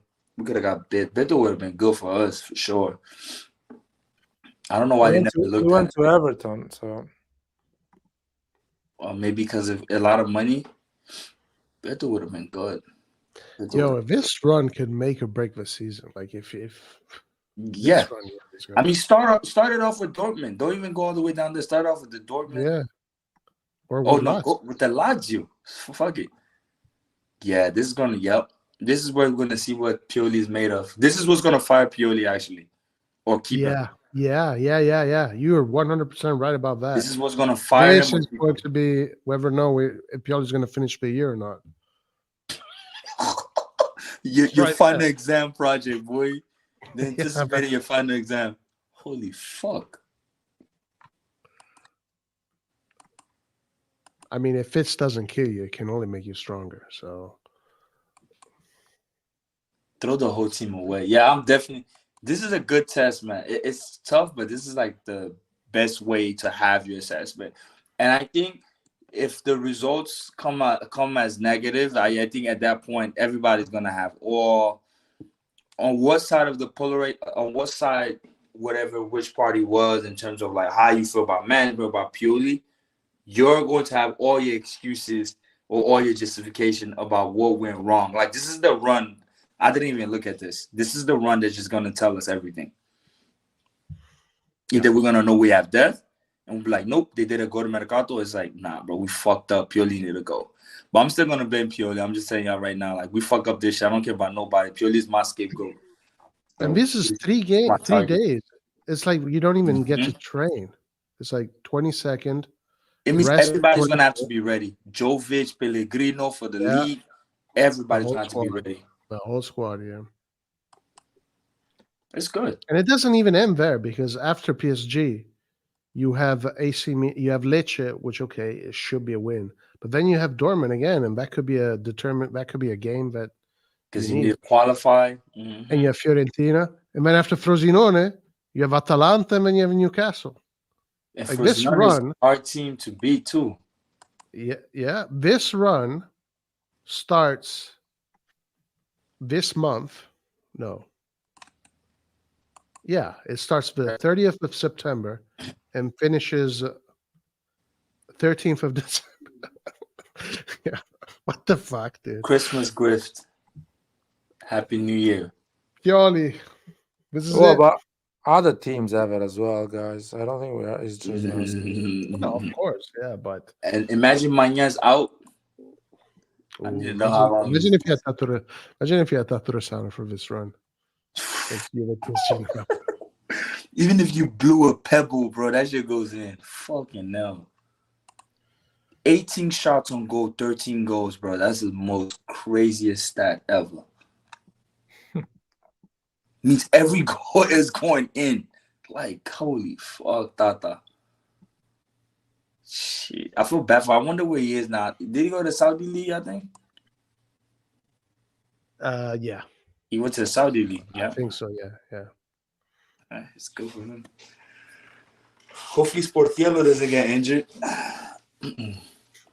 Who's after him? Fuck, man. Milan, 40-year-old Milan. Milan. Holy shit. That dude also, I had hopes on him. I'm like, oh man, fucking put Mirante in, fuck Tatarushanu, but boy, I see why he's third. Man, stay third, my guy. Get somebody from Primavera. You already put these young, what's his name, Jungadal, but he's not with us no more. That was like Jungdal. Jungdal, yeah. Listen, guys, here it's 4 a.m. So I'm gonna hit the sack. So lights.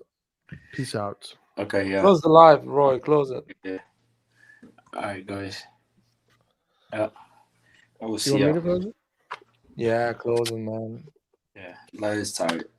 Yeah, I gotta wake up, do my suitcase tomorrow, get ready to travel. So, Yeah. all right. No worries, man. Well, All right.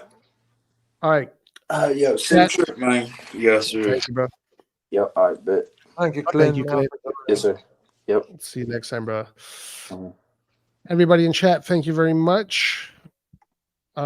Make sure to click the like, subscribe, do all your good stuff, and we will see you for the pre-match on Friday, and then hopefully post-match after the game. Light, have a good night. Chat, have a good night. Forza Peace out. Milan. Forza Milan. Ciao.